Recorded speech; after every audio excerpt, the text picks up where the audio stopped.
Hello and welcome to this full course of cybersecurity by Intellipaat. Cybersecurity has become one of the most important skills in today's digital world. Every organization, from small businesses to global companies, depends on secure systems to protect its data, customer, and operations. As cyber threats continue to grow, so does the need for people who understand how to defend against them. This is what makes cybersecurity one of the fastest growing and most rewarding career fields today. If you are someone who wants to build strong cyber safety skills or begin a career in this domain, you are in the right place. This complete beginner-friendly cybersecurity course has been created to give you a clear and practical start. The content has been designed with guidance from industry professionals and aligns with the skills expected from entry-level cybersecurity roles. Throughout this course, we'll explore the core building blocks of cybersecurity. We'll begin with the basics, what cybersecurity means, the key skills required for a professional, and how to plan your own career path. We'll then step into the world of ethical hacking and understand how security assessments are carried out in real environments. You'll get familiar with popular tools used for scanning, network enumeration with NetBIOS, system hacking, and techniques like ARP poisoning using Cain and Abel. These demonstrations will help you understand how attacks work and how they can be prevented.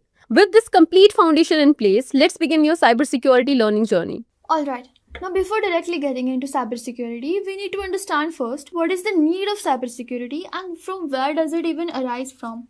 Also, for that, first we need to understand the fundamental building blocks of cybersecurity, which is networking and security. Okay, so let's start from the root. What does the word cybersecurity even means?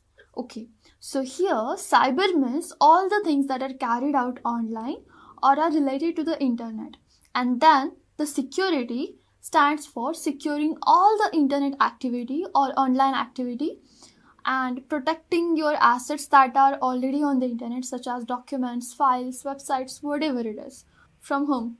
From hackers or like script kiddos or anyone who has malicious intents about your online data or online privacy or online security. Alright?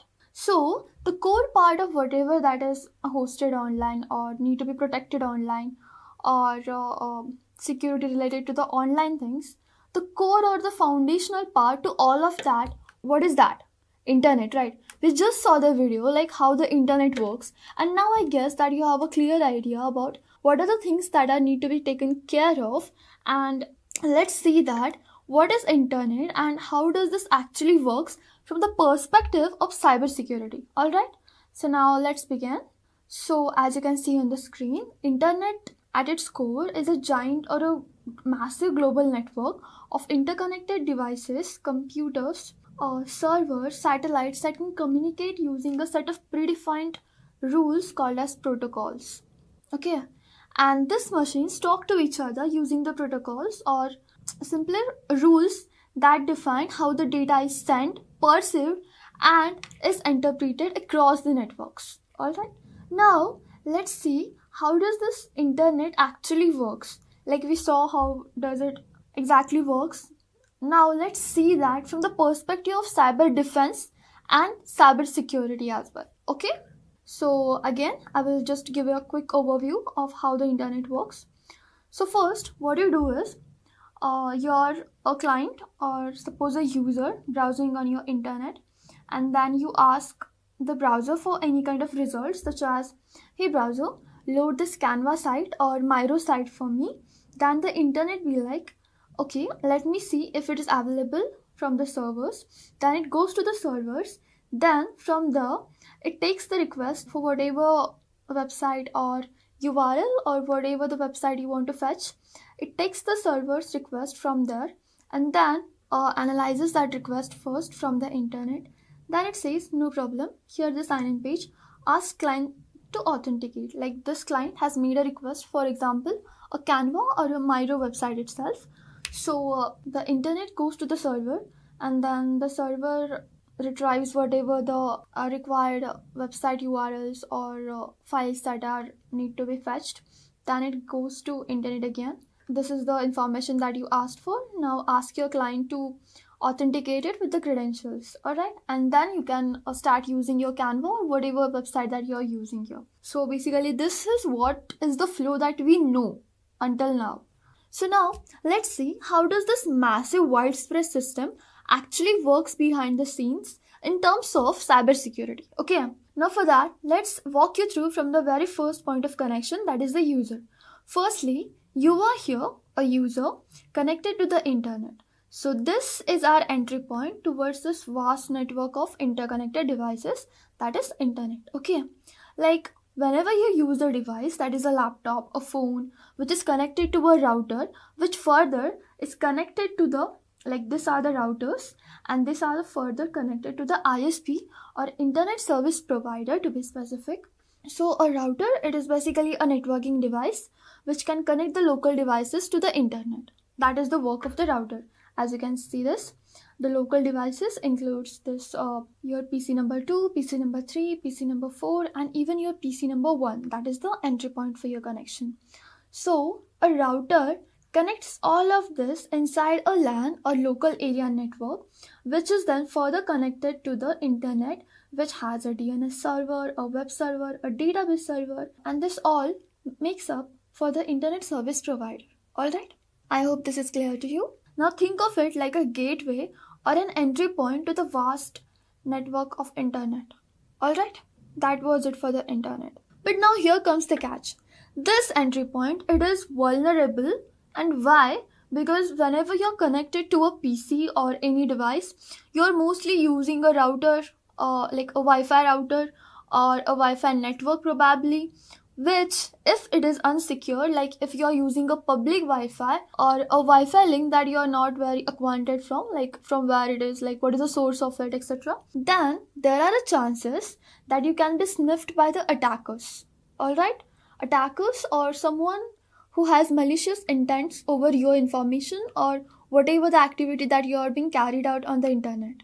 Alright, and apart from that, even your ISP or internet service provider might track your activity over the unsecured Wi-Fi if the traffic is not encrypted.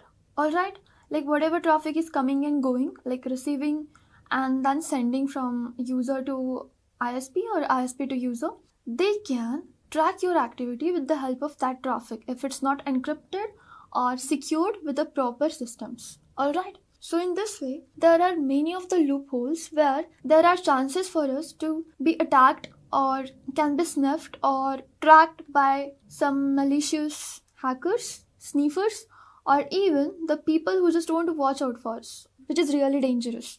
Now, it's like whenever you send a request from your entry point, the data transmission begins, right? But now, what can happen here is, if you want to visit a website, what do? You just go onto your browser and type the name of that website like www.example.com. Or to be very specific, let's take a real life example, that is www.canva.com, okay?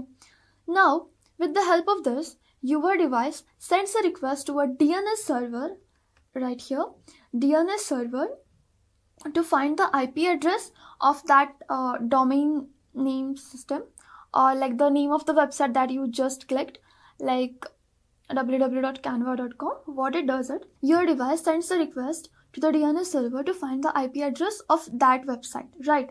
Then your request is converted into data packets that travel across the routers and servers across the globe, like throughout the World Wide Web or internet that we call, right? But what can happen here is, as the intent here is, you typed the website, the name of the website, and now you want to access that website so that you can create the designs on Canva, right? This is your simple intention behind it. But what can happen here is, this is vulnerable to DNS spoofing. So what DNS spoofing is? Basically where the attacker gives you a fake address or changes the IP address of that website. Now, as we took the example of canva.com here, the canva.com or www.canva.com is supposed to redirect you to the Canva website.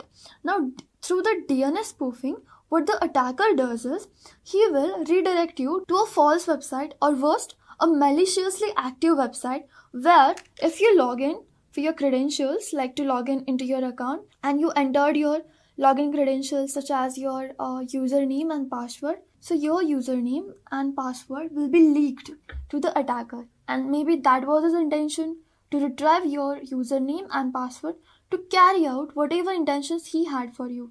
That is obviously the wrong intentions. Apart from that, this is also vulnerable for another type of attack known as man in the middle attack or MIM attack, where someone else can read your data and change it in the middle, right here. So here you can see that the unsecured entry point can invite much more disruptions and attacks that you are not even aware of that you are being targeted for. So man in the middle attack is what basically, so where someone else can read your data, like whatever the data you are passing, change or manipulate the data in the middle and send it to the other end or the receiver or whoever is sitting on the receiver end, causing the wrong information or miscommunication between the two parties. Like suppose there is an online negotiation going on in between your bank and you, and there you need and you agreed on certain points, and then there's someone in the middle of you, like this is you and this is your bank, okay, and then there's someone in the middle who is watching whatever you're like talking or communicating with each other on the negotiation basis.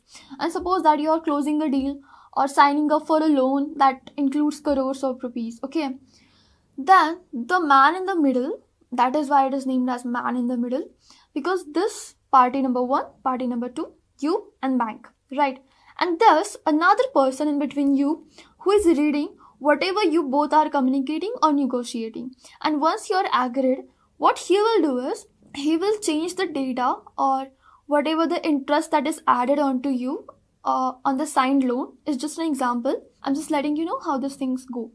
So it will change the amount, the interest, and then maybe the account number too, because he want all of it to be transacted on his account, but the name, the victim who is responsible and is going to take up all this damage is you, the user.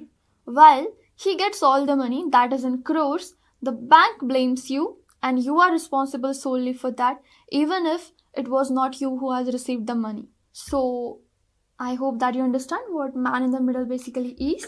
These are the major vulnerabilities that can be used to target you and harm you in a major and worst ways. Alright, now let's move forward. Now after that, once the transaction begins, then the target's website gets your request, like whatever the target website you was aiming for. It processes it and sends back the required web page, which is again broken down into packets, right? So I hope you understood this layer, that is was the DNS layer. So the vulnerabilities that are present in the DNS layer are this one, DNS spoofing and man in the middle, okay? Now let's move forward and understand what is the fourth step, okay?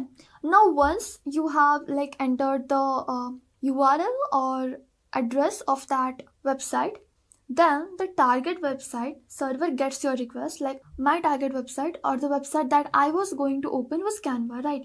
Then the target website or Canva gets the request, it processes it and sends back the required web page, like the login page or the home page, whatever it is, okay? Then, which is kind of broken down into packets again. It doesn't directly sends that. The data that is required to open that web page is again broken down into data packets, which is once done, then your device reassembles all those data packets sent all togetherly and displays the web page, the home page or login page, whatever you are being asked to enter your credentials on, okay? But now, again, here your system is vulnerable to the server compromises, where the attackers could inject the malware into your system if you're not using the firewalls or spoof the responses. Now what happened here is, again, here your system is vulnerable to server compromises, where attackers could inject malware into your system if you're not using firewalls, or like even they can spoof the responses. Spoof in a sense to read and change the responses. So that is what spoofing is. Or something like phishing can be also carried out over here. Or worse, data breaches or data leaks if the data is not properly secured and encrypted. Right? So now I hope you understood this data transmission layer. Then comes the web server request. Once the page loads, you interact, you click buttons, fill forms and make payments. This dynamic flow is made possible with the help of the protocols known as HTTPS, TCP/IP or FTP, SMTP, etc., including the APIs and databases. Now here, there are chances of attackers performing the cross-site scripting attacks or injecting malicious scripts, SQL injections, or even the session hijacking. In this part, web server receives request in that part. Here, the attackers can cross-site scripting, injecting malicious scripts that can corrupt your web page, or even with the intent to gain the access over the server, right? Or even injecting the SQL injections. As here in this layer, you also have your databases present, right? So what happens after this is the data storage, like accounts, passwords, messages, which are stored in the servers and databases somewhere. Again, this is also stored mainly on the internet itself, right? Like your browser data, cache, cookies, or your password manager, right? And not only this, even your cloud databases, servers. And if this stored data is not secured properly, attackers can get in through the security concerns like database leaks or insider threats, right? So this was the layers and the vulnerabilities that each layer has, and the kind of attack that is possible through each layer of the internet. Okay? I hope you understood this. So now that we have seen how the internet works and how it is vulnerable to various attacks, now let's see the layers of the internet. Like honestly, internet isn't the only thing like we can access or see. It is much more vast, wide, deep and intense than that. So let's see what it is actually.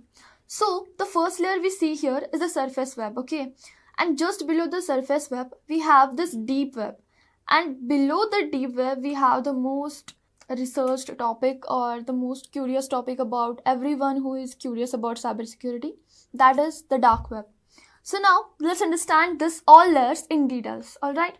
So first we have, this is the surface layer. So as you can see on the screen, surface web or first layer of the internet is basically the public face of internet, which means we can basically access it, and this is what 90 to 95% of users interact on daily basis, as everything here can be indexed by search engines like Google, Bing, Yahoo, etc., which includes the public websites, news articles, YouTube blogs, social media, etc. And we can access it using the secure protocols or network protocols such as HTTP, HTTPS and web technologies.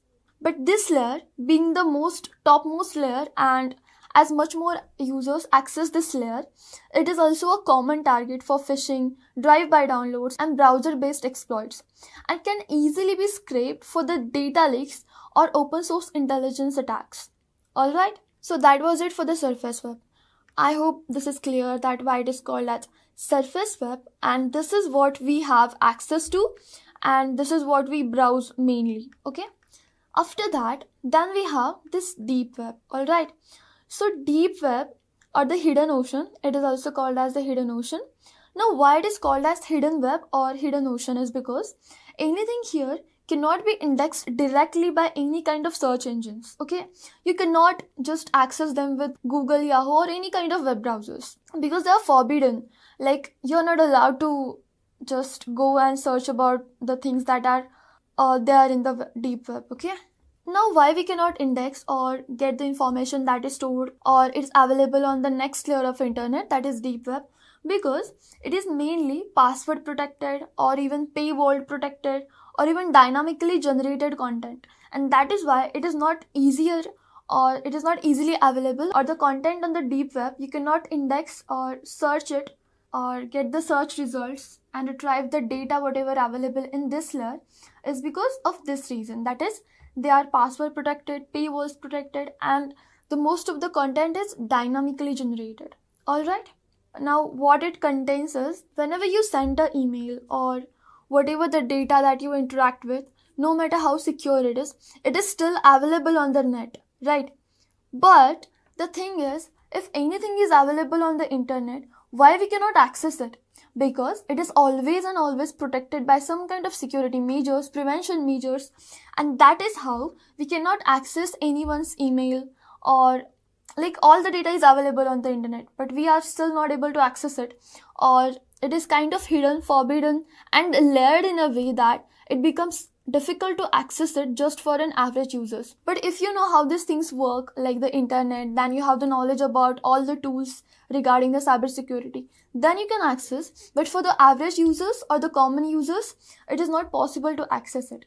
So what does it contains? Like, what is the content that is present in the deep web? So it contains the email inboxes, online banking portals, transactions, academic databases, government portals, or the corporate intranets that use the firewalls, authentication, backend servers, or even the cloud APIs. Everything here is protected and is available over the deep web. Alright. So let's see how it actually works. Even though the deep web or the hidden ocean is basically less accessible, but of course, for the obvious reasons, or deep web or this layer is said to be holding the sensitive gold because it includes the financial data, medical records, academic databases, which hackers can access easily using an SQL injection, brute force, and even the credential stuffing, which is why it is deeply protected into the deep web, and this layer is not accessible just for anyone until you are pro, of course, in the cybersecurity. So that was it for the deep web. Okay. Lastly, we have the most dangerous but also the most exciting layer, that is the dark web. I can bet on it that you guys who are cybersecurity enthusiasts have already searched about it or already been curious that what is it, why is it so forbidden, why it is such a big thing, etc. Because after all, mysterious and unreachable things are always full of surprises, and thus we all get fascinated by them, right? So as you can see, the dark web is also a part of a deep web only, but it's intentionally hidden so that you can't access it through the normal browsers like Chrome, Safari, or search engines like Google.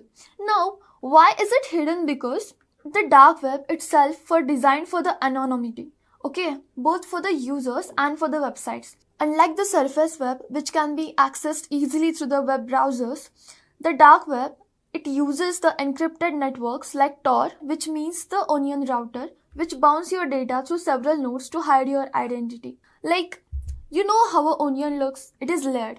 Like, when you are going to peel it off, there might be 50 layers inside, right?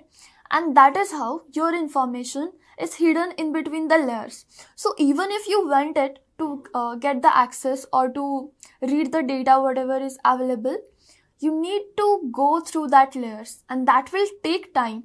And also it is not easier to break into the dark web or go through the layers. And that is what the Tor does, or the onion router does. Alright.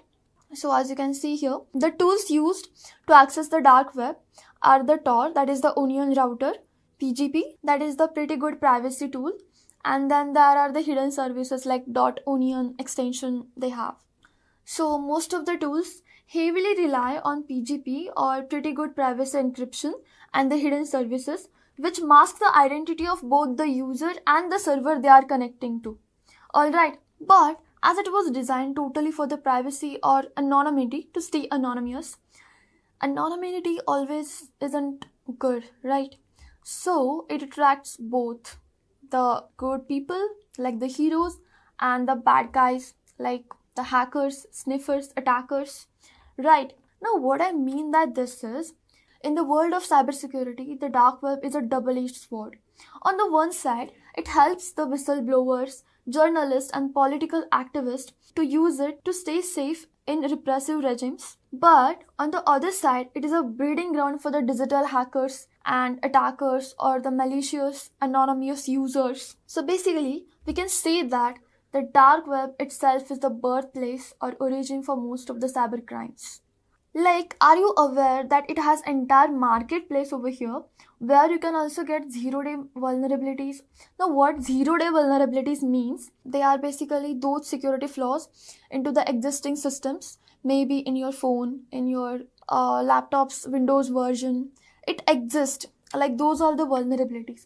Now, what I mean by vulnerabilities is like the loopholes which you can exploit to get the access of it, or to plan some attacks, or to install some malwares inside the device. So all the vulnerabilities or the loopholes which are like loose in the security are said to be vulnerabilities, and Zero-day vulnerabilities means no one knows about them from day zero. Okay, and that is why it is known as zero-day vulnerabilities.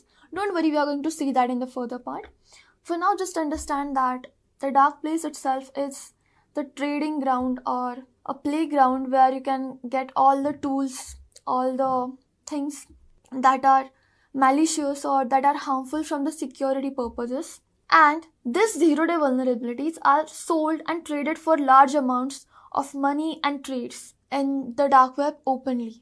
And attackers can purchase the ransomware as a service, DDoS attack tools, then malware kits, apart from that phishing templates, also the stolen credentials and personal data from the recent data leaks or data breaches. So now I hope that it is clear that why dark web is such a dangerous and the most darkest layer of the internet, because it is open to all and it also helps you to stay anonymous, and that is why it is impossible to trace the identity or information or any kind of data of the attacker, and that is why it is a safe place for all the hackers, making it the breeding ground for attacking, hacking or cyber crimes mostly.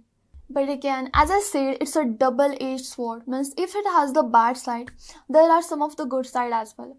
Now what is that? We'll see. So on the other hand, cybersecurity analysts or ethical hackers also use the dark web to their advantages. They infiltrate the forums, monitor the transactions, and gather the threat intelligence to predict and prevent the attacks, kind of like the defenders and security officers of and in the dark web. Alright? So I hope you understood the role of dark web in cybersecurity and why it is hidden, because it has to be hidden, because its very design aims to protect the freedom of speech, anonymity, and censorship resistance. But when it is used with the malicious intent, it becomes a sanctuary for the cybercrime. And the dark web isn't legal by itself, but how you make the use of dark web is all makes the difference. Again, here's an important tip. Do not just go blindly and try to access the dark web, because if proper security measures are not taken, it can expose your entire identity to the whole internet. Alright? And it is also dangerous to go there without knowing anything of it. So I'm here not advising, or we are not advising you to go and just check on the dark web. Okay? It is dangerous. Means it is dangerous. Okay? So be careful about how you do things, because honestly, if something hasn't performed or done properly with proper things in the mind, it can be really harmful for you as well. Alright, so that was it for the internet. Now let's take a look at the most important concept of cybersecurity. That is, first thing is networking. Because if you don't know how the network works, how the connections or how the devices are connected, what are the protocols they are using, you cannot break them, right? There's also one proverb regarding this. If you don't know how the rules perform or work, you cannot break them properly. And that is why we need to study networking basics first. So, as I said, it helps you to know the whole system, like whole internet and how the devices works. Alright, so now why do we need to study basics of networking? That I told you already. Apart from that, it also helps us to understand how the whole system of the internet actually works in perspective of networking and cybersecurity. Because to protect anything, like we are studying the cybersecurity, which means we are going to protect the cyber or online things that we perform online. So now that we have looked into the layers of the internet, let's see and understand how this whole system actually works in terms of networking and cybersecurity. Because to protect anything, you first need to know how it is built. And that is why networking is really important. Alright? So networking is just about how computers are connected to each other, like how they communicate, share information to each other. In simpler words, think of it like all your devices, including your laptop or even your iPad, trying to communicate, share the files, or even ask questions before proceeding to the respective task or whatever the task they are going to perform. But for the communication to go on smoothly, there needs to be some set of the rules or protocols or some kind of guidelines, right? Like we cannot just pass any kind of information to just anyone. We only share specific information with the specific people and according to what is needed to be shared, right? Or the assigned task or the request made by the people, like they want to know about us. And just like that, networking protocols also works the same. Now, to understand this in more simpler way, let's take an example just for you to understand that why protocols or networking rules are important. So suppose you are in the office and you are assigned with some of the tasks, okay?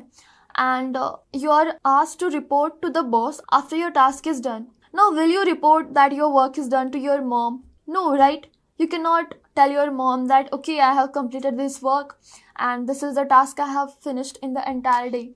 Will that work? That sounds so stupid, right? Now, in the similar manner, would you tell your boss that you ate in the lunch, like what sabzi you ate or what kind of meal you had or what kind of dessert you had? No, right? In front of boss, we are supposed to discuss all the formal things, while in front of our parents or friends we can discuss the informal things or like casual things. So just like that, we are supposed to share our information or whatever our thoughts are only to specific people and in a right way. Like when you're speaking to your boss, do you just speak anything? No, right? There is some kind of construct in the sentence, there is kind of intonation, there is kind of frequency in your voice, all that, because we know that we cannot be disrespectful or we cannot be just like casual in front of our boss, because we have some ethics that we have to perform in front of the boss, while in the other case, that is our loved ones or our friends or our parents, we can be frank, casual and talk things about like just about anything, right?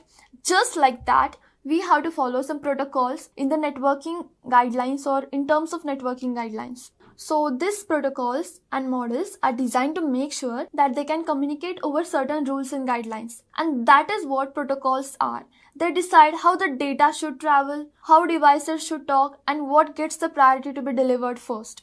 Like the priority queues, just like that. So the most important ones in the cybersecurity. So the first one is IP or Internet Protocol. So think of it like the digital numeric address for your device. Like each device has a unique address on the internet and which is used for the identifying and routing of devices. Like if you're supposed to know the device IP, like whatever device you're using, what command you type? ipconfig, then you get the like whatever the internet or IP address you have, right? After that we have TCP. Okay, so we have a thread here that is called as IP spoofing.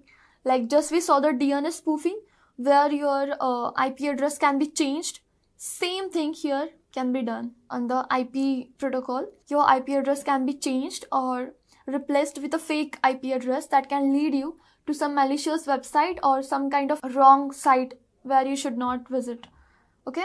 And then we have the next protocol, that is TCP or Transmission Control Protocol. So this ensures that the data is accurately delivered and in proper sequence and order.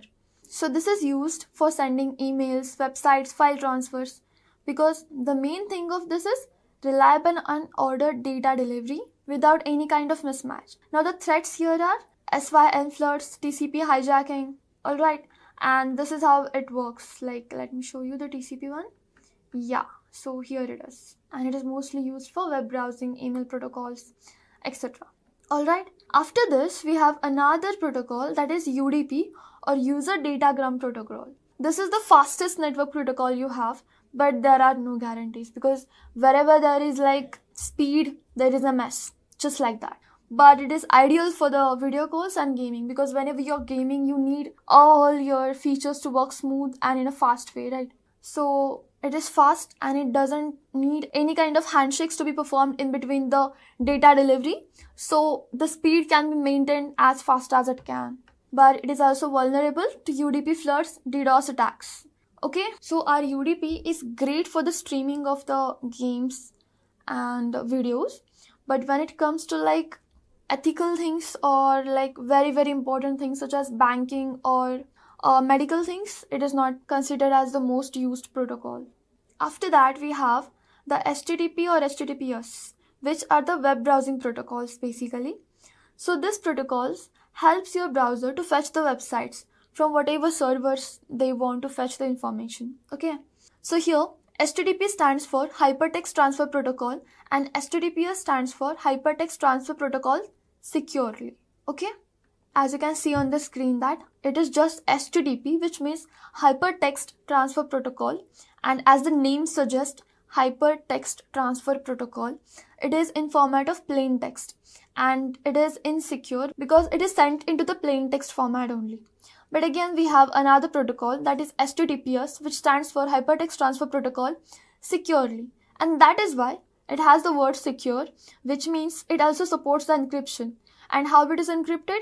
With the help of SSL and TLS certificates. They are the security certificates. They provide the extra security with encryption to whatever data you are sending over the web browsing protocols. Okay. Now here, it is vulnerable to MITM attacks, SSL strippings. Okay.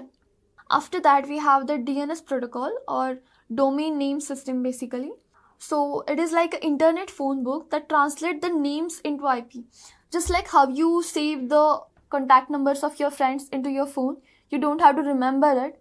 But whenever you want to call that person, you just search the name of that person. Then you can get the information and the contact number of that person, and you can call them directly. Okay, you don't need to type the number directly on the keypad. You can just search for the contact name and you can talk to that person.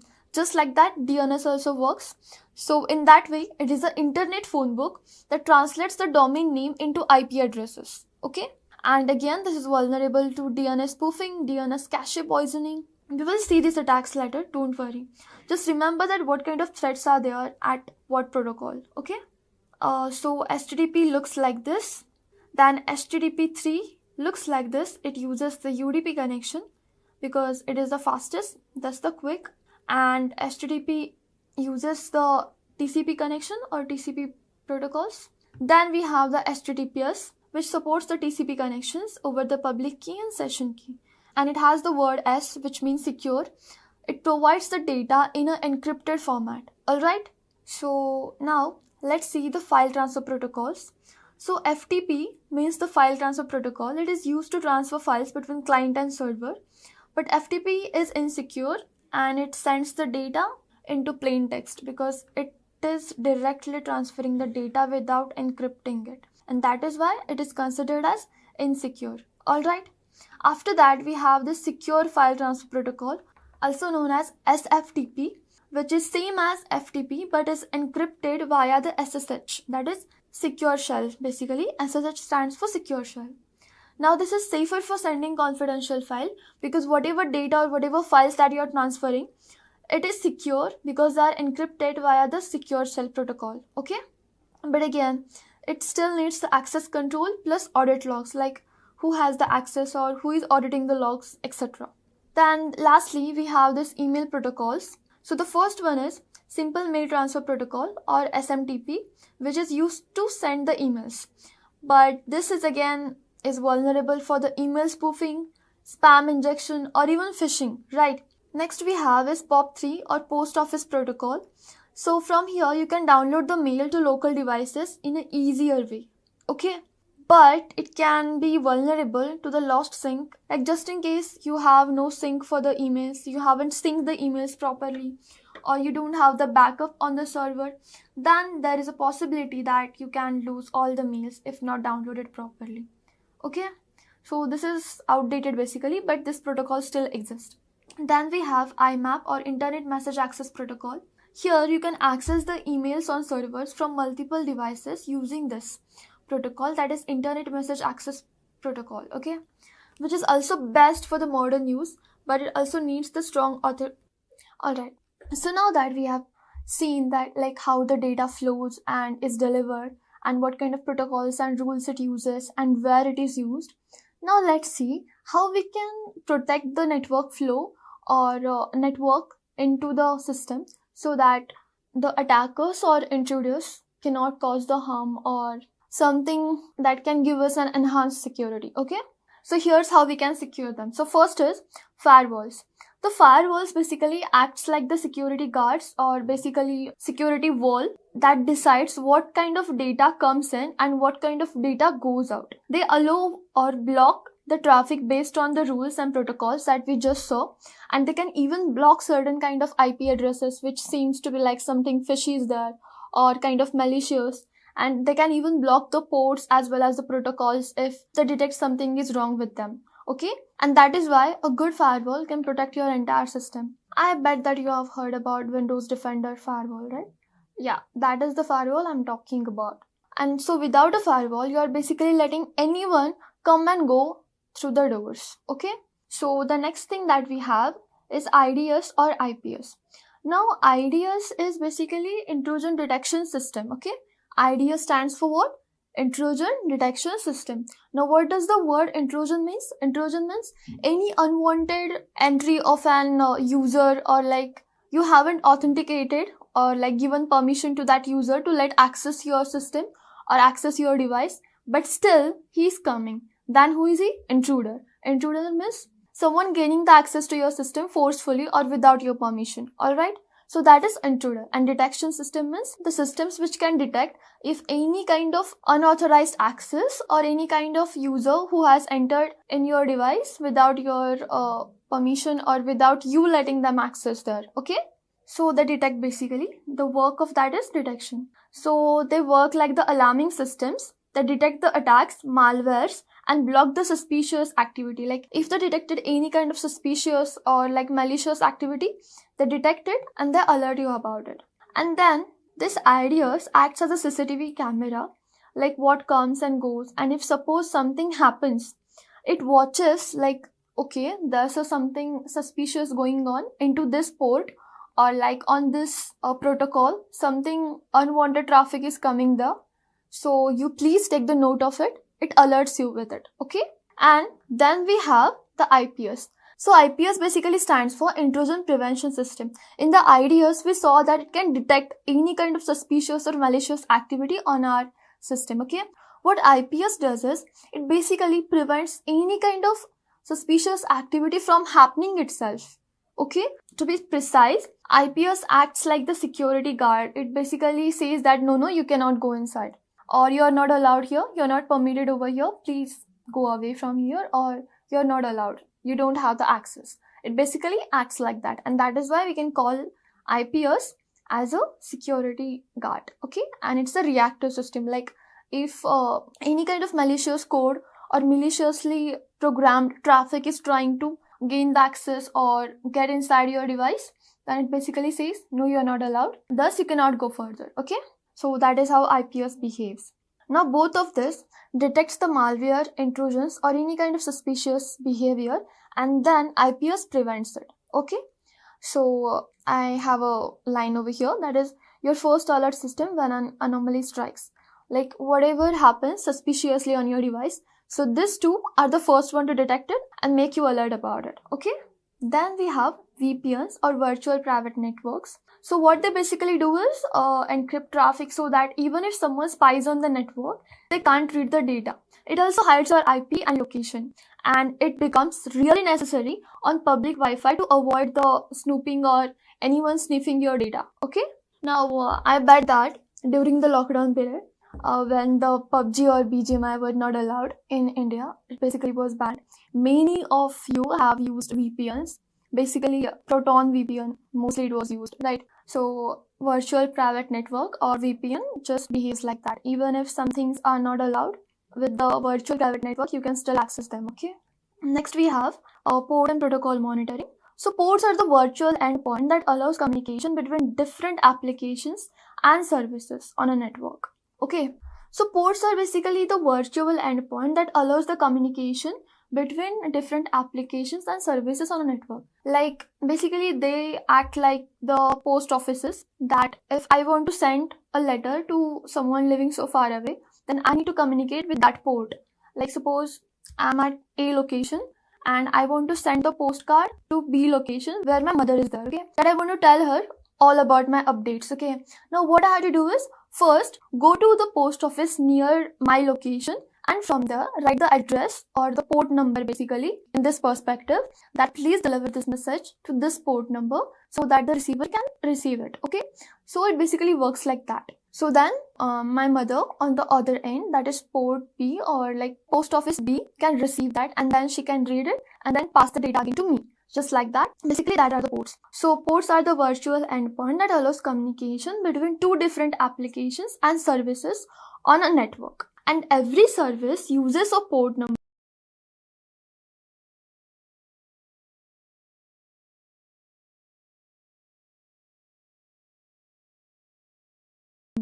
Like port number 21 is reserved for the FTP, or we studied FTP, right?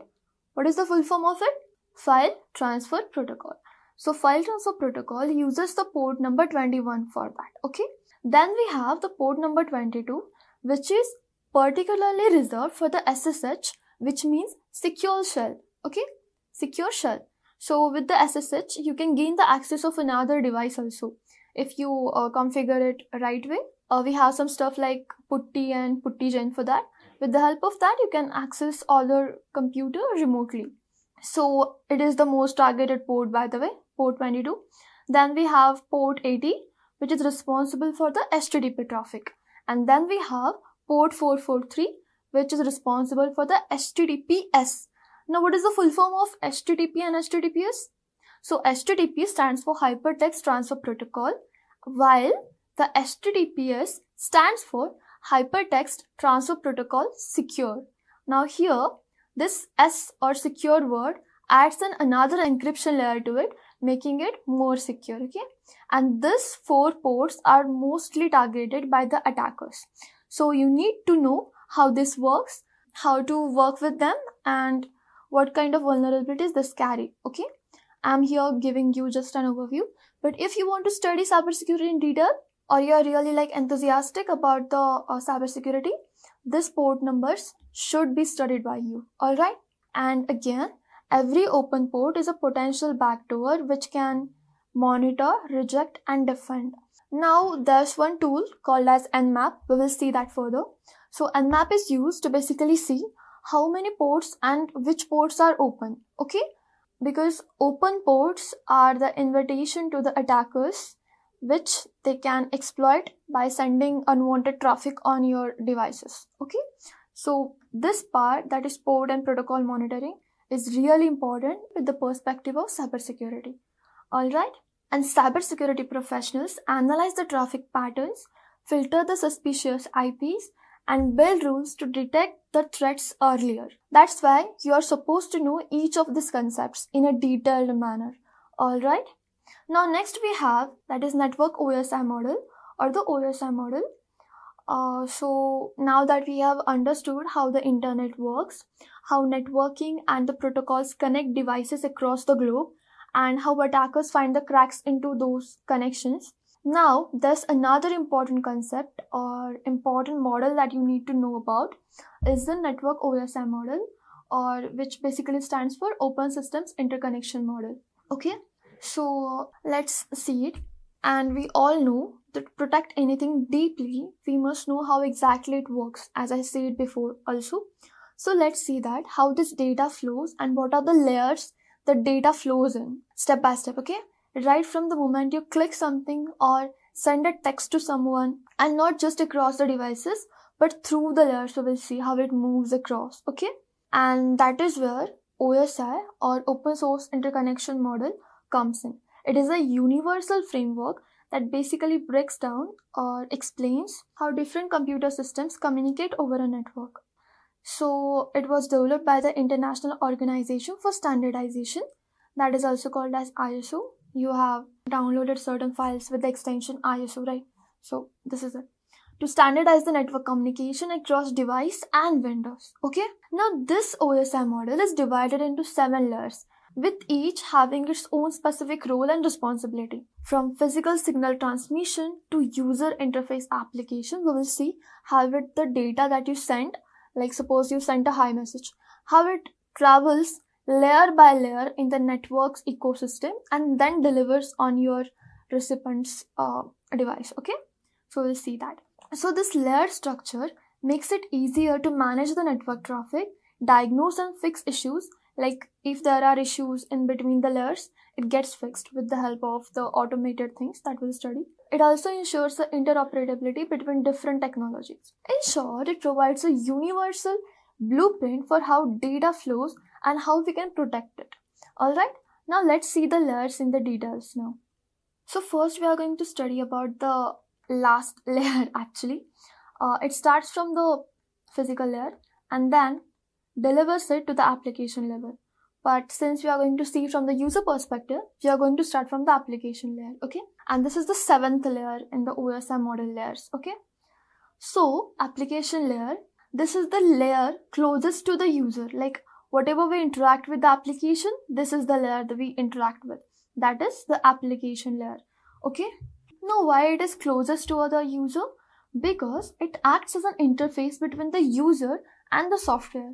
Like suppose how I'm interacting with this laptop. Now this is the laptop and I'm teaching you on Miro itself. So Miro is a software, or for now I'm using it on the browser though, but it's some software, right? So I'm interacting with the Miro itself. Now suppose you're interacting on the WhatsApp, Facebook, Instagram, whatever it is. You're interacting with the application, right? Not any kind of like physical layer, data link layer. No. You're interacting with the application. And that is why we need to study it from the application layer itself. And thus, it is an interface between the user and the software. Like I told you, you directly interact with the WhatsApp, Gmail, browser. You directly interact with that application. Okay? I hope this is clear for you.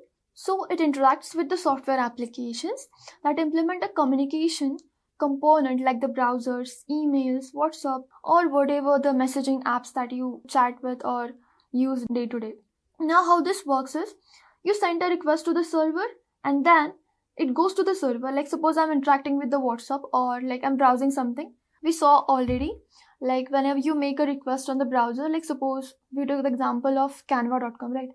Now let's take some other example like www.wikipedia. Okay, now whenever you want to study about or research about something new that you like encountered with and you have no idea what that thing is, what we do, we go on the Google Chrome, we type what is it, and then the first thing that we see is Wikipedia about it.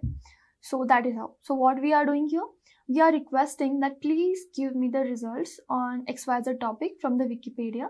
Then it goes to the server and then the server responds you with the help of this protocols, that is HTTP, HTTPS, simple mail transfer protocol, file transfer protocols. It depends like for whatever you're using. If you're using for the Gmail, SMTP will be used because it stands for simple mail transfer protocol.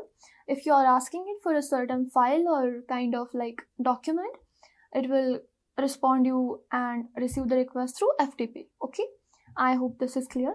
Now this layer being the most interacted with, like the user interaction level is really high over here, or is it is what the user interacts with. Now let's see what are the attacks it is vulnerable to. So first is phishing, as it can directly be manipulated with the SMTP or Gmails using. Then we have social engineering, malicious attachments, like with the help of FTP, the attacker can send you some malicious attachments or documents. So now if the malicious documents are sent and you have downloaded them through your internet, then there are chances that it may contain some malicious code that can automatically run itself on your device to gain the access. Or if you have heard about some ransomware cases, you know how it works, right? So it is vulnerable to these attacks. Next layer we have is the presentation layer. Okay, now this layer is responsible for the data formatting, encoding and encryption, as you can see over here. Okay, so the next layer we have is the presentation layer, and in that layer it is responsible for data formatting, encryption and even the encoding of the data, and even compression of the files or data files if it is like mentioned over there. Basically what it does, it translates the data into a format the receiving application can understand by using the protocols like SSL and TSL. That is the security or encryption certificate basically. That is it. So what is the layer of presentation? It basically compresses, encodes and encrypts the data that is sent to a recipient. When it reaches to the recipient's device, it decodes itself or decrypts itself and transforms it into the format that user can read or can access it. Okay, and it is encrypted using these protocols, TLS and SSL. So which protocols are present on the presentation layer? TLS and SSL. Okay, now the next layer that we are going to study is a session layer. Now this layer, what it does, it maintains and keeps your session alive or like closes it when not needed. So who does that? Session layer. Okay, and this layer, all layers are must. They are always present in every application that you interact with, because without this not a single application can survive, and this are the inbuilt layers. Okay, so there's no chance that one layer is missing, other layer is there. No, this is a standard format and it gets followed everywhere.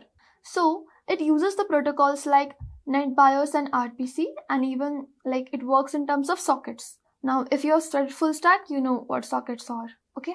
Then it is vulnerable to the attacks like session hijacking, cookie theft, or even replay attacks. Now, what are those? We are going to see that in further sessions, okay? So, next layer that we have is the transport layer. Now, what is the work of the transport layer is? It basically acts like the delivery layer, and that is why it is called as transport. So, once you have sent that hi message, it is transported within this layer. But how it gets transported? So, it basically handles your end-to-end communication. It breaks the data into segments or data packets, ensuring the reliability, error checking, and retransmission. If something breaks while the transmitting, it again sends the message like through that layer that wait, our message or data packets are broken or corrupted, we need to send it again, just like that. And that is why it is called as transport layer, because it carries the data that has sent from the sender to the receiver sent, okay? And what helps it? The TCP and UDP protocols. So TCP itself stands for Transmission Control Protocol, and UDP is like User Datagram Protocol. And it is vulnerable to the attacks like S1 flood, that is DDoS attacks, TCP hijacking, UDP floods, okay? After that, we have the network layer. So this network layer determines the best route for the data to travel across the networks using the IP address. It handles the routing, addressing, and even the packet forwarding. Okay, as you can see, it is transporting and finding the best part of the data to be carried and delivered to the address. Okay, and what kind of protocols it uses? IP, ICMP, and IP security. So we understood what IP is. Basically, it is the numerical address of any device. So it's like it decides what destination your data will go to. Like this is the address your data is going to be delivered to. Okay? And who decides that? The network layer. Just like the GPS routing that tells us which is the shortest and optimal path. Just like that. But it is vulnerable to IP spoofing, ICMP flooding, that is ping of death, and routing table poisoning. Okay, now next we are going to see data link layer. Okay, now what it does is it basically handles the device to device communication in the local area network or local network. Okay, it handles the communication between the devices on the same local area network using the MAC addresses, which ensures the detection from the physical layer and organizes data into the data frames. Okay, now the protocols it uses are Ethernet, ARP, Triple P, these are the protocols that they use. So the attacks that the data link layer is vulnerable to are MAC spoofing, ARP poisoning, and switch flooding. Okay. Then the last layer we have is the physical layer. Now this physical layer is the lowest layer and it is concerned with transmitting the raw bits over a physical medium, like the optical fiber cable, which carries all our data, which includes the cable, switches, radio signals, voltage levels, anything that is related to the hardware. And that is why it is called as physical layer, because it actually exists, like the wires, the cables. You can see and perceive them, right? So it is called as physical layer. Now, what this physical layer is vulnerable to is wiretapping, jamming, or even cutting the cables. And I'm pretty sure that you are aware of what this cutting cables and jamming are referring to, right? Okay, so that was it for the OSI model. And OSI model is considered to be the most important thing with the perspective of security, networking, and cybersecurity. Okay, so make sure you know all the protocols and in which layer they are present and which layer is responsible for what. Okay, basically this is the reason why cybersecurity professionals monitor these layers very carefully, because these are the layers our data travels through. And making it vulnerable, it means that any attack on even if a single layer, the data corrupts or gets damaged or can be leaked even. Alright, so now let's take an example and see how the data flows actually through these layers. Now suppose that you're sending a hi message to your friend and you have already clicked this message. Now for example, like on the application layer on the WhatsApp, you type like hi, hello, how are you? Now that message, hi, hello, how are you, then moves to the presentation layer where it gets encrypted and encoded, which means no one else in the middle of it can even read it. And even if they are able to, all they will see is some random characters together, and there's no chance that they can make sense out of it because it is encrypted using the TLS and SSL protocols. Okay, then it moves towards the further layer, that is the session layer. Now here a chat session is maintained with the other user, like the user on the receiver end. This chat session is maintained with the help of session layer, like the chat is on and whatever you're sending it is delivering. So that constant thing is happening because of this session layer. Okay, and then the message moves towards the transport layer, and here that encrypted message gets broken down or segmented into the data packets. Okay, now that data packets are sent to the network layer, where each segment is given an IP address for the destination. Like what we saw about the network layer, it finds the best route across the networks to deliver the data packets. Now here, since our data packets got like broken down into segments and packets, this here is assigned with an IP address for each segment. Like suppose you have 10 data packets. Now each of these 10 data packets have their IP address written on it, so that can be delivered on the destination or like desired location. Now when it moves the data link layer, here each packet gets a MAC address of the local router so that they can have the network, basically intra-network communication for that. Okay, then when the message is finally at the physical layer, it gets converted into the bits, and these bits are converted again into the electrical wireless signals that are transmitted to the user's or receiver's cable, and then you can see that message again as it is in the plain text without the encrypted format. Okay, I hope that this is clear how your one "hi, how are you" message travels through all of these layers to reach the receiver's end. Okay, so on the other side, like wherever your user is sitting, this process is reversed back from layer 1 to 7 again, and that is how we can communicate with each other or send and receive the data. Okay, and cyber attacks can happen at any layer, like sniffing at the second layer over here, then DDoS at the level 4, that is the transport layer, because here your data is being converted into data packets, right? And that is why it is so important to understand how these layers work and how the data is converted and everything about this flow. Okay, so now you understood about the networking, like how networks talk using the protocols, how data travels through the layered systems like OSI models, and then how attackers can explore and attack the networks by studying them properly. Because honestly, it's the first rule. If you want to break the rules and protocols, you need to study them thoroughly and then find the loopholes and attack on them. And that is how you break the rules. Well, I'm not here guiding you about doing something wrong. I'm just telling you how you can be a cybersecurity expert and what kind of mindset you should have. Okay? So now that you understand how the internet works, how the networks are structured and protected, it's time to see and focus to what really are they trying to protect. That is the data on the internet. Whether you're securing a giant network or even a small device, or even your personal sensitive data like every message, password, file, or even the online transaction, data is the new gold. And just like the gold, it needs to be protected as well, right? So how do we protect this data? And that is how it brings us to the core of cybersecurity, that is the data security. So data security techniques are the methods we use to safeguard this digital gold from the unauthorized access, corruption, or even the theft. Okay? And even the misuse of it. So there are multiple ways to secure data depending on what needs to be protected and how you're going to protect it and where it lives. Okay? So the common methods or techniques to protect your data is first is encryption, and we saw how it is done. Then we have the access control, like who has the access, or you should never give the access or admin privileges to anyone.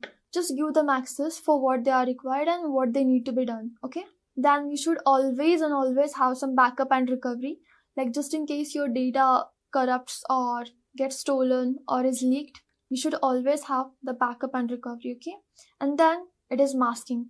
Masking is specifically like masking the data with something else. We'll see that in the further things. And then we have tokenization. Okay, now let's see these methods into the details. So first we have is data encryption.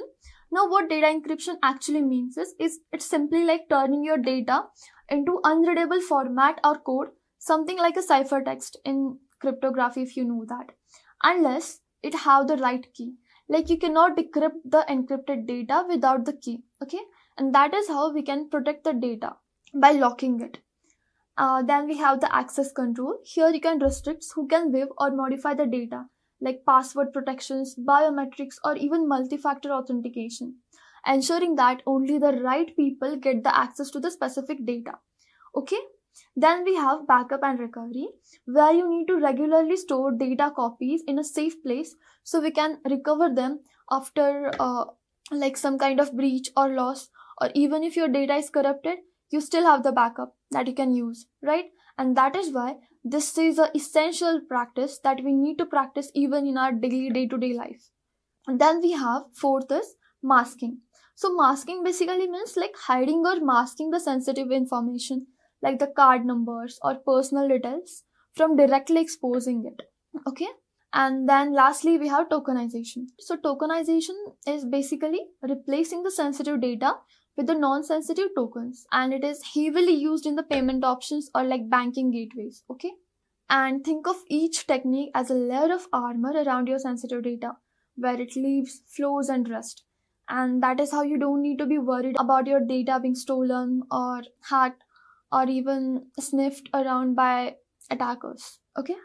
So these tools are your first line of defense. Like you should know how to secure them, right? As each of these techniques works like a layer to protect your data in advance.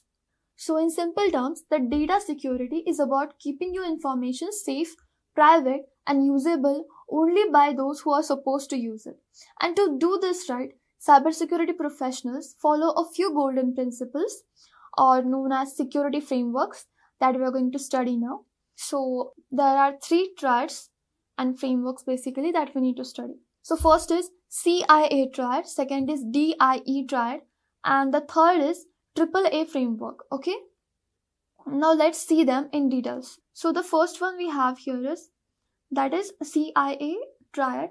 So this is the classic triad for the data security purpose, as this is the foundation for all data protection strategies. So what does it stands for is, the C in CIA triad stands for confidentiality, which means only the authorized people should access the data. Not everyone should have the access to it. Okay? And then next is I for integrity. The data should remain accurate and untampered. Tampered means changed or modified. No one can change that. The integrity or authenticity should be preserved at all the cost. Then we have availability. The data should be accessible whenever needed. Like high availability should be there at all costs. So this is the classic triad for the data security, which stands for confidentiality, integrity, and availability. And it makes a CIA triad, as you can even see here. So as you can see, the confidentiality, protection of sensitive information from being accessed or disclosed by unauthorized individuals. Then we have integrity, the protection of data from unauthorized modification or destruction. That is, it should remain untampered. Then lastly, we have availability, which means it assures of timely and reliable access of data and systems by authorized users only, which again points to the confidentiality. And that is how it revolves around each other, making it a triad. Okay? Now, to understand this in a simple manner, think of it like if someone steals your data, there is a breach of confidentiality, because now it is accessed by some people who are not allowed to access it. Okay? Then we have a breach of integrity when someone changes it, because once it changes, it becomes tampered. And what is the rule of integrity? The data should always remain accurate and untampered at all costs. But now it has changed, so there is a breach of integrity, right? Then lastly, you have, if you can't access your data during a cyber attack, the breach of availability is already happened.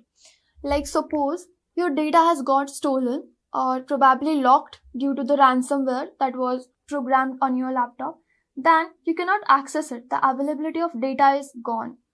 And now you cannot access it, right? So there is a breach of availability. Alright?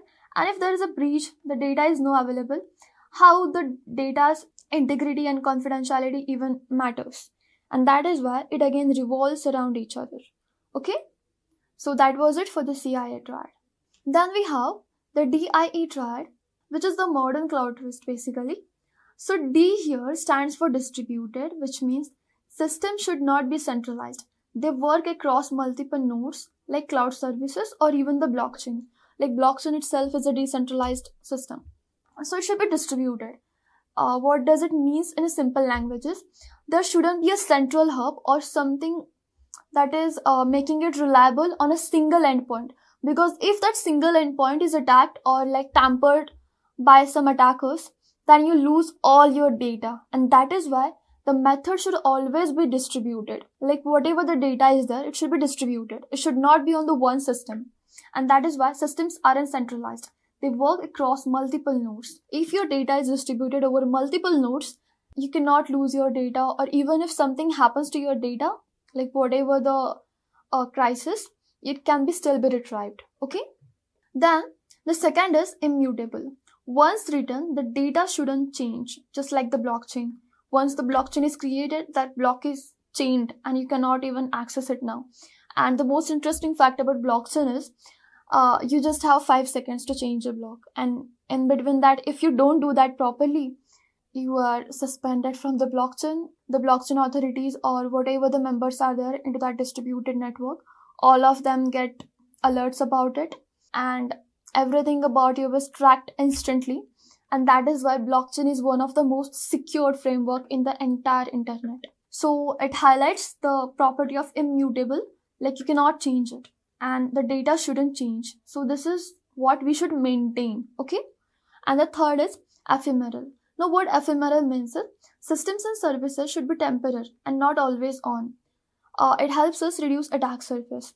Like for example, ephemeral means for a short time it should be on, and after that, once your work is done, shut down your systems, close all your files and folders, make sure that they are secure, and just reduce the attack surface.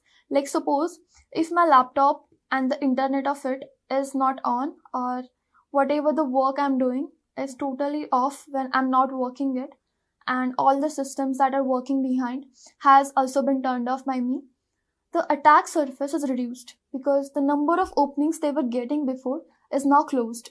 And that is how we can reduce the attack surface. I hope that you understood it. And why it matters is because the DIE triad is super useful in the cloud native environment and modern infrastructure environments where security needs to be baked into fast moving systems. Because we all know that the most vulnerable system for the cyber attacks is the cloud native infrastructures. And why? Because there are multiple services running that carry your data. And if one of the services crashes or something happens to that one, even the cloud provider itself, everything on that cloud platform crashes permanently until, of course, you can retrieve it. And that is why distributed, the data shouldn't be centralized or like only located at one node. It should be distributed across multiple nodes. Then the data, once written, data shouldn't be changed, because changing again and again can make the data messy and can cause some issues that can further be used for the exploitation by the attackers. Alright, and last is ephemeral. Once you are done with all services and systems, close it right away. Don't keep any kind of attack surface open. And again, so once it is distributed, the DDoS is also cannot be performed, because if the data is available over multiple systems, what the attacker will do with the DDoS? So basically DDoS is distributed denial of service. So here what the attacker does is, we are going to see that further, but still I'm giving you just an understanding of what DDoS is. It will target you with the help of bots. Like suppose your user limit is restricted to 50,000. Now what the attacker will do is, he will try to send you a request 50,000 plus, and your system is since programmed to handle only 50,000 users. If there are users that are going to be more than 50,000, your system will be crashing. It will crash no matter how powerful your system is. So if the systems are not centralized or like distributed, even if one system, they like DDoS attack happens on my system, other my colleagues have the systems which have the same data, that is protected. And this way we can resist the DDoS attack. And it is the best solution against a distributed attack is a distributed service. the diamond cuts diamond, just like that. A distributed attacks cannot do any kind of harm to the distributed service. Alright, and now for the immutable, like the changes easier to detect and reverse. If there is any change into your current file directory or whatever the code you have or software you have, and all the logs, like whatever the changes you have made are there, then they are easier to detect. Like, okay, I have changed the URL or I have changed the token. Now what the attacker can do that, if he saw that here is something changed, and now we all know that, okay, XYZ person is supposed to change that data, so he has changed that. So we might overlook that, or it might give an opening to the attacker to change or replace that proper token with the fishy or maliciously programmed token over there, and that can cause a real harm to the organization. And it prevents us from unauthorized changes stand out and can be reverted to known good. Like, it may be overlooked, just what I say. That is what is explaining basically. Then we have ephemeral. So this drives the value of assets closer to the zero. Now what does it mean is, it makes the dagger persistence hard and reduces the concern for assets at risk, like we just discussed how it works. So I'm not going to explain it again. Now then we have the last framework, that is AAA framework. Now this is also known as the identity gatekeeper. Now why it is known as that identity gatekeeper? Let's see that. It is basically used especially in the network and identity security. So A in this framework, first A in the framework stands for prove who you are, like authenticate. Just like we have biometric authentication to pass into some of the confidential rooms or even our offices, so that it proves who you are, that you belong to that community, that you belong to that group, or you belong to that team or organization. Okay, so first we need, that is authentication. Second, we have authorization. Check what you're allowed to do, like what is your authority. This is only, like suppose your authority is looking only up to this one team, and whatever the resources that are allotted to that particular team, you're only allowed and authorized to access that kind of resources. You cannot access other teams' resources, and that proves the authorization. And third is accounting. Track what you did. Basically, it is accountability. Suppose you went to the office, what kind of work you did today, and which services you used, what kind of resources were utilized by you. It tracks everything, and that is why it is known as the identity gatekeeper, or it tracks the identity of a person, like who he is, what he's allowed to do, and what he did today. So it keeps the person in the check inside a network. Okay, we have an example over here. Suppose you're logging into a secure portal. The first thing it asks you, like who you are, prove that you belong to this portal or organization, or you are the member of this. So for that, what do you do? Log in. Yeah, that is authentication. Then you are only like privileged to access certain files. That proves the authorization. And like in the portal, you cannot access all the files. You can only access the files that you are authorized for. Then we have keeping logs of the activity, that is accounting. Whatever the activity that you do on that account secure portal, everything is audited with the help of logs. Okay, so that was it for the 3 triads. I hope you understood this. So these 3 triads shape how we think, what we monitor, and what we secure. Okay, from personal apps to the enterprise level systems, these 3 triads are must that you need to implement in your working and security frameworks. But now we need to know the right tools and techniques to implement what these frameworks were built to address. And that is where the cryptography arises from. Okay, like this is the major tool that encrypts your everything that you do on the internet or networks basically. So cryptography is the art and science of protecting information by transforming it so that only the authorized or right eyes and hands can access it or even change it. Okay, and why is it so important? Because cryptography provides us with the encryption. Basically, encryption is what protects our data. Like we saw the presentation layer. At the presentation layer in the OSI model, all the data that we send gets converted or encrypted into a ciphertext or a unreadable code. So who does that? Cryptography itself, or the encryption, right? And that is why it is so important in cybersecurity, and proving it a core pillar of data security as well, as it helps us to achieve all the three pillars of CIA triad that we just saw. CIA, that is the confidentiality, integrity, and availability. Now, how does it support it? Let's see that. So, the first pillar we have is confidentiality. So, the first pillar of the CIA triad is confidentiality. Through encryption, it provides us with the confidentiality, like our data is converted into an unreadable format, keeping it confidential, like no one can read it or access it with the help of this ciphertext that we saw already, right? And you cannot decrypt it until and unless you have the right key to decode or decrypt the data. All right. So integrity or hashing. Now the second pillar is integrity. Now how it provides this integrity? With the help of the hashing. Like what hashing is? Hashing, it means like even if a single change is made into a file, then the hash of that file, hash is basically a ciphertext or some gibberish code that is generated when you convert the data from plain text to the encrypted format. It generates the hash. So hash is basically, it is labeled, like basically it's name of that file. Whatever the encrypted file you get, it has some hash. Hash is basically a numerical name given to that file. It is basically starts from SHA hyphen the numerical address of that file. And even if a single change is made into that file, the hash of that file changes, which means the name of that file changes in terms of cryptography. And that is how the cryptography tells you that, okay, the hash is signaling a mismatch, which means the integrity of this file is breached. Like someone has changed something and the data is not tampered. It is not the authentic one. And that is how we get to know that the integrity of this file has been breached. Okay. So last thing that we have is authentication and authorization.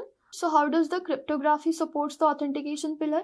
With the help of the digital signatures and certifications, which again is possible with the help of public key verifications and signed messages. So through the digital signatures and certificates, your system can verify that the user's identity is similar to what he is trying to prove. Like suppose I'm pretending to be someone, suppose with the person XYZ, so that the digital signatures and certifications provides that authentication that, hey, she is pretending to be XYZ person. Please check with the help of digital certifications and signatures that is she the same person exactly. And that is how it supports the authentication feature of CI triad. Okay, so I hope this is clear. Then again, we move forward to the types of cryptography. So first we have a symmetric encryption, which is same key for the encryption and decryption. So the encryption here and decryption, basically encoding and decoding, is done with the same key. The key here is same, no different keys. Only one key is used for both encryption and decryption. And the standard example for this is advanced encryption standard. Okay. Now, what does it mean? That suppose that you have sent a data and that is encrypted using a secret key at the encryption level, and you have provided a ciphertext out of that. When it reaches to the receiver, the same key is used to decode or decrypt the message that was sent here. The same key is used and then it is converted to the plain text that the receiver can read. Okay, so that is why it is called as symmetric encryption, because the key here is same or similar to it. Okay, now where this is used?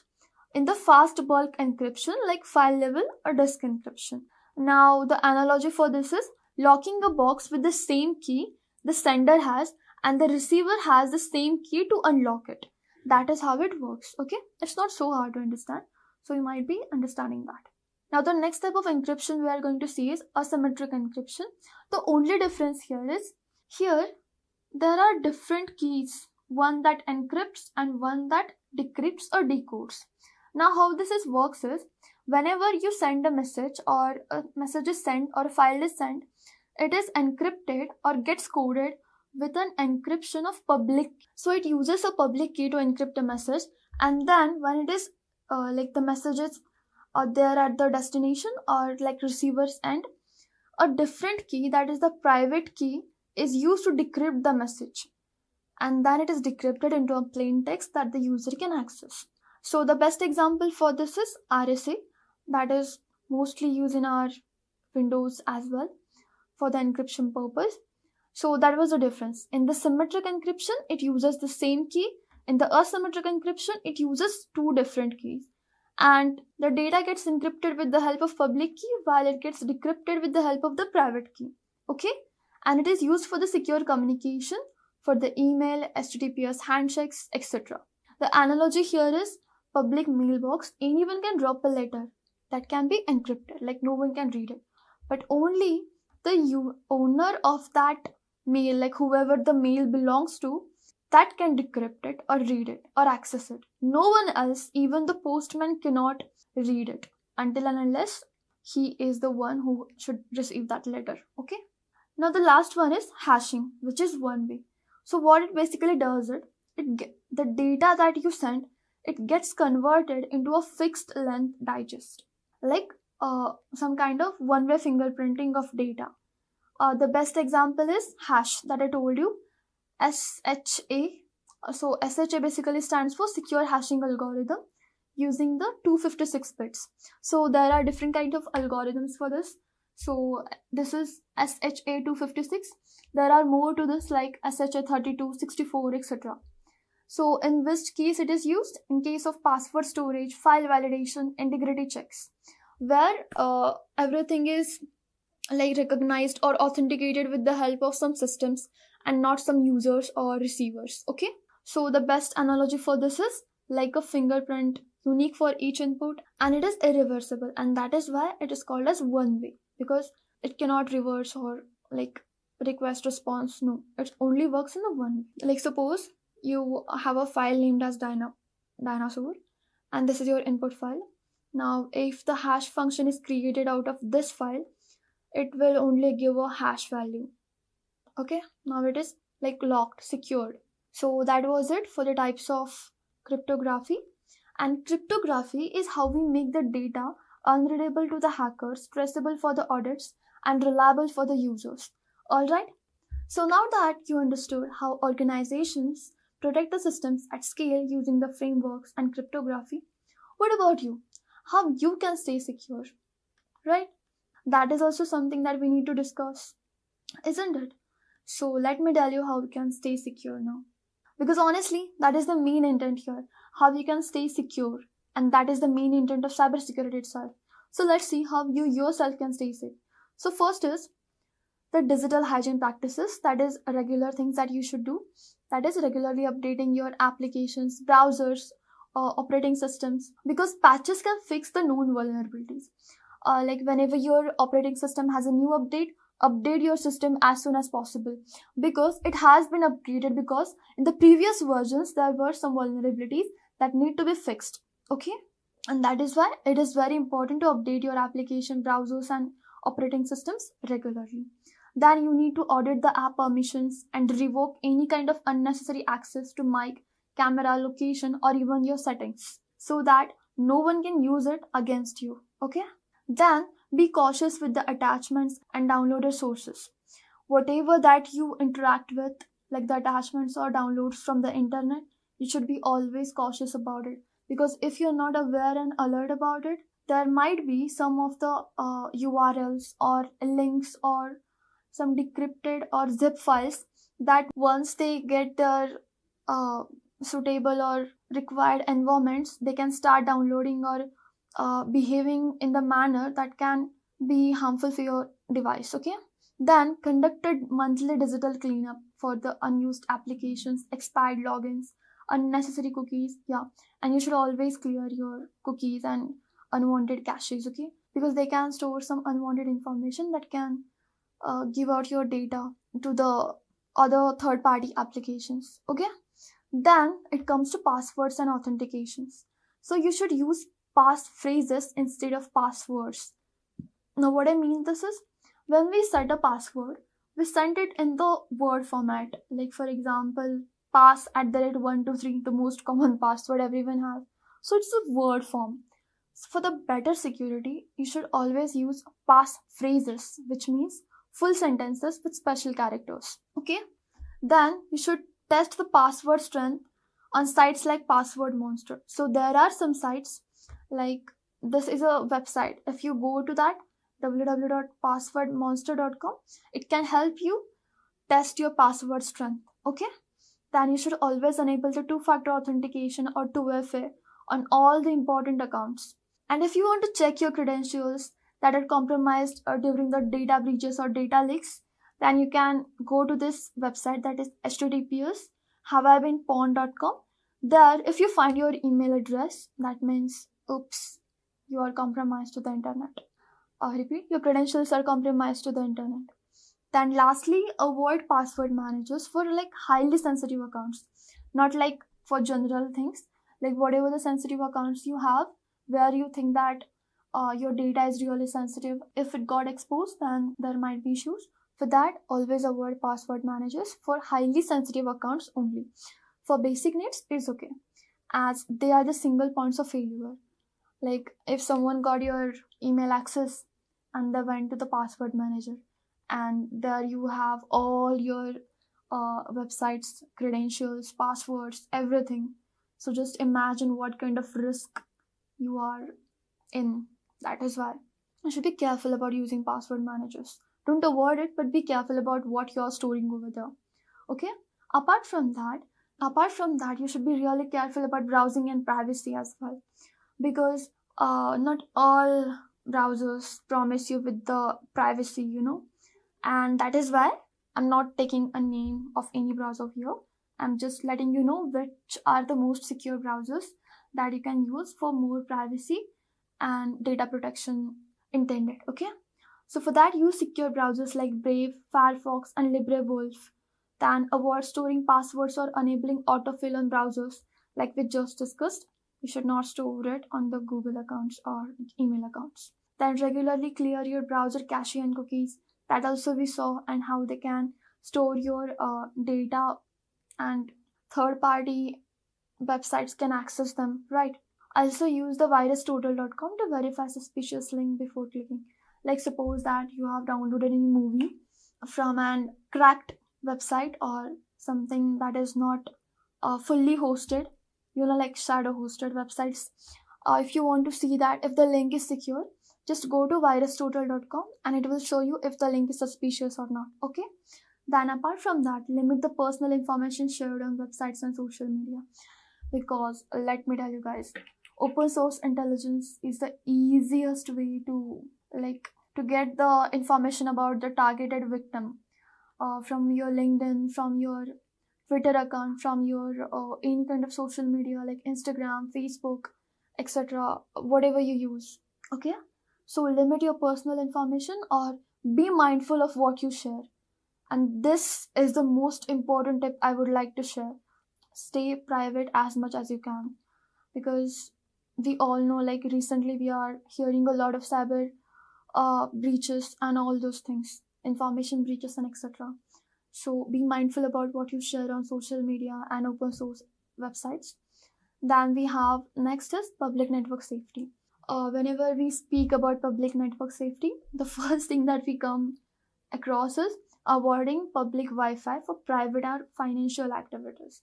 Like suppose you are doing some bank transactions, or sending money, like huge money to some like negotiations that you have made, like closing a deal, something like that, or sharing some private information, you should always avoid the public Wi-Fi, because it has the potential risk, and this is commonly happening cyber attack, that is sniffing attack through the Wi-Fi.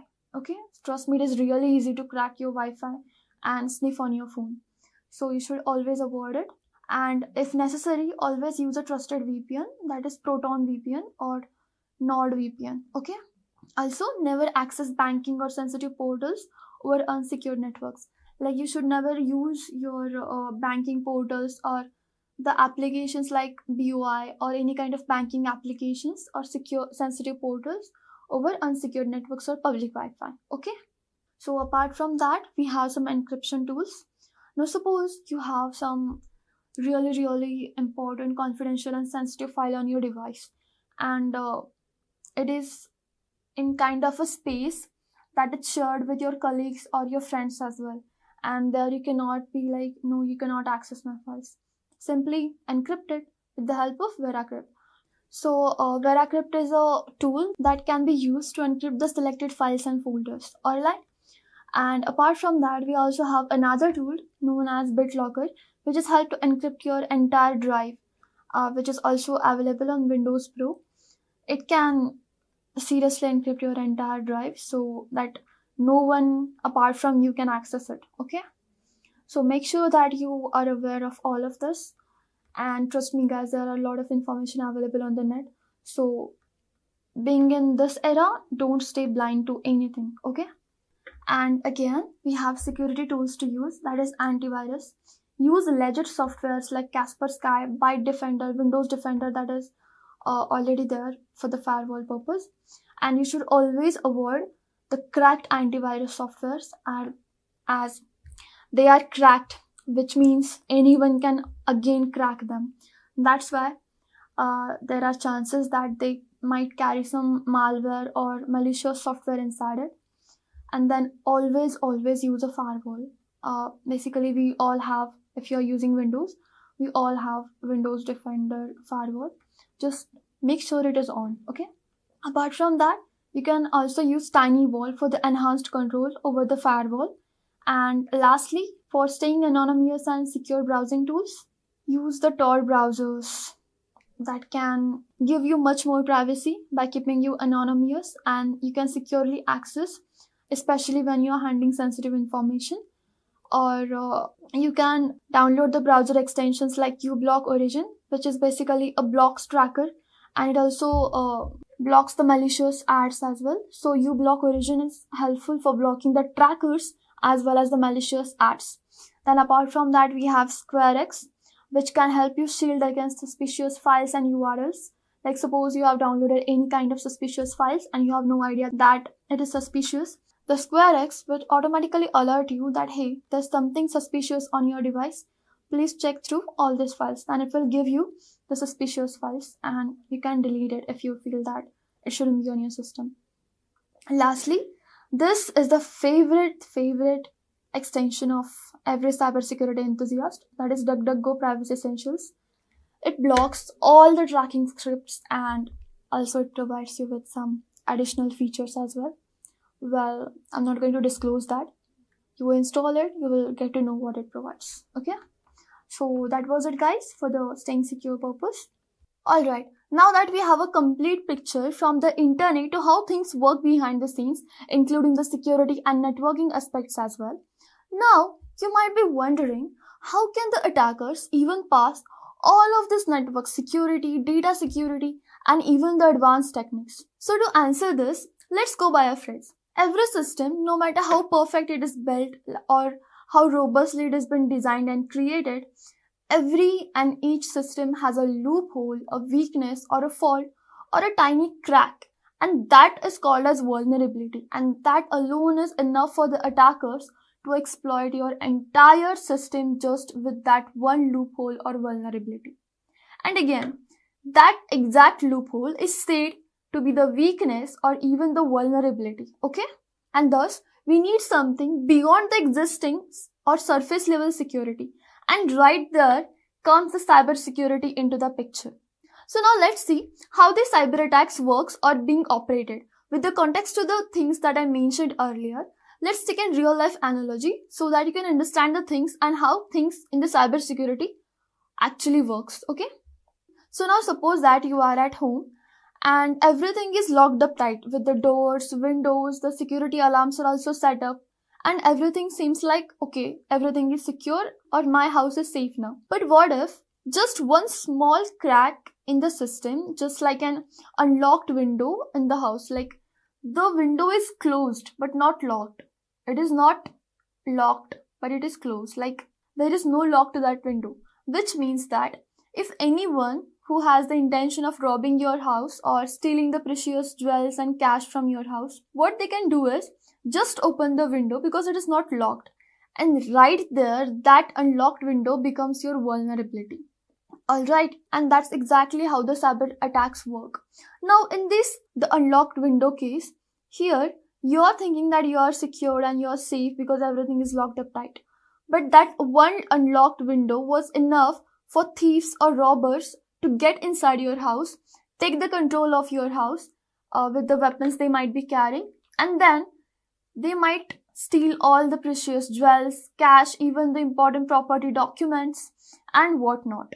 And that's how they gain the access over your house, and they do whatever the intentions are there of them, right? And that is how cyber attacks are carried out.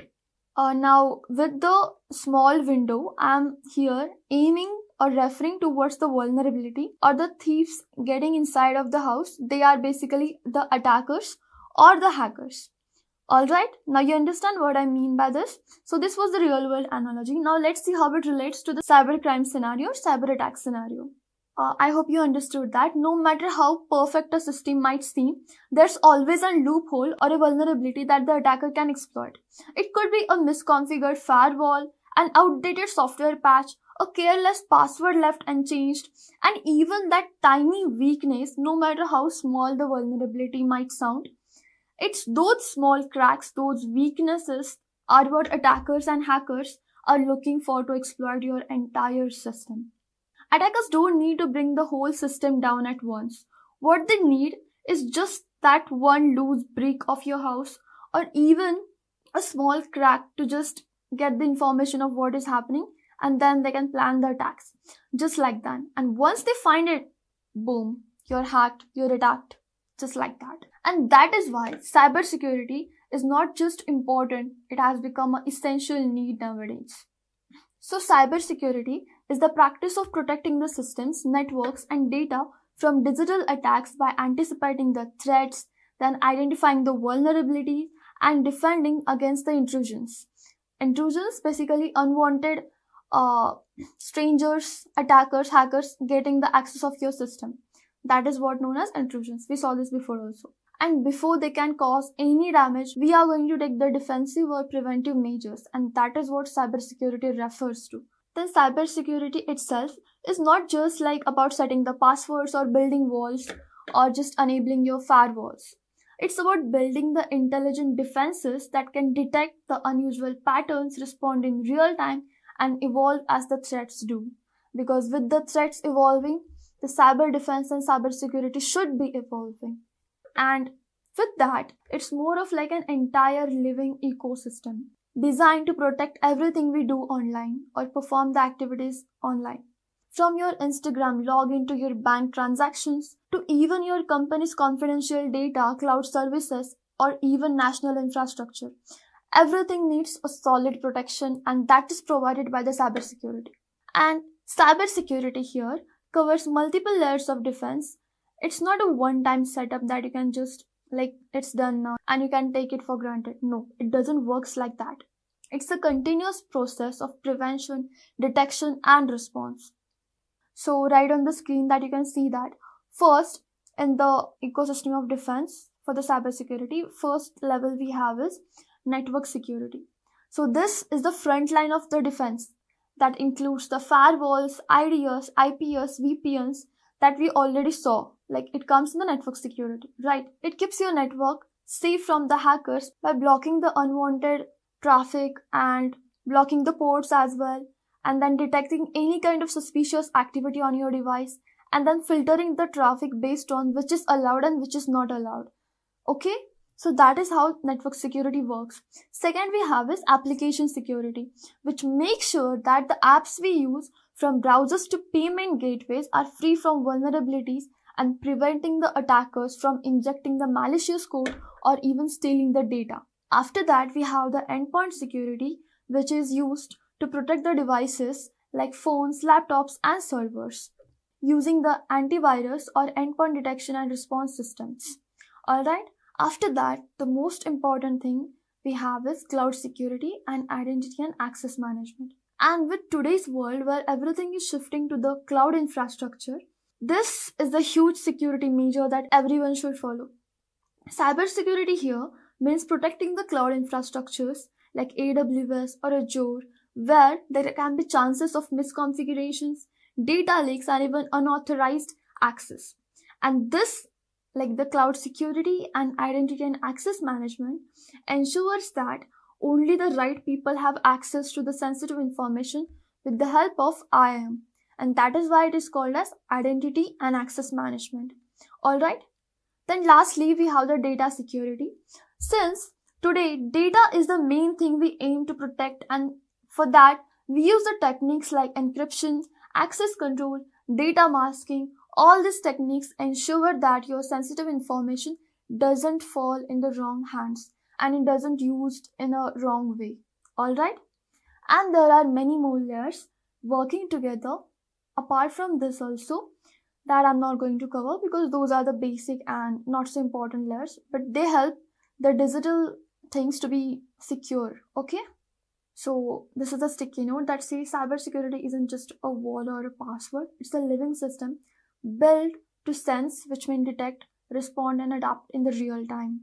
Because with the attacks evolving, the security should too. After that, now we have how the cybersecurity actually works. Okay, to explain this, I will start from the prevention or insight. Insight like the organizational understanding to manage the cyber risk to systems, assets, and capabilities.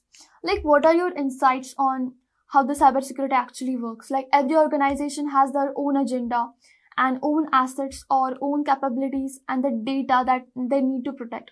So, according to the insights that each company or organization has, they should manage the cyber risk according to that and design the systems in that way, particularly designed for the specific organization. Okay, after that we have prevention. So first we need to stop attacks before they actually happen, because again prevention is always and always better than the cure, right? So prevention includes the firewalls, antivirus software, encryption, secure passwords, and multi-factor authentication. It's like building the strong walls using strong locks and making sure every entry point is tightly secured. Okay, after that we have detection, because let's be honest, no security wall is completely impenetrable. We already saw that no matter how perfect a system seems, it always has a weakness, it always has a vulnerability. And that is why even the security wall is not completely impenetrable. And that is where cybersecurity systems constantly monitor your environment, watching for anything that is suspicious or unusual, like someone trying to log in from a country you have never been to, or a user accessing files they shouldn't. This is where the real-time alerts and monitoring systems works. And with the AI behavior analysis and threat intelligence in the place, it becomes easier to detect any kind of anomaly or suspicious behavior into the system. It's like having a security guard 24/7 watching over your properties and your assets with a night vision, goggles, and a suspicious and smart mind. Okay? After that, we have response. And even if after all those, something like happened and something passed through your system and you detected that something unusual activity or suspicious activity is being carried out on your system by a malicious attacker or with the help of a malicious software, right there, it is the response time. So here, the cybersecurity teams launch their incident response plans that actually works by isolating the threat, shutting down the access, and restoring the systems from backups, and trace how the breach actually happened. Think of it like the knights rushing to the gate, like locking the door. Like suppose you've watched in the movies, right, where they have kingdoms and the king is resting into the castle, and during night some thieves or intrusions or some luteras pass through the main gate and are trying to gain the control of the kingdom. What they do, the soldiers in the kingdom quickly go to that place, then make sure that they grab each and every attacker there and make sure that they de-weaponize them first, and after that they ask the attackers to surrender. But not exactly like that, but just like this the response teams also works. And after that they lock the gate. In the similar manner, whenever something happens like a suspicious activity into your system, the cybersecurity teams immediately execute the response plans, locking down the system and rebuilding anything that has got damaged before the another attack even happens. Okay, so that is for the response. After that comes the recovery, like business continuity, plans to maintain resilience and restore normal operations after a breach. Now, whatever the damage has been caused, it needs to be recovered, right? And once the damage is recovered, it's important to patch the system so that everything is recovered and is secure now. Okay?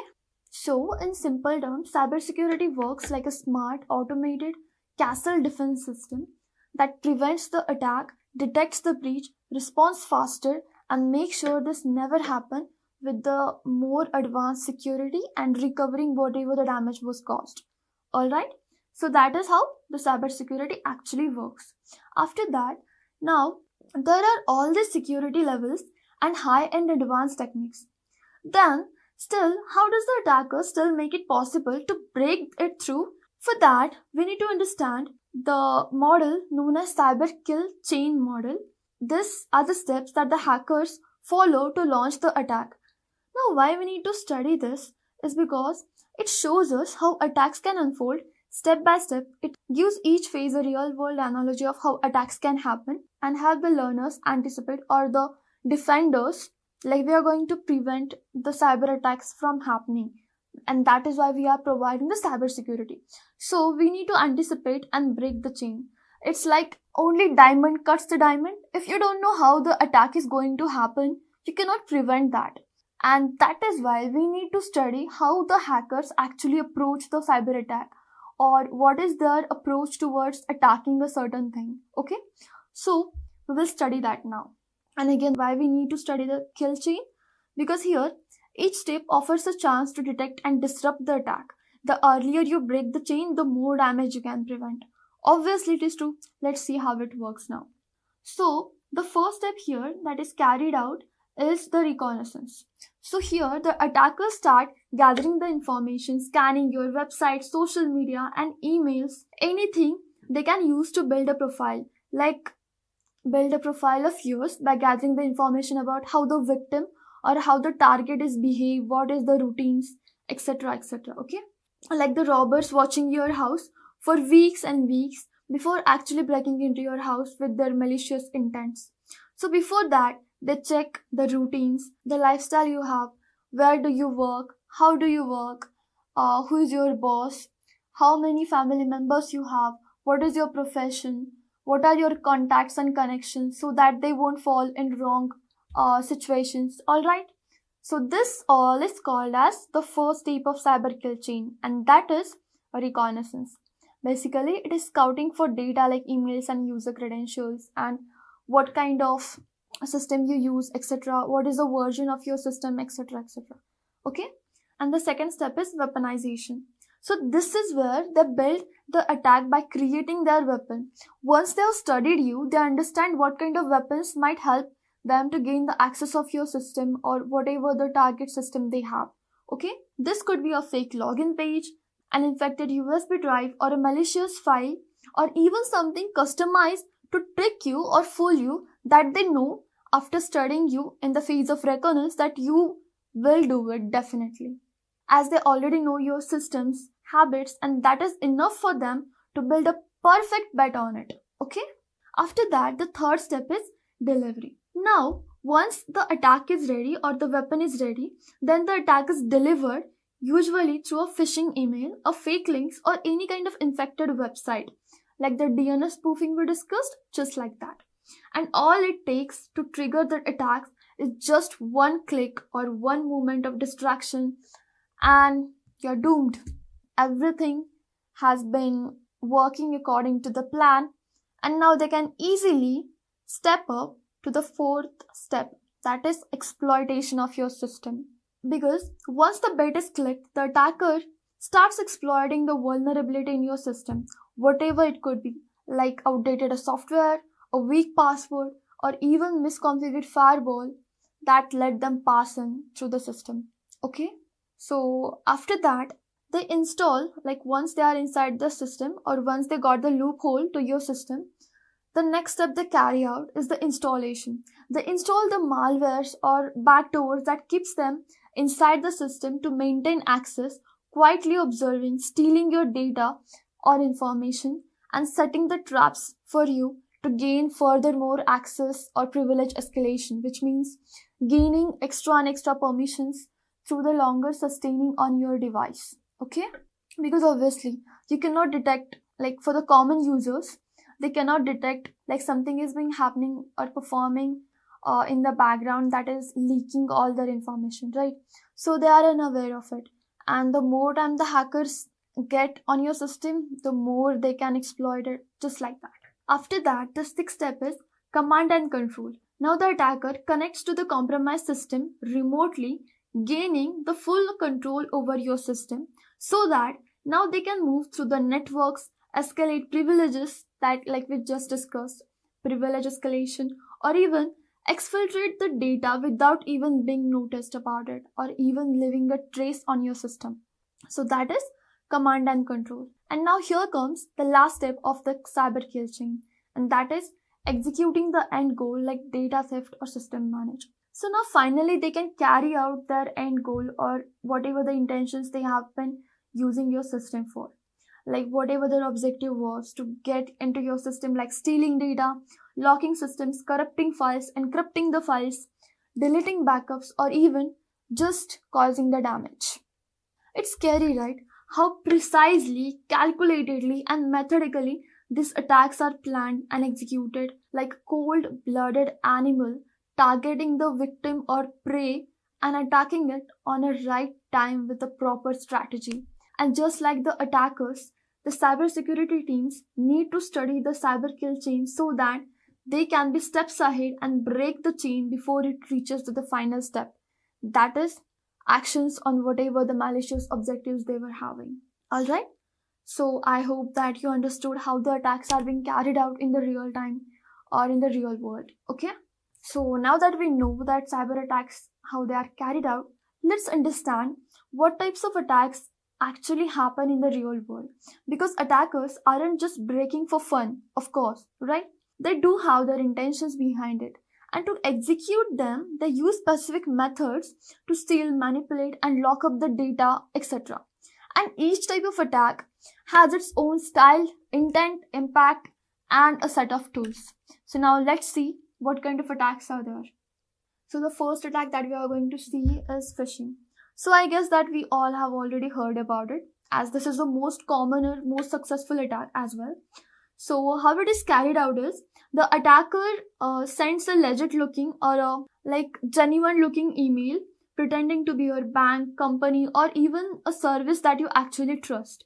And then when you click a link sent by them and log in into the malicious account, that is masked to look like a genuine or a legit account. And just after you log in into it, they stole your credentials and simply trick you with the huge damage with that cost of just login page. And the easiest way they do is send fake emails to trick users into entering credentials. Example, a fake bank login email that users types with the real credentials. Okay? So what you can do to prevent this from happening is never click any kind of suspicious link.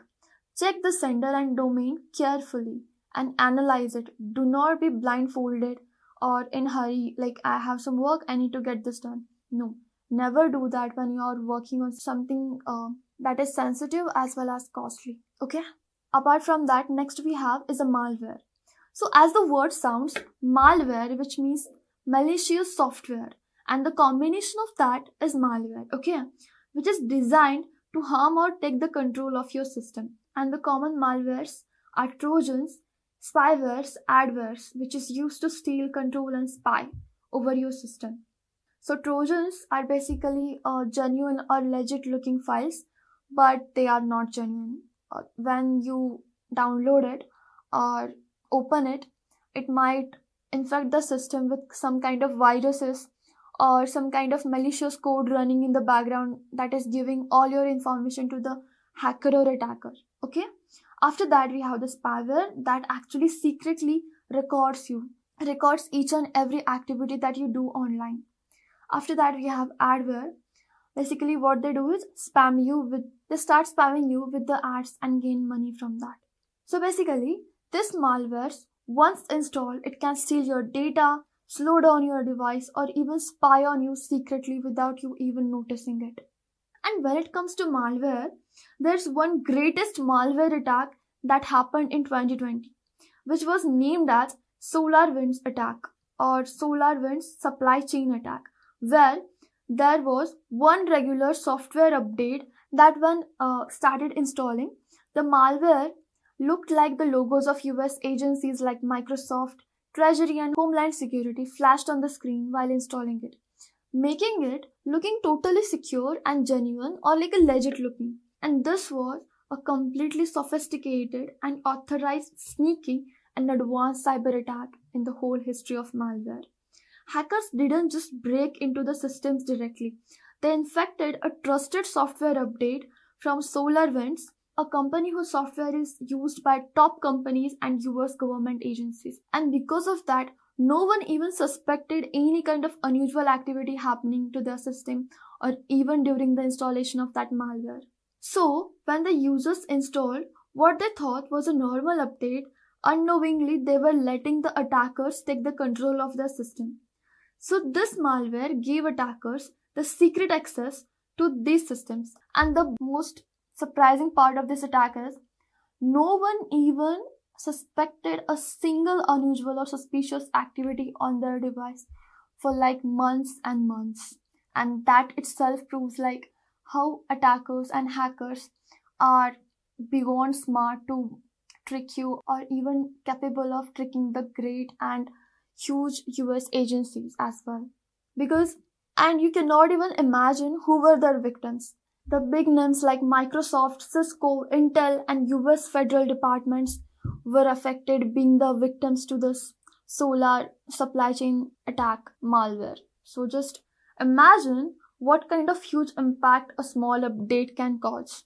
So what we understand by this is even the most trusted tools can be dangerous if compromised. And today's hackers mostly target the supply chain itself, the tools, the vendors, and all the updates in our like devices that we use, we all rely on. They all are targeted by the attackers. Now the third point that we are going to study is ransomware. So you must have heard about it in the movies because this is the most exciting cyber attack in the movies. Like it is shown in most of the movies. So now this is the most brutal of all the cyber attacks because once it goes into your system, it basically encrypts your entire system and demands huge billion-dollar payments to unlock that, like to get the key to decrypt the files so that you can access them. And that too, you need to do all these payments, like billions and millions dollars, in terms of bitcoins. Now, why bitcoins? Because bitcoins payment can be done anonymously without the either side revealing its identity. And that is why they ask you to do it in bitcoins. And this ransomware is a huge risk if you don't have a backup to all the data or like you haven't stored the backup on cloud or some drive. You are doomed because all your data is encrypted. Now you cannot access it without handing them the ransom they want. Ransom is basically huge amount of money being traded for this key to decrypt all your files. Okay, so for the ransomware also, there is a famous ransomware case named as the WannaCry ransomware that happened in May 2017, where a ransomware worm called as WannaCry sprayed across like a wildfire across 150 countries and just within few days. Oh, 150 countries. Not a joke. And it targeted computers running outdated versions of Windows. And once that Windows were infected with the WannaCry worm, it encrypted all the files and demanded huge billion dollars in terms of Bitcoin to unlock them and to give them the key. And the most shocking part of this is it hit the hospitals in the UK, delaying the surgeries and locking the patient records. And you know how they were able to get inside the Windows system? So this all started by exploiting a single vulnerability known as Eternal Blue, which of course the Microsoft Windows has now patched it. But back in the time of 2017, it was unpatched.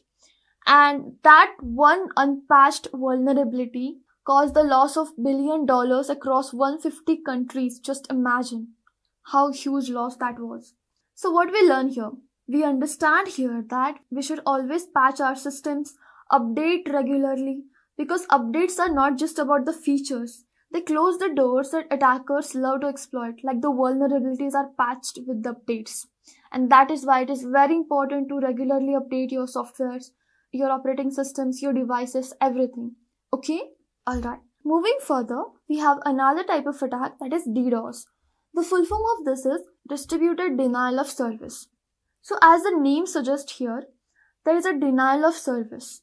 And just like that, to create that denial of service, the attackers sends thousands of requests at once on a website or a server with so much fake traffic that it becomes incapable for handling the real users, making all of its services down and crashing the website finally. So to explain this in an easier manner, imagine that 10,000 of people trying to get in through a single door, which means complete chaos and mess. While no one is able to get in, DDoS attacks often act as a distraction used to take down websites or distract the security teams, while other attackers and hackers take the control of another thing that is their main objective in the background. So this way it acts as a distraction, like seeming to the main problem, but the main thing that is being carried out is somewhere else. So now the security teams are busy patching the DDoS or preventing the DDoS attack or taking the preventive measures or responding to it, while the hackers or attackers can smoothly carry out all their main objective intentions in the background. Smart, isn't it? So that was it for the DDoS attack. So this is the attacker. So he is targeting this system with the help of the Trojans, the malwares, the phishing, and these bots are carrying out this all malwares and targeting the victim systems. Alright? While the mastermind behind all this is just operating one system and from there controlling all of these thousands of bots. Really impressive and smart, isn't it? So apart from that, we have another attack, that is man in the middle. We have already talked about this, right? So this is where an attacker secretly changes or potentially alters the communication between the two parties, often a user or like a website or even an application. The attackers essentially insert themselves into the middle of the communication flow without knowledge of the two parties, like the user 1 and the user 2, or the user or the website or any kind of organization, allowing the attacker or man in the middle to listen to the conversation going on over here so that they can steal the data or even manipulate the information by changing it or providing the wrong information, causing miscommunication, information mislead, and many kind of attacks over here, like stealing the data. If a bank transaction is going on, then changing the account number and making sure that all the transaction is happening to his account, right? So this is really dangerous. And this attack is common and mostly done over the public Wi-Fi's.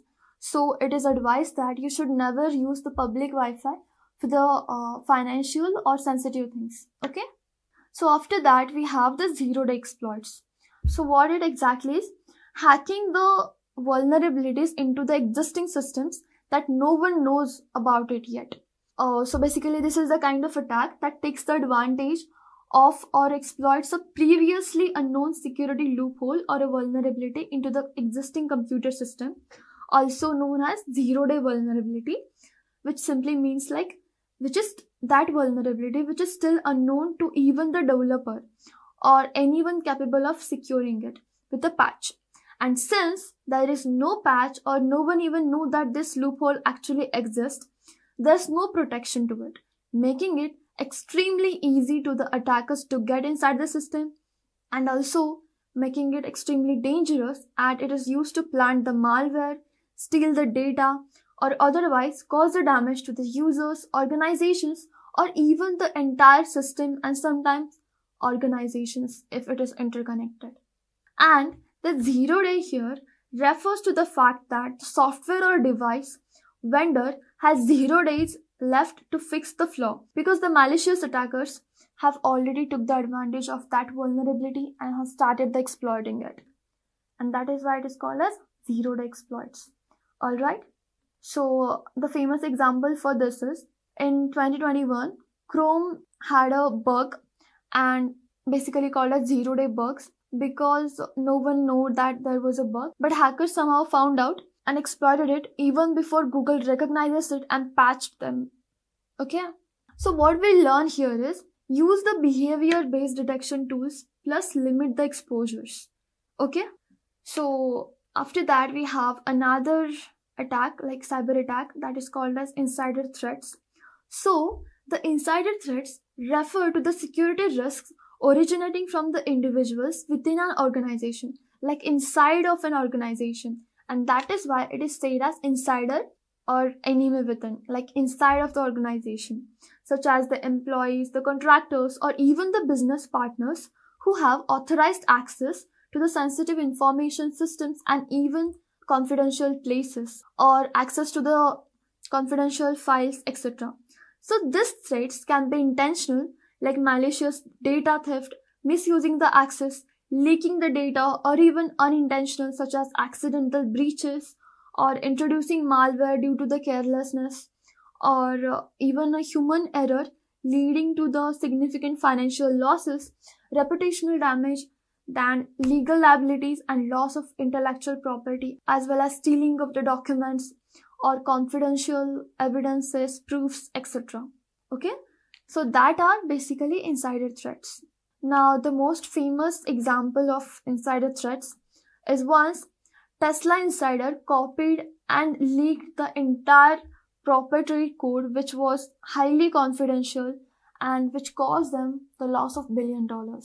Though the Tesla recovered it, but it was already into the wrong hands and their idea or the code, entire the code base was copied. Okay, for that there should be always an identity and access management systems or role-based access control management systems than the audit trails or activity monitoring, because a small negligence can risk the entire organization and put it into the door of bankruptcy, right? So now after that we have the attack called as social engineering, which means hacking the humans. Now, so this is the practice of manipulating individuals into performing actions or divulging confidential information that can be used for malicious purposes. And basically, it relies on the psychological manipulation rather than technical hacking or exploiting human vulnerabilities to bypass the security measures so that they can target you to understand your habits, vulnerabilities, security protocols, and trick you into revealing the sensitive information or data that they want to know, or even to perform something that can compromise the security. And to get this done, they might pretend to be your boss, technical support manager, banking officer, or even an HR. And the best examples of social engineering are phishing, baiting, pretexting, etc. So, what we can do to avoid this is we can train the employees on phishing, impersonation, and awareness of what social engineering is and what kind of risk they are open to. Okay, all right. So we saw the major attacks here, from phishing to ransomwares to social engineering, and all these attacks with different styles and targets, right? All right. So now that we have saw the major attacks here, from phishing to ransomware to social engineering, and all these attacks with different styles and targets, but how were they even carried out? Well, with a variety of tools that are designed with the target specifications, intentions, like the mix of scanners, sniffers, analyzers, and major software and tools to detect, penetrate the security systems and pass them through without even coming to notice of anyone. And this are important for both hackers as well as defenders to know about them. So let's see what kind of tools everyone should know, because it's as simple. If you don't know how the attack is done using which weapon, you cannot understand it. Just like the soldiers of both parties in a war need advanced weapons with the same technology and with the same competition. Only then and then they can defend themselves, right? Thus, weapons are for both, for attacking and for defending. So let's see what are some famous tools in terms of cybersecurity. Again, here's an important note. That is, one attack, it doesn't mean that it requires only one tool. Attackers use a blend of scanners, sniffers, spoofers, payload injectors, and even cloaking tools. Cloaking means hiding or staying anonymous that helps them to stay anonymous, that kind of tools. So these are not just one, right? It is a proper mixture of all kind of tools. And that is why defenders need to know both of them, the tools and the psychology behind using them. So let's start with the reconnaissance tools before. So reconnaissance, it means like the tools that help them to gather the information and study the victim. Okay.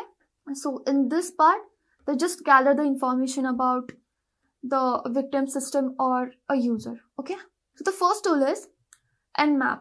It is mostly used for the network and port scanning and reconnaissance. It shows you everything that is exposed, including open ports, then services, operating system, the versions of them, so you know that what an attacker might see first. And thus, once you know that what is the perspective of an attacker, you can protect it and take the needed actions based on the analysis. Right? So that was it for the Nmap. So after that, we have open source intelligence tools like Shodan and Maltego.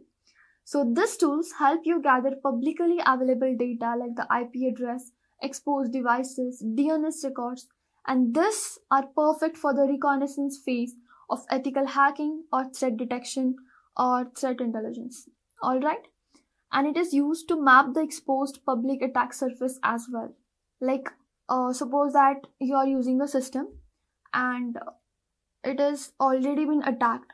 So it helps us to expose that public attack surface and how much the attacker can attack on the common surface of the system. Okay. So after that, we have something called as vulnerability scanners. So what they do is they basically search for the vulnerabilities inside your system. So now you're working in a bank or something which is confidential. So there you need to scan for the vulnerabilities again and again. And the tools that help for the vulnerability scanning are first is Nessus, which is also known and is famous vulnerability scanner tool. It is mostly used for scanning the weaknesses and vulnerabilities inside a system. It scans the entire system and application for thousands of unknown vulnerabilities and misconfiguration, which is perfect in case of regular updates and checkups for that. Right? It also scans for CVEs, patch issues, and even the configuration flaws. Apart from that, we have Burp Suite. So basically, it's a web app security testing framework used to find web app vulnerabilities. It is used by ethical hackers to analyze everything from login forms to cookies. Burp Suite is especially great at testing the things like cross-site scripting, SQL injections, then CRF testing, which is also known as web pen testing also. So apart from that, we have the tools for exploitation and attack simulators. So in the first case for exploitation and attack simulators, so these are the legal weapons that you use to test how strong or robust your system is and what kind of attacks are still able to penetrate it. Okay? So the first here is Metasploit. Metasploits acts as an exploitation framework used to simulate the real world attacks. Basically, it is used to simulate or carry out the simulation of real attacks, which helps the ethical hackers to test how the vulnerabilities into the system can be exploited legally, because you are testing this. You can launch controlled attacks, test the defenses, and generate the reports based on them, which is again used to launch ethical attacks, test the patching of the system, and generate the proof of concepts. Like, okay, this is impenetrable, but this is penetrable, and thus this is vulnerable as well. Okay. Apart from that, we have the John the Ripper, which is a famous password cracker. And just like the name, the password cracker, it rips out the password until you actually have a really strong one. But it is also used for testing the password strength used in controlling the environment, also to test how secure the password hashes really are. And it also gives you a great reminder why you should never reuse the weak passwords. Okay. Apart from this, we have the detection and IDS, that is the intrusion detection system and monitoring. So basically, these are the digital security guards of your system. And the first tool that we are going to see here is Snort. It helps you monitor and alert you about the real-time traffic, which is mostly used in terms of IDS and IPS, that is intrusion detection system and intrusion prevention system. Snort scans the incoming packets and triggers alerts when it detects suspicious activity, kind of like a security camera with motion detection that can even prevent the intrusions from entering. Okay. After that, we have Wireshark. So basically, this is a packet analyzer. It is used mostly for the packet analysis. It lets you capture and inspect the network traffic in the real time. It's like having a proper X-ray of your network, like what network packets are going and what kind of flow they have, so that you can spot the weird or malicious behavior hiding into the flow instantly and smartly. Okay. And the last tool for our detection and monitoring is Splunk. So Splunk is used as a security monitoring and incident response tool because it collects and analyzes logs from across the systems, turning the raw data into powerful real-time security insights. Okay? And lastly, for the forensic and post breach, like suppose something happened in your system and there is a breach in your system. So then we have a tool named as Autopsy. So basically, it is a digital forensic tool, and by the name itself, you can understand why it is used. Yeah, for the forensic itself. I mean the digital forensics. It is used to investigate attacks after they happened. It also helps the forensic investigators to dig into compromised systems, track attacker movements, and even collect the digital evidences as well. And I hope that you have understood all kind of tools used in hacking purpose, like you can see over here. And that was it for the major tools in the cybersecurity. But remember one thing, a great cybersecurity setup isn't just about tools. It's more about the strategy, timing, and the teamwork. Defenders often use many of these tools together in terms of layers, just like how we studied about the cyber kill chain. Yeah, the attack also happens in chain. That's why we need a proper mixture and something that can crack the attack.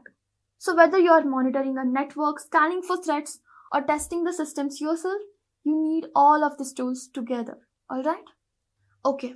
So far we have seen how the defenders can stay sharp and what are the tools they should be aware of, what kind of attacks they should be aware of, and what is the cyber kill chain model is. Right. But do you know that the most valuable and smart defenders are actually the hackers itself? I mean the ethical hackers, or also known as the white hat hackers. They are the ones who use their attacking skills for the good, and that is why it is called as ethical hacking, which means they are legally allowed to hack or test the systems or even hack something just for the defense purpose. Okay? So let's see what ethical hacking is in a proper and detailed way. So ethical hacking is all about finding the vulnerabilities before the bad guys do. These hackers are actually given the permission to break into the systems legally and safely to expose the weak points, and that is why they are known as ethical hackers, ethically hacking or legally hackers or legal hackers. They think like the attackers, act like the attackers, but report their finding like whatever they understood by their attacking, and they report whatever the findings are after analyzing and simulating the attack or even attacking for the defense purpose. They help the companies to stay secure with this. Okay? Now what attackers does is they will scan the open ports, exploit the known vulnerabilities, try privilege escalation, map out the lateral movements, and report every single flaw, everything without causing any kind of damage to the system. It's like hiring a thief to break into the house just to see that if he is able to get inside the house or not. And if he does get into the house, that means that is one way how the another robbers or thieves can think. Alright? And that is our loophole that needs to be fixed. Just like that, ethical hackers perform in the same way. So apart from this, we have one more thing related to the cybersecurity, that is penetration testing, or also known as pen testing. So pen testing is a controlled simulated cyber attack on a system or an application or even on a network, and the goal here is to test how secure the system really is by simulating the attack that attackers can do. Okay, and that is called as pen testing. Apart from this, we have bug bounty hunters. So bug bounty hunting programs are where the big companies like Google, Meta, Apple run the big bounty programs by rewarding the hackers or bug bounty hunters specifically with the money for responsibly reporting the bugs or the security issues that they lie on their system. Okay, and with the help of bug bounty programs, some hackers can make a career out of this, because once you find a vulnerability or a loophole inside the systems, they reward you with millions of dollars and some extra privileges with it, because you help them secure their $1 billion, of course. And that was it for the most common cyber attacks.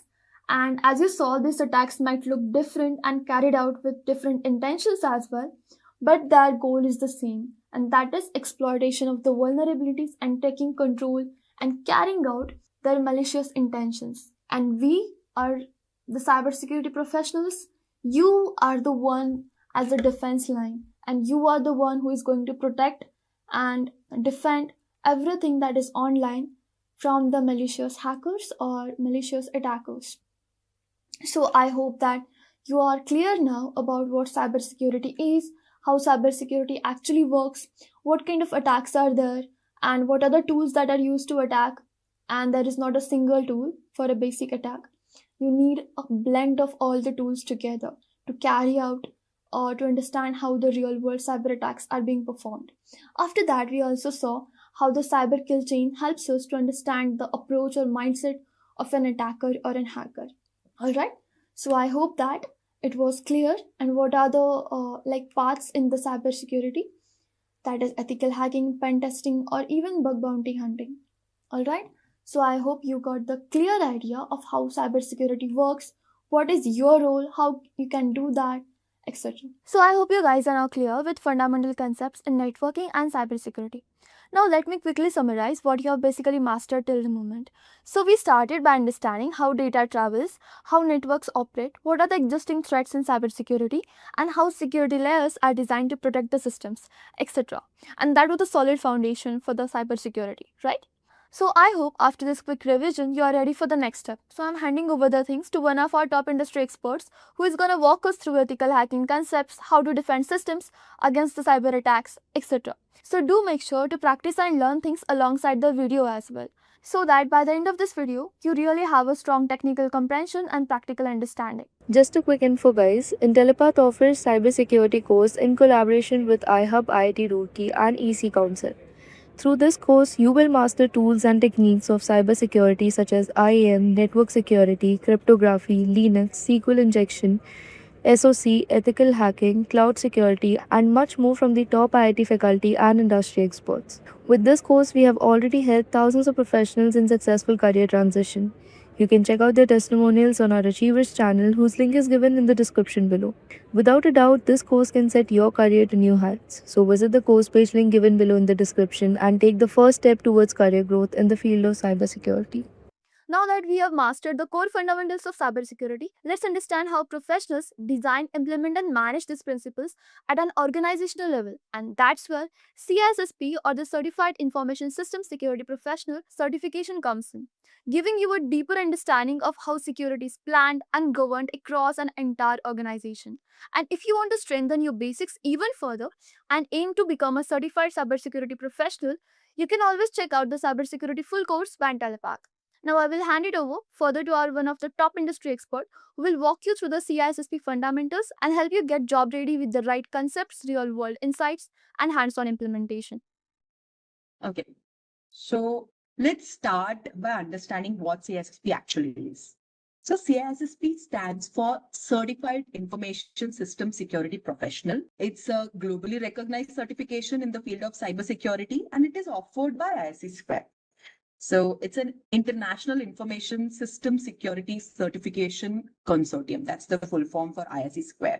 All right. Now, when I say CISSP, it is considered as gold standard certification in the world of cybersecurity. When you have it, it proves that you not only have the technical knowledge, but also have the managerial and architectural skills need to design, implement, and manage a security program in your organization at an enterprise level. Okay. As it is developed by ISSP, we have already discussed that it is a non-profit organization which is dedicated to security certification and education. Now, if you have the certification, or we have already said that if you have the certification, it basically shows that you are ready to manage risk in your organization. That is, risk management is one of the major part of CISSP, protect assets and uphold security best practices. Right? Now, who should consider taking up CISSP? So, mid to senior level professionals in IT security, risk management, or IT operations can consider taking CISSP. Don't go at the image. It is ideal for roles like security analyst, or you want to go into security engineer role, okay? Or you want to be a IT security consultant, or you want to pursue security architect, or the top level role is CISO, okay? And just below CISO comes security manager, or there are roles like auditor as well. Now, this here that you see earning potential, this is not as per Indian standards. I'll be talking about what is as per Indian standards. But yeah, globally, we say that average CISSP salary exceeds these many dollars. Okay, so it reflects that there is a high value for certified experts. Okay, it has industry recognition. Certification enhances your professional credibility, and it shows your commitment to best practices in the cybersecurity domain. So, why is this globally respected? So, first thing is CISSP doesn't promote any specific technology or product. That's why it is very flexible. It can be applicable to almost all the industries. It could be a specific IT industry or even non-IT industries, right? It's widely accepted. Majorly US government and many companies who are working for US, they are accepting this certification. Fortune 500 companies, major financial institutions, they all recognize CISSP as a mark of trust and competency. And it is mapped to many frameworks like NIST, ISO, IEC 27001. We'll be talking about these frameworks also through the upcoming classes. Okay. Now, what is the eligibility criteria? Is it that anybody can go and give exam? No, it's not like that. You need a minimum of 5 years of paid full-time experience in at least two of the 8 CISSP domains. There are 8 CISSP domains that we'll be talking about. And if you don't have that, right? So 1 year is a waiver. If you have a 4-year college degree or a credential from IC Square approved list, like you have some specific certification like CISA, CH, CompTIA Security Plus. Okay. And if you still don't meet the experience requirement, you can still take the exam if you want to take the exam. But this here, we are not only going to talk about exam, right? But if you, however, take exam and if you don't have the experience requirements met, then you can become associate of ISC Square, and then during the course of time, you can gain the required experience. So it is valid only for 3 years from when you give exam. Okay, and every year there's a maintenance fees as well. So the bottom line is CISSP is not just a technical test. It is demonstration of broad security knowledge, strategic thinking, professional commitment. So if you're looking to validate your expertise and advance into leadership roles, CISSP is a major milestone that you can achieve. There are some facts about CISSP. I'll just tell you. It was introduced in back, I think, 1994. And it is maybe the first information security credential that you require to meet. It is available in various languages, not just English. It is available in 8 languages and throughout 114 countries. Okay, so we can say that CISSP's work, people who have CISSP, they work globally in many countries. Like the count goes up to 160 countries of all the countries that we have globally. Okay, and currently more than 1.1 lakh 60,000 or so professionals hold CISSP certification. We talked about salary, but Indian salary range is different. We'll be talking about that later. Okay. So I'm just telling about CISSP exam. There is this link which you can refer to look about the exam outline. But if it is up to you if you want to take this exam because it costs really high, right? The exam format is that currently, what is the exam format? It says that there will be around 125 to 175 questions, including multiple choice, and there could be advanced innovative questions that adapt to your ability. So the format is computer adaptive testing, that is the CAT, means the exam adjusts the question difficulty based on your responses. If you are able to accurately answer the question, then it will increase the difficulty level. Okay, so it is having a dynamic style. That's why you require a strong preparation and understand all the domains. It's not like you understand just 6 domains better and 2 domains you just skip. It won't work like that. Okay, but let's say if you answer a question wrong, then the difficulty again it goes down. Okay, so it goes up and down throughout the exam. As much I remember, when I gave exam 2 years back, uh, I got around 140 questions. Okay, so if you are not able to give all the answer questions correctly answered, then you may slightly get a question, but it is in the range of 125 to 175 questions. And the passing score is 700 out of 1000 points. Earlier, the test was of 4 hours. Now it is of 3 hours. Um, it is a CAT based test. Okay, but you cannot go back to previous question in this exam. All right. And once the algorithm is, say, 95% confident that whether you will pass or fail the exam, it will end the exam before even you reach 175 questions. That's why I said around 140, 141 questions. After that, my exam ended. And when you go out, you get whether you have passed or not. That's it. It's very simple. Okay. Say people who are not from non-English background, there are some languages like French, Spanish, and all. So they have a linear format. So it's a non-adaptive format, and they have total 250 questions, and the time limit is 6 hours. But that won't be the case for us. Most of you will be giving the exam if you give exam in English only. So what is covered in this exam? 8 domains of ISC square, common body of knowledge, CBK, will be covered, which we will explore next.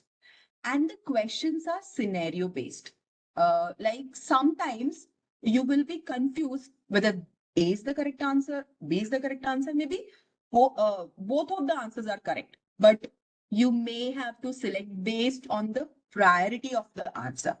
Okay, so it requires little judgment, strategic thinking rather than just recalling the answer. Okay, so it's not just remembrance type of questions, but there are many scenario-based questions also. Let me give you an example here. A question could be, what is the best course of action for a CISO in this specific scenario? Okay, so you have to think like a CISO at that point of time. Okay.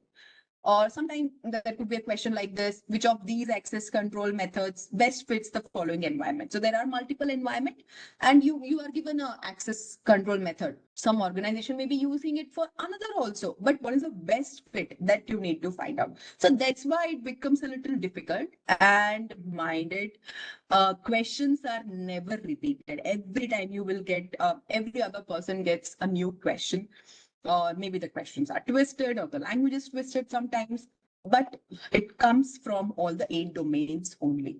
Okay, there's no penalty for wrong answers. So whenever you give exam, remember to attempt each and every question that comes. Don't skip any question. Okay, and the algorithm will determine your score based on the question difficulty, correctness of your response, and consistency of the performance across all the domains. So it's very important that you score well in all the domains. Okay. See, don't get discouraged by knowing all of these facts. Okay. I am assuring that you will learn everything throughout this course. And if you feel that a question is tough, It's a good sign. It means that the system is challenging you. It means you are giving correct answers. Okay. So understanding exam format is just half the battle. Okay. You know now what to expect if you're going to give exam. All right. So now let's go ahead and discuss these 8 domains. I'll just be giving overview of these domains. Yeah.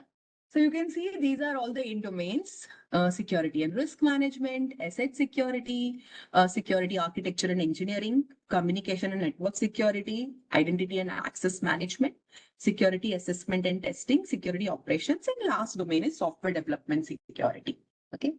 So the heart of CISSP lies in the common body of knowledge, which is divided in these 8 domains. So these represent a core area of cybersecurity. It includes anything and everything that comes around cybersecurity. So it will cover all the managerial, technical aspects. Many questions are not calculative based, but some of the questions you may need to do some kind of calculation. Okay. So now let's go through each domain briefly. So starting with the first domain, that is security and risk management. This is having highest weightage and it's a little bit tougher also. So we will be not starting with this domain. We will talk about some of the basics though, but when we start the course, we'll start with second domain because this one has really tough concepts which you may not have come up or you may not have discovered till now if you are not in a mid-level position in your organization or a managerial position in your organization. Okay. And this is a foundation domain. It deals with broad principles of security governance, risk tolerance, compliance, what laws and regulations, maintaining ethical culture in the organization. And the key topics start with the basic CIA triad. That's just the first 1 or 2 slides. But afterwards, the topics get tough. Okay, but yeah, CIA triad, which is required for ensuring confidentiality, integrity, and availability, which is the foundation of cybersecurity or foundation of secure systems. That is the basic of all the tools that you require, okay, to protect your sensitive data from any kind of unauthorized access. It ensures reliability. So this is the starting point for this domain. Then comes risk assessment. So we will be discussing about how to do risk analysis, identify threats, vulnerabilities, and the impact of the vulnerability. We will be also discussing in this domain about NIST framework, which is the core framework used in many organizations who have cybersecurity based products. Okay, ISO 27001, 27005. Okay, specifically used to identify, evaluate, and mitigate risk. So it's all about risk and how you can align it with organizations' risk appetite. So it's a very top level topic, risk assessment as well as risk management. Okay, there are various ways by which you can manage risk. All that is covered in here. Then we will also be talking about compliance here. So compliance means how organizations have to do adherence to legal requirements like HIPAA. If your organization is storing healthcare information specifically for US region, then you require HIPAA. Okay. And if you your organization is storing personal PI related information, personal information, okay, then GDPR comes into picture. Okay, so that your organization can avoid penalties and safeguard the privacy of the user's information. Okay, so that again is part of security and risk management. Then we will be also talking about a little bit about BCP, DRP planning, that is business continuity and disaster management. How an organization or will manage in case there is a disaster. This disaster could be a cyber attack.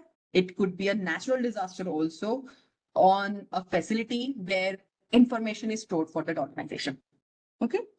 So to give an example here, let me give you an example of a bank.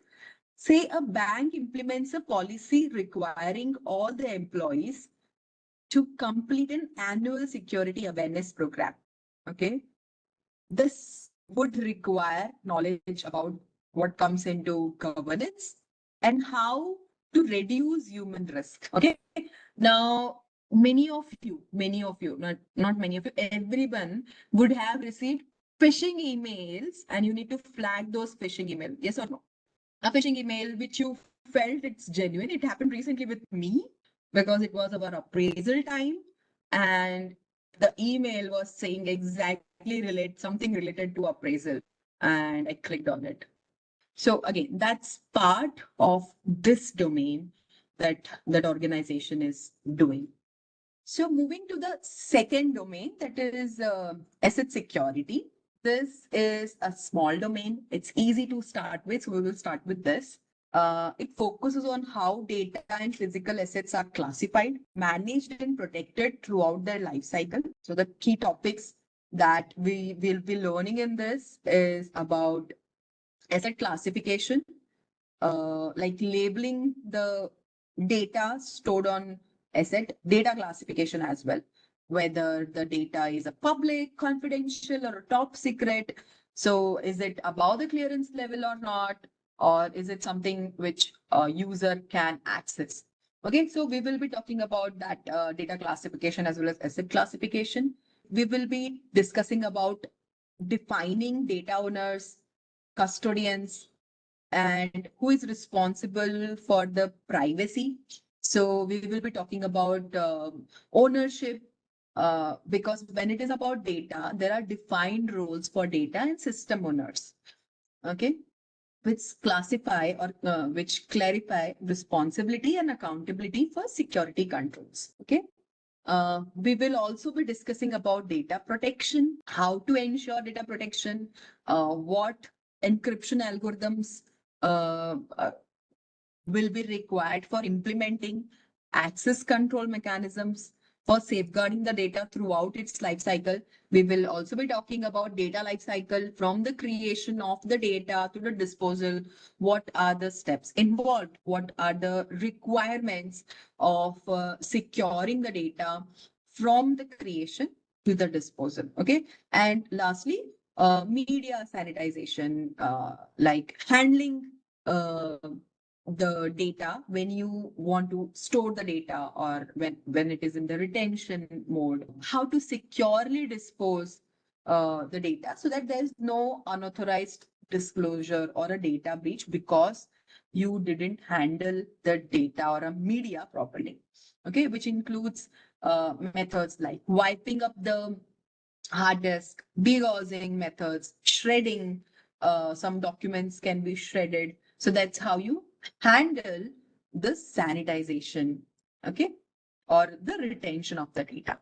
Now, to give a real world example here, let's say a hospital again uses data classification to protect patient records under HIPAA because hospital has to follow HIPAA guidelines, where they need to ensure the privacy of the patients. Okay.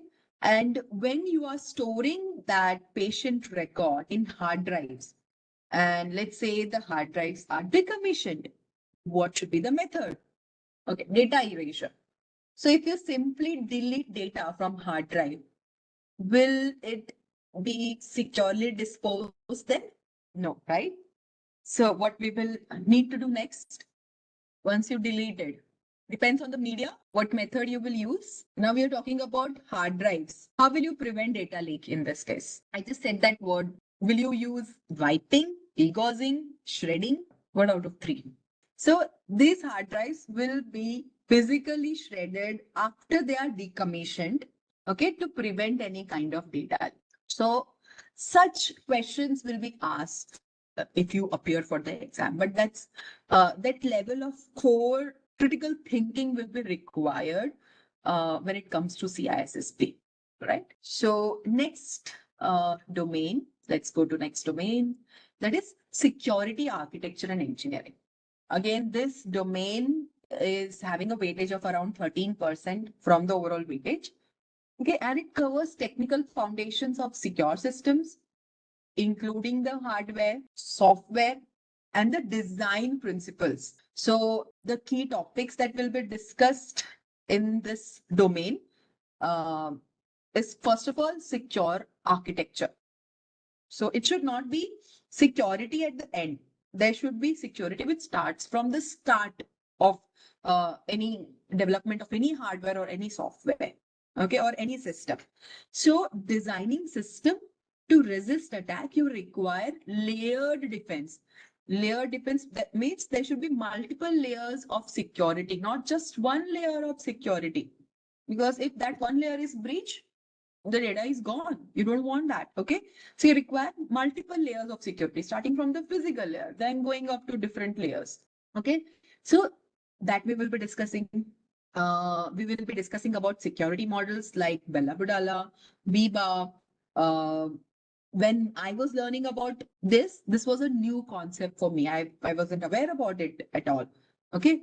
But it is important here because these models are the base models, not used right now. All of them are not used exactly as they were in organization, but yeah, they are used to enforce confidentiality and integrity in access control systems. Okay, these are theoretical frameworks, so they are not implemented as they are theoretical, but they are implemented in a different way, but they are the basis of the security models. So we will be discussing about them. We will be discussing about trusted computing mechanisms, like using hardware with trusted platform modules.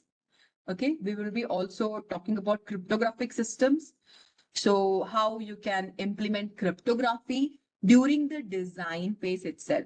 So how to utilize symmetric, asymmetric cryptographic methods. If you know about information security, so you must know what are the symmetric and asymmetric cryptographic methods. So we will be discussing that in detail in this domain.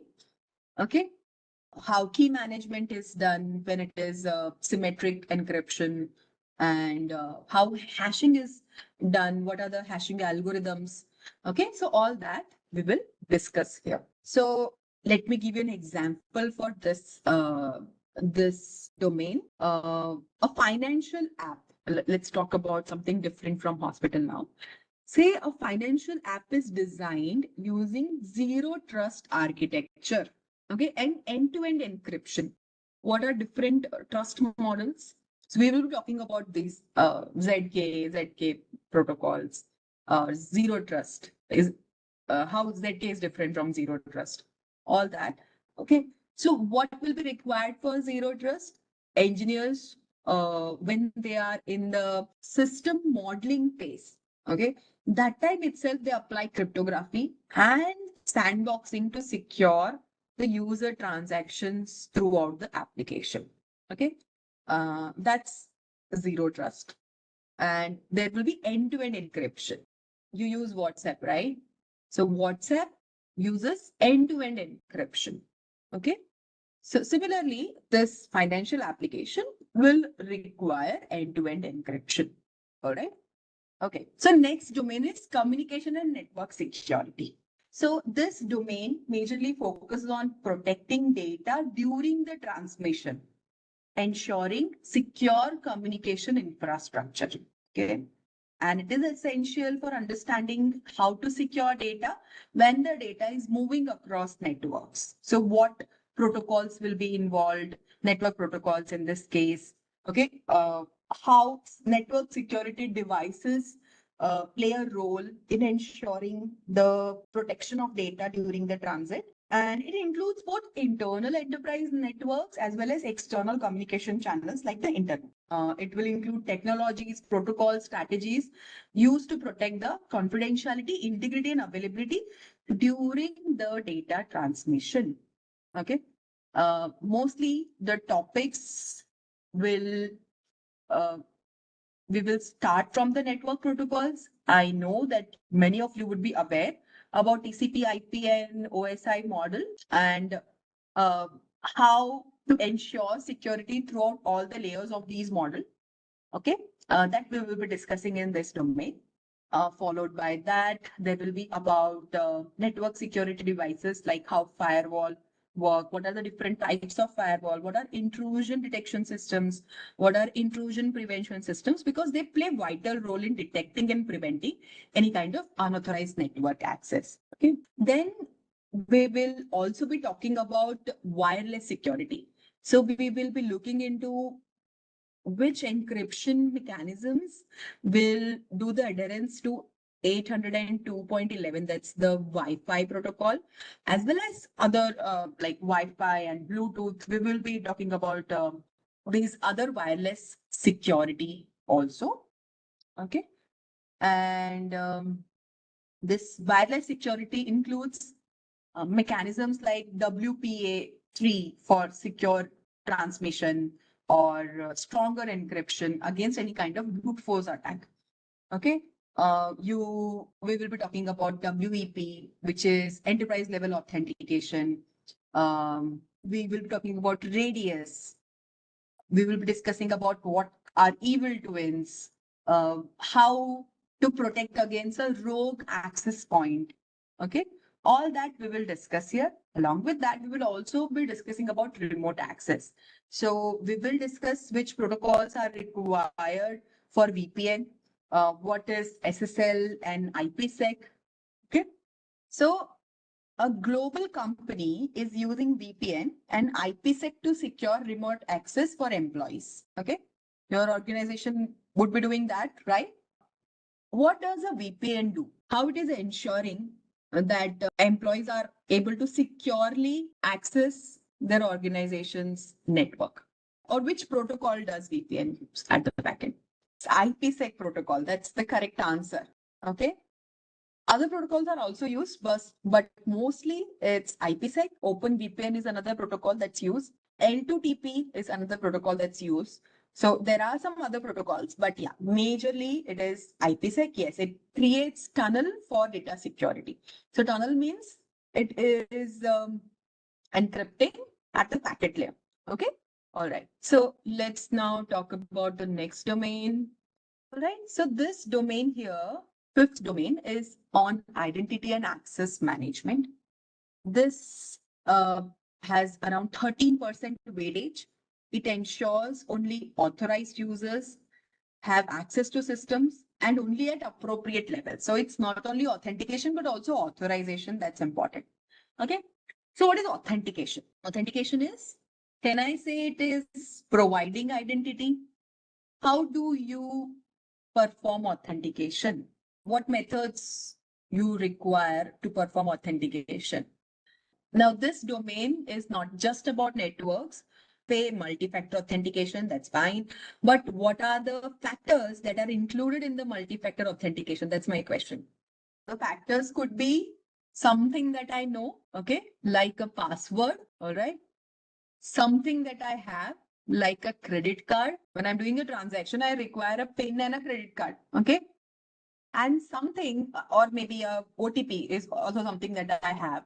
Okay, require a mobile phone with the same number associated with the same account, all right? Or something that I am. That's the question.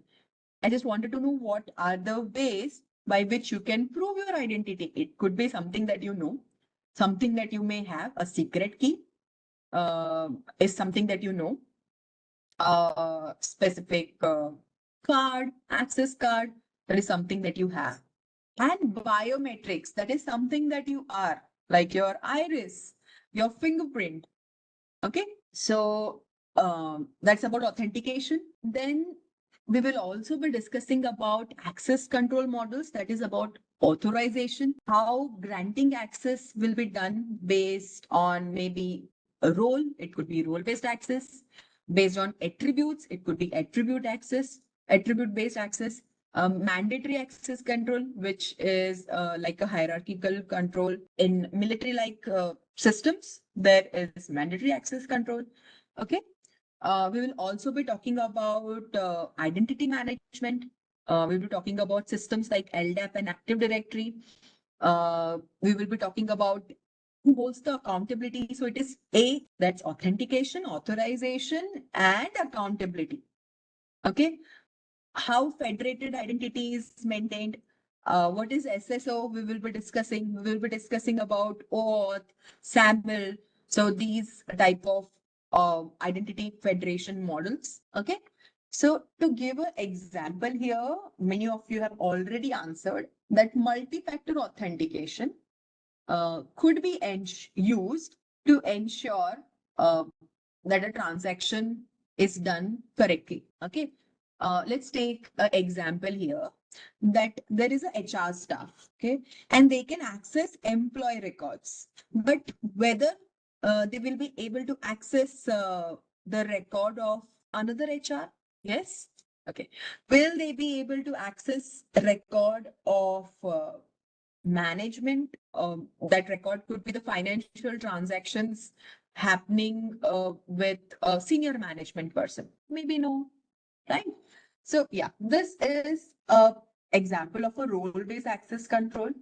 So again, this system where HR is able to access employee payment or payroll scripts, okay, that can be handled with role-based access. We'll be talking in detail about these models, how they are implemented and all when we are in this domain. Moving to next domain is security assessment and testing. Again, its weightage is around 11 to 12% of the overall weightage of CISSP. The key topics that are covered in security assessment and testing is vulnerability assessment. Okay, that is systematic identification of vulnerabilities in the system or the network or the code. Okay, so there is a requirement of regular automated scans to look for vulnerabilities. Okay, and then check them against OWASP and then prioritize the vulnerability. Okay, and then comes penetration testing on how and what tools are used. We will also be discussing about security audit that is part of compliance when it comes to security testing, whether all the security measures are properly applied or not. So we'll be talking about policy, standard, regulatory requirement to ensure governance. So we will cover GRC as well here. And then we will be covering about incidents response. Once there is a cyber attack, there's an incident. Okay, what to do at that point of time? Okay, so there is an incident response team. How does that team work? What is the readiness that they require? What is hot side, cold side, or a warm side? When we are talking about response part. Okay, then also it can include a little bit of forensics, but yes, that's part of security operations. That's the next domain. Okay. So this domain, again, it is of 13% weightage. This focuses on the daily task that a operations team needs to do. Okay. These daily tasks include technologies, procedures that will be used to monitor, detect, and respond, and even recover from any security event. So this one ensures organization maintain operations under attack or in the face of any kind of disruption. Okay. So this focus on SOC, this focus on day-to-day security tasks like monitoring the systems, uh, looking for business continuity. Okay. There are tools like SIEM or Splunk is one of a SIEM tool, which is a security information and event management tool. And there are other tools like there is for cloud, there is Azure Sentinel. They collect and analyze the logs. All right. So, and then they can be correlated to generate alert. Also, intrusion detection systems can be used in this case. So, if there is an incident, how to detect that an incident has happened, how to respond to the incident, and how to recover from security incidents, all of that is part of security operations team. Okay. There are different phases of incidents response that we will be discussing. Those phases are based on NIST framework again.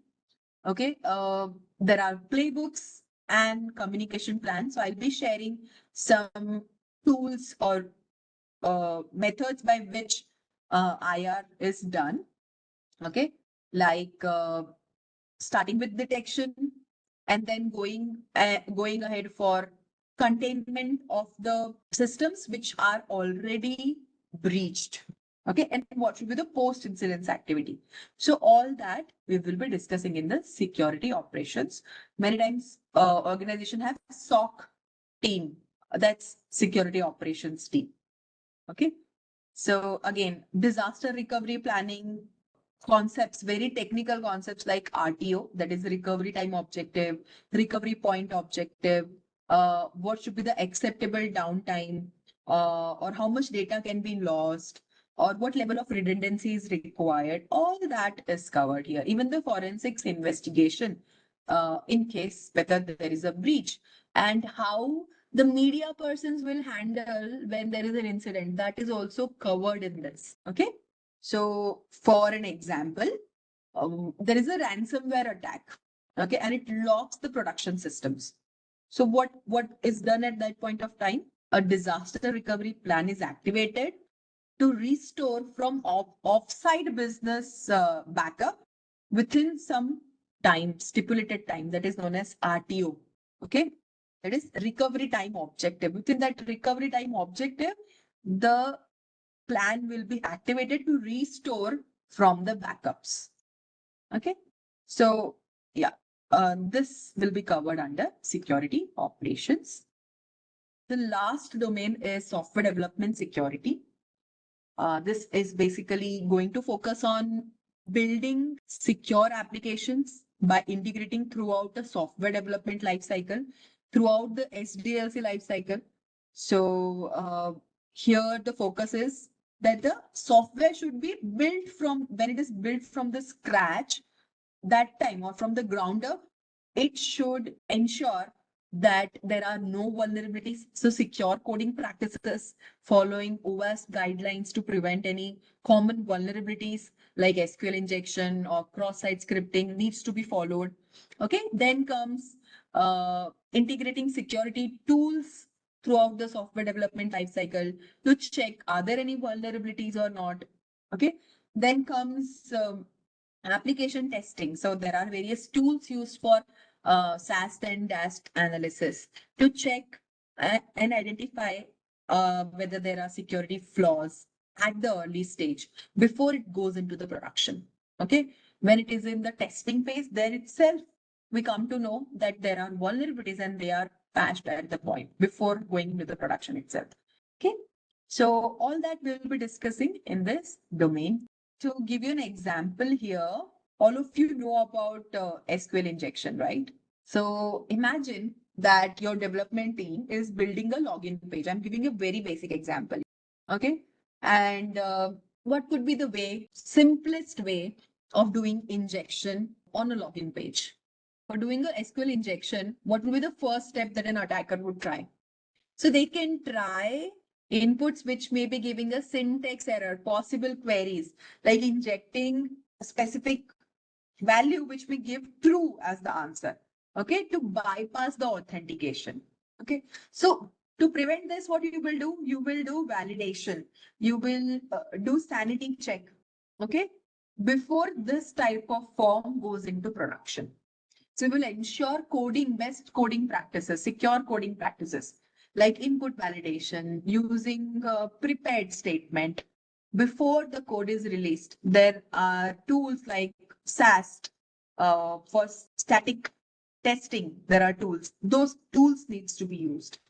Okay, so all this is covered under software development. Okay. Yeah, so let me take up a question here. Which CISSP domain covers compliance with laws, regulations, and risk management? D is the correct answer, security and risk management. Okay. Let's take up another question based on these domains that we have discussed. What is the focus of the asset security domain? That is classification and protection of data. Okay. Now, this is the last part. Okay. So we're here, CISSP Code of Ethics. This is very, very important part. And if you are going to give exam, expect at least one question from this part. Okay. So this IC Square Code of Ethics is a set of high level principles that guide how certified cybersecurity professionals should behave. See, the question may not be directly from the statements written here, but they are going to be related to this. Okay. How security professionals should behave. It should ensure trust, responsibility, and professionalism in a field where there is people's data. Sometimes there is national security that is consideration in under the consideration. Corporate assets are on the line, so there is financial records many times. So if you are certified, you must follow this code. And failing to do so can lead to disciplinary action, even losing your certification. Okay. And these are all known as canons. There are 4 canons. Okay. So the canon 1 is protect security. So this is the first canon. It says that protect security, the common good, necessary public trust and confidence, and the infrastructure. That is, safeguarding the common good is the highest priority. So this is about protecting the bigger picture, means the society and the system that everything depends on. Okay. So to give you an example here, let's say you are now a CISSP certified professional. To discover a vulnerability in a public water treatment facility software. Remember, it is a public water treatment facility software. So instead of selling that information or ignoring it, what you should be doing is you will report this to the appropriate government agency. This will protect the public health and infrastructure. Okay. So this is canon number 1. That is, topmost is public trust, safeguarding the common good and the critical infrastructure. Second canon says that act honorably, honestly, justly, responsibly, and legally. That is, maintain honesty, justice, responsibility, and comply to the legal standards in all the professional dealings, whatever dealings you do. Okay. So this is about personal integrity and legal compliance. So to give an example here and to make it easier for you to understand what type of questions can come. Say a penetration tester is hired to assess a bank security. During the test, they find sensitive personal information. Okay. Now, instead of exploiting it or copying it for personal use, they need to follow the agreed scope of the scope of what they are doing. Okay. Report the bug honestly and don't break the law. So this reflects that the CISSP professional is responsible and following legal behavior. So you need to comply with legal standards whenever you are doing any kind of professional dealings. Okay. Canon 3 talks about diligent service. That is, provide diligent and competent service to principals. Principals are people or the organization that you are serving or who have hired you. Okay. So this is about being skilled, careful, and reliable in your work. Okay. So again, to give an example here, IT consultant is asked to review a healthcare organization security posture. Okay. But that security consultant is not feeling well today. Okay. They didn't conduct a thorough review. Tell me, did they comply to this canon or not? Yes or no? They were not feeling well on that day, but they had to give a report on the review of healthcare organization security posture. Okay. They gave a report which may not be the best report that they could give. Did they follow canon number 3? No, right? So if they would have conducted a thorough review, they would have used updated tools and standards. They would be giving practical recommendations. Then it was a diligent service. Okay. For another example, you are using a vulnerability management software. Okay. But you are not scanning your network regularly. You are scanning once in a while. Okay. Is as a network security professional, is it a diligent service that you're providing? No, right? And the last canon is advance the profession. That is, this canon asks professionals to uphold the reputation of the cybersecurity field. That is to promote the growth and integrity of cybersecurity through continuous learning and sharing knowledge. Okay, when sharing knowledge by attending conferences, mentoring others, contributing to open source security tools. See, if you have acquired CSSP, then you need to gather some points, and those points come through this continuous learning and sharing knowledge. It's compulsory that you need those CPEs to help to have your certificate at place. So around for CSSP, it's uh, 120 CPs that are required to be fulfilled throughout the 3 years of the certification. Okay, let me take a last question here. Okay, so which of the following is not one of the four canons of the code? From these four options below, the correct answer is, sorry, my marker is gone up. It's B. Promote your personal brand. So rest three are the code of canons, canons of the code, sorry. And there are four of them. Okay. And you need to keep them by heart. It's like a pledge that you take. Okay. Okay. Asset security. So first of all, what is this domain 2? So in CISSP, domain 2 is basically asset security related to data protection and security controls throughout the life cycle of the data, compliance requirements, not only data but other assets as well. Okay. It's important that the security professional must understand data management, longevity and use of data. You need to understand and address end of life, end of support. It could be end of life, end of support software, or it could be even hardware. Okay. And determine what are the data security controls. And why is that security is important? Because you need to be vigilant about protecting assets. Even a single or a minor vulnerability can cause a whole system to be exposed to a potential attack, right? You don't want to that to happen, specifically when those assets are in the public facing domain, like a server. Okay, so it's easy access for the attackers. So even a single vulnerability can do a lot of loss. It could be loss of funds, it could be loss of data, it could be compromising the entire company for some time. There could be a downtime, okay, because of the attack. So a good security professional needs to protect their assets by knowing, first of all, what assets that they have. First and most important thing of asset security is to know what assets you have in your organization. Okay. And once you know what assets are there in your organization, how many servers, how many softwares, how many hardware are there, how many people are working, that's also important, right? People are also asset. We'll be talking about the asset types of asset. But basically, first step is knowing what are the assets for any organization, then classifying them, and then protecting them based on their importance to the organization. Okay. So if you don't understand the significance, you won't be able to protect it. But first of all, if you don't have visibility of your assets, you will not be able to protect them. If you are keeping your asset information somewhere in some Excel sheet, it becomes difficult to update it regularly. Okay, so you require some tools to do that or some mechanisms to do that. So all that we will be discussing here.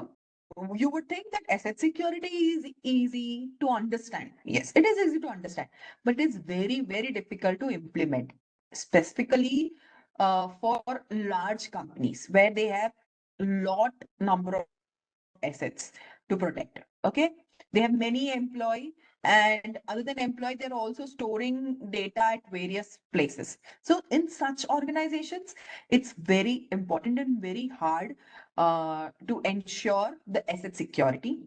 So this domain 2 provides an overview of the steps involved in asset security to address some of the issues that security professionals often encounter. Okay, so what will be covered? We will be discussing about basic concepts. Okay, and then we will go ahead after learning about information life cycle, that is data life cycle, information classification, also called as data classification, data roles, retention policies, how you can do the retention of the data, okay, privacy controls, data disposal. Now, once the data is no longer needed for you currently in performing day-to-day activities, what will you do? You will either save it somewhere, store it somewhere, but you cannot store it forever, right? So you require data disposal. What mechanisms should be done to dispose of the data properly, securely? Okay. And security controls, including data security, understanding data states, understanding access to data and sharing, understanding how it is stored and archived. So security control will cover all of this. Baselining, scoping and tailoring. Okay, all that will come under data security or security controls. And then DLP like solutions, data leak prevention solutions, we will also be discussing about them, right? So in exam, the weightage is 10%. Okay. Now let me first of all define what is an asset. Okay. So let me tell you what an asset is in basic terms.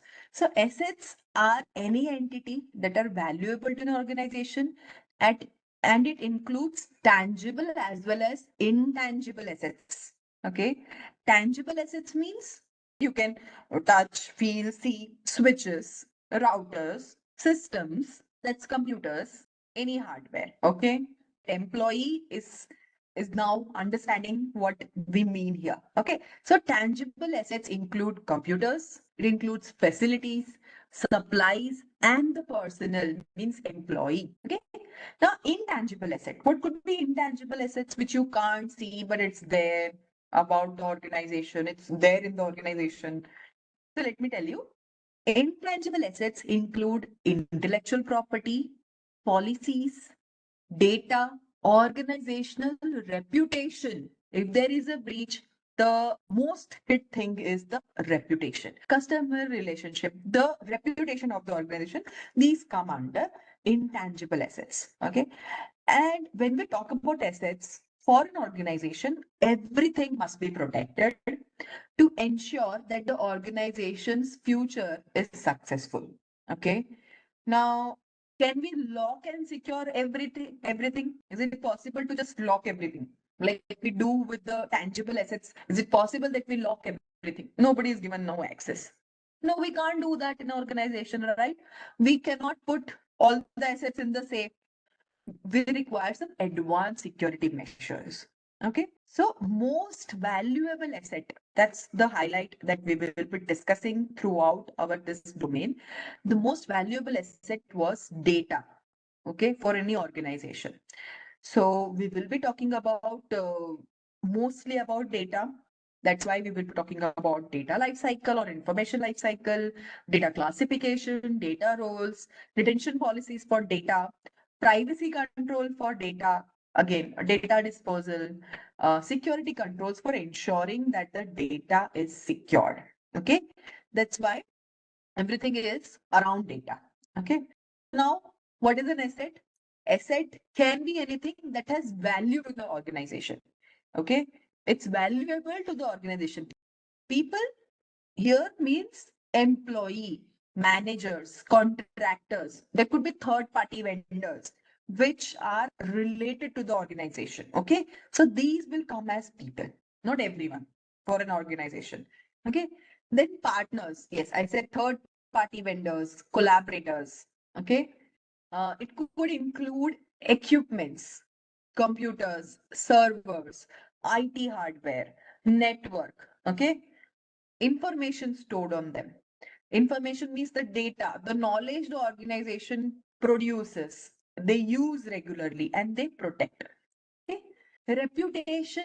Reputation means brand reputation, public trust, customer trust. Okay. Facilities. Facilities would include here in this case office buildings, data centers. Okay. But information is typically the most valuable asset to an organization and it lies at the heart of every information system. Okay. Asset security. So what is asset security? It is all about managing and protecting these assets, especially information, throughout every stage of its life cycle. Okay.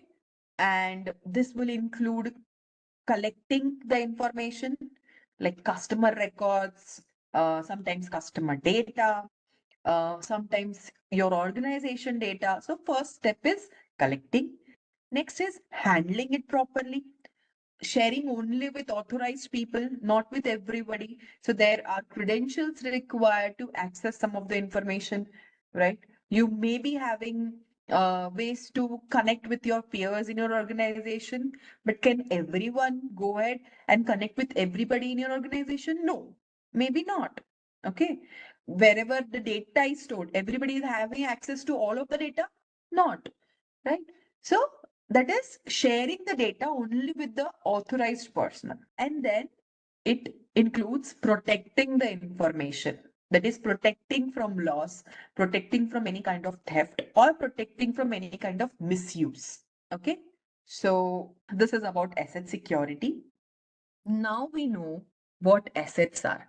Now, primary step is to classify the asset or the information based on its value to the organization. So, next or the first step in asset security is information classification. Okay. Now, for information classification, before we go ahead with information classification, first of all, we need to understand information life cycle. Okay. So life cycle include these steps: acquisition, use of information, archival of information, and disposal.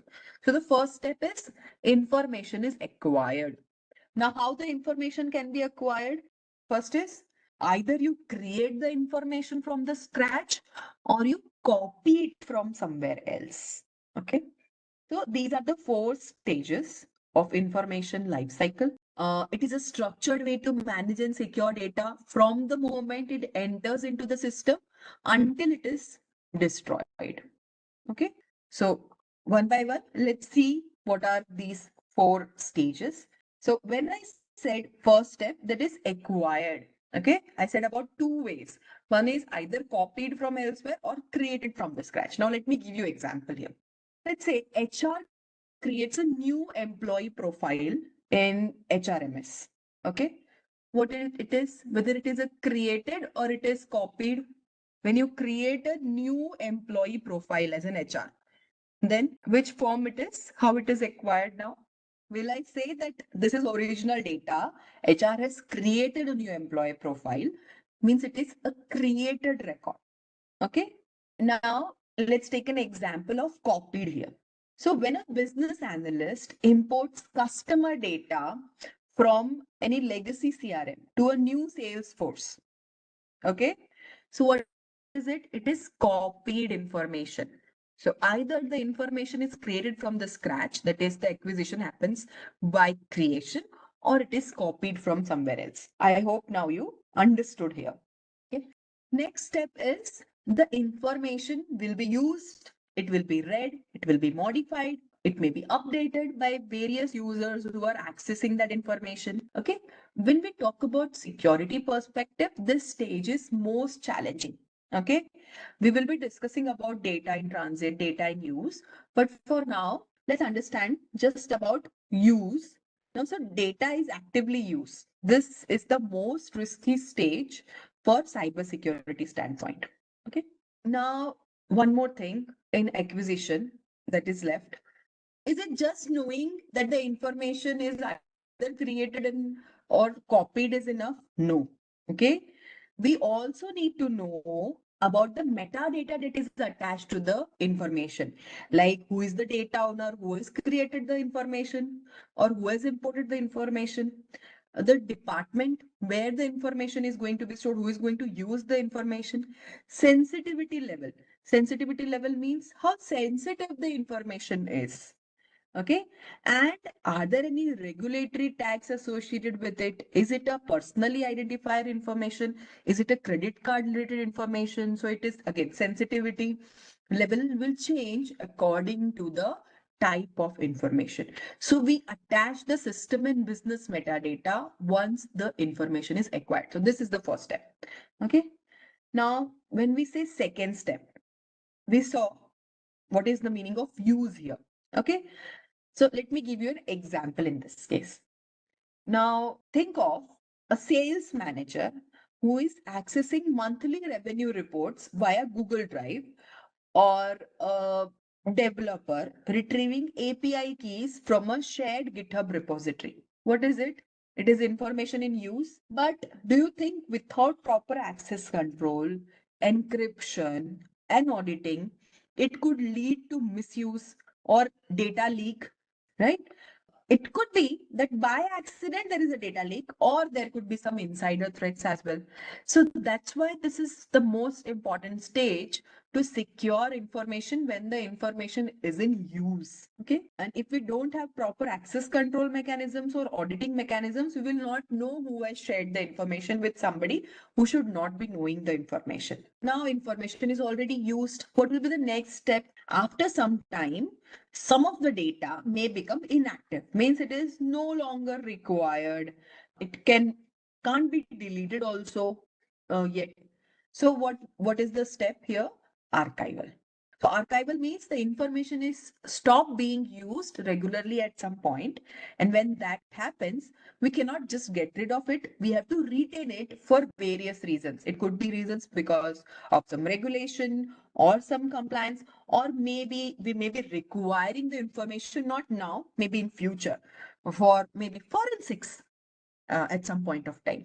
Okay. So let me give you an example here. What do you do with your emails? Once you have already read, and these are old emails, what do you do with them? You just go ahead and delete all the emails? Will you delete all? No. You may archive some of the emails. Okay. Why you want to archive? Because you may be needing them in future. Okay. You don't know right now, but you may be needing it. Okay, for example, your organization is storing customer invoices, right? Now you're storing customer invoices. It's needed till the customer gets the payment. But is it needed afterwards? Yes. It may be needed for the tax regulations. It may be needed for compliance of your organization, that we keep record of three years, up to last 3 years of information about who bought what from our store, right? So this stage, although it is saying that the data is archived, but yet it requires protection. Okay. Why do we require protection at the stage of archival? What could be the reason that we require security when we are archiving here? The data is still important and it should not be accessible to others. Yes, they can know about our organization trends. There could be some information leakage, which you don't want. So what will you do? You will store them in some encrypted backups. Yes, you don't want unauthorized access. So you will store them in encrypted backups, or you will use restricted access policy. So all will not have access to that information, because you don't want that information to be altered in any case. It should not be even sold out in market, because there could be somebody who wants to learn about your customer. They want to learn about the information that you are storing about your customer. You don't want that. Okay, so that's why security is also important at the archival stage. Now comes the last stage, that is disposal. So when an organization will dispose data, it's very important. Okay. It could be old mailboxes. It could be former employee record. There's an employee who's already left the organization. Why keep their information for longer time, right?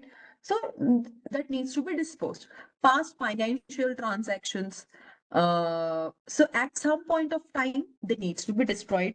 But when we destroy it, the destruction must be done in a secure manner. Okay. Like former employee records you are deleting from the HR database. Okay. What else you will require? You will require to purge all the old financial logs of that employee as well, or the basic records in the HR system as well. Okay. Now, what could be the tools used for disposal? There could be simple data wiping tools, like DBAN or Bitracer, okay, to destroy outdated hard drives, or disposal can be simply shredding the papers or shredding the hardware part itself. Okay, so there are many ways of disposal that we will be discussing at the last. Okay, but whenever disposal is done, it must be documented, and it must comply with various laws or the policies of your organization. There could be some laws like GDPR or India's DPDP Act, so that you can avoid breaches or penalties. Okay, you could be following frameworks like NIST frameworks, ISO 27000, X series. Okay, so based on those, you may go ahead with disposal and all the steps here in the information life cycle. Okay, so by managing information throughout these four stages: acquisition, use, archival, and disposal, organization can uphold data integrity, confidentiality, and compliance. Because when we talk about cybersecurity, you need to protect your assets, especially the information. And it is not just a good practice to do it, but it is essential part when it comes to cybersecurity and you being a cybersecurity professional. Now, first step for asset security is information classification. It means that you want to group the information based on how valuable or sensitive it is to the organization. Okay. So these could be the labels, like it is confidential, top secret, classified, or it could be simple uh, use for public. Okay. So it means it is safe to share with everyone, like a website content. Okay. For internal use only, say meant only for employees. It could be confidential. Confidential means it has restricted to certain people. Not everybody can access the information. Highly confidential or top secret or classified. These could be some financial records, research and development plans. So this is not accessible to everybody. It is a top secret for an organization. Okay. What does it do? Data classification helps ensure that the data is protected in the most cost effective manner. We need to also ensure that the classification you're doing, but you're not spending a lot of money in doing that. So you require cost effective manner. Okay. By classifying information, the organization know what is the level of protection each type of data will require. Okay. In the world of cybersecurity, assets are anything that is of value to the organization. Okay. And sometimes it is reputation and information. It's very important that first of all, you know what the asset is, and then the classification is done properly. Okay.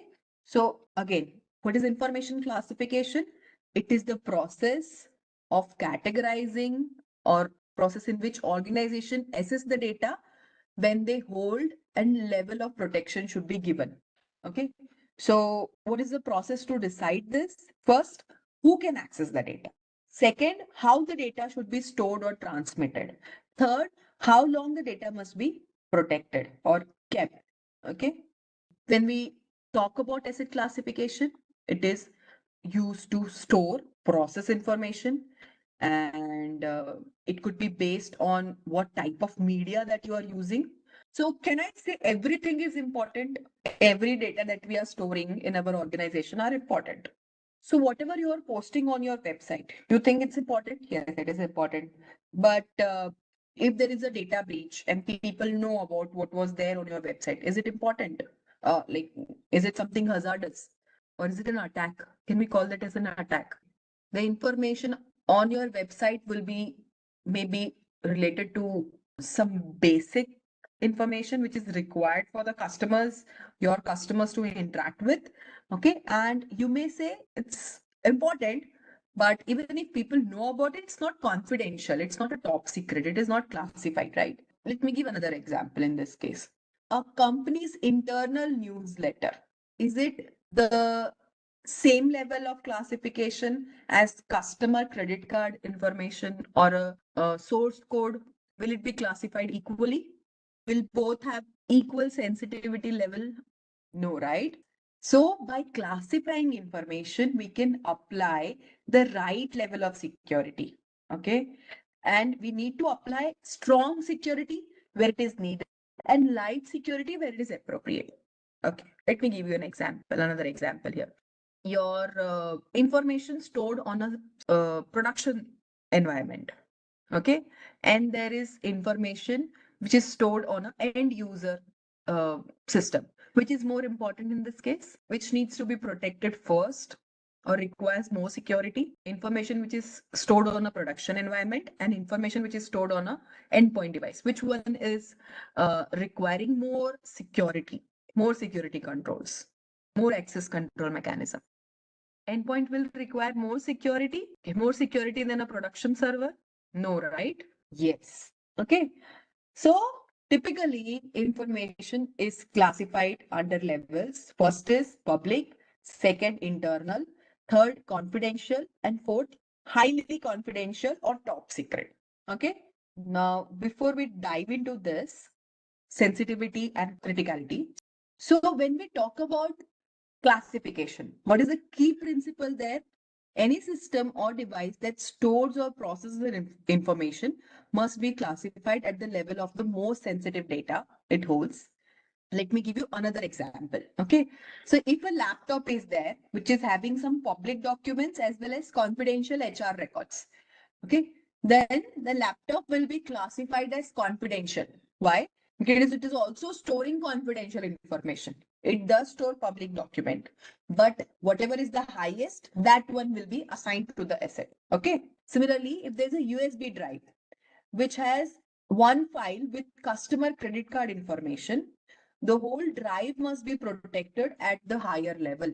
That is, it must be protected as if everything is uh, confidential in that USB drive, right? It can store public information, but whatever is at the highest level of classification, that will be considered for the asset. Okay. Now, this will apply to all kinds of media, including USB drive, DVDs, external hard disk, or laptop, especially if they are containing some sensitive files. It could include phone, okay, often used for work, email, or corporate applications, paper prints, or like physical documents, reports, invoices. Okay. So when we are doing asset classification or processing the information, it should be done as high as the classification of the most valuable data in it. All right. Now, we can classify based on either sensitivity or criticality. Okay. So organization look into these two important factors, sensitivity and criticality. Both help determine how data should be protected and prioritized, but they are having a different perspective of risk. Okay. First is sensitivity.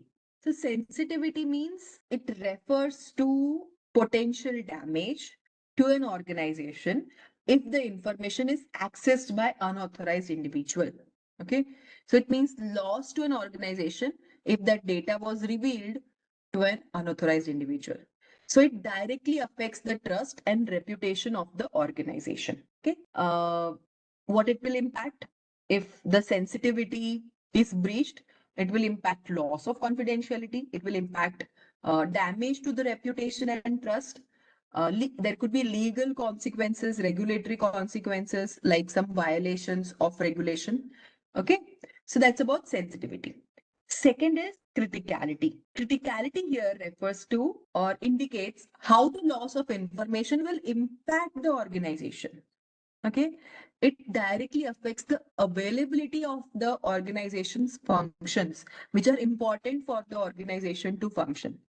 Okay. Both are important factors, critical as well as sensitivity for business, but they need to be carefully assessed, keeping in mind the compliance and regulation which the business needs. So every organization will have different way of classifying, either based on sensitivity or based on criticality.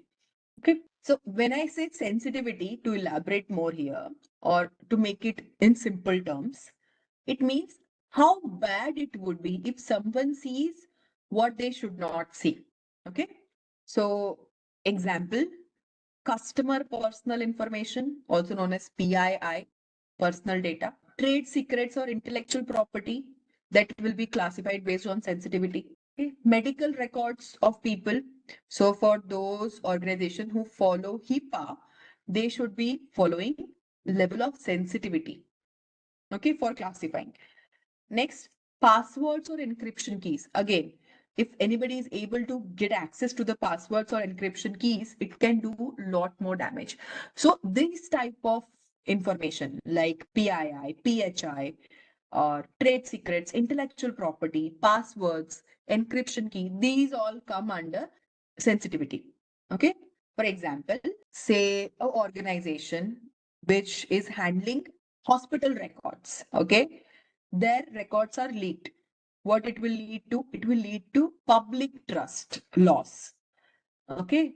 And it can also make a case where the organization have to pay heavy fines under healthcare data regulation in some of the countries, like where it is followed for HIPAA. Okay. Or your organization could be somebody who is handling or processing the information for those regions where HIPAA is followed. Okay. You also have to follow sensitivity in this case. Okay. Now, next is criticality. I said criticality is the indicator of how the loss of information will impact the organization, right? Means how it will directly impact the availability of the business functions. So it means how essential it is important or essential for the business operations in terms of availability. Okay. So if the information, which is in some critical terms, is under maintenance or under downtime, or it's not available for some time. Okay. There is a ransomware attack, and all the data is encrypted by the attackers. Okay. You cannot access this, you cannot do anything ahead. So it leads to disruption to business process, overall downtime, loss of revenue. Specifically, if your company or organization is a service oriented company, you don't want any downtime. Okay.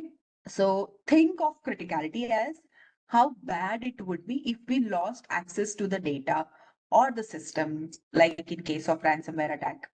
Okay. So what could be the examples here? So data like financial transaction records, live customer service database, real-time control systems in a power plant or an electricity grid. Okay, this is something, if that information is inaccessible, you're not able to do anything with that information, or it's not available, then you cannot perform the business requirements. Okay, say an airline scheduling system, okay, goes down. What will happen?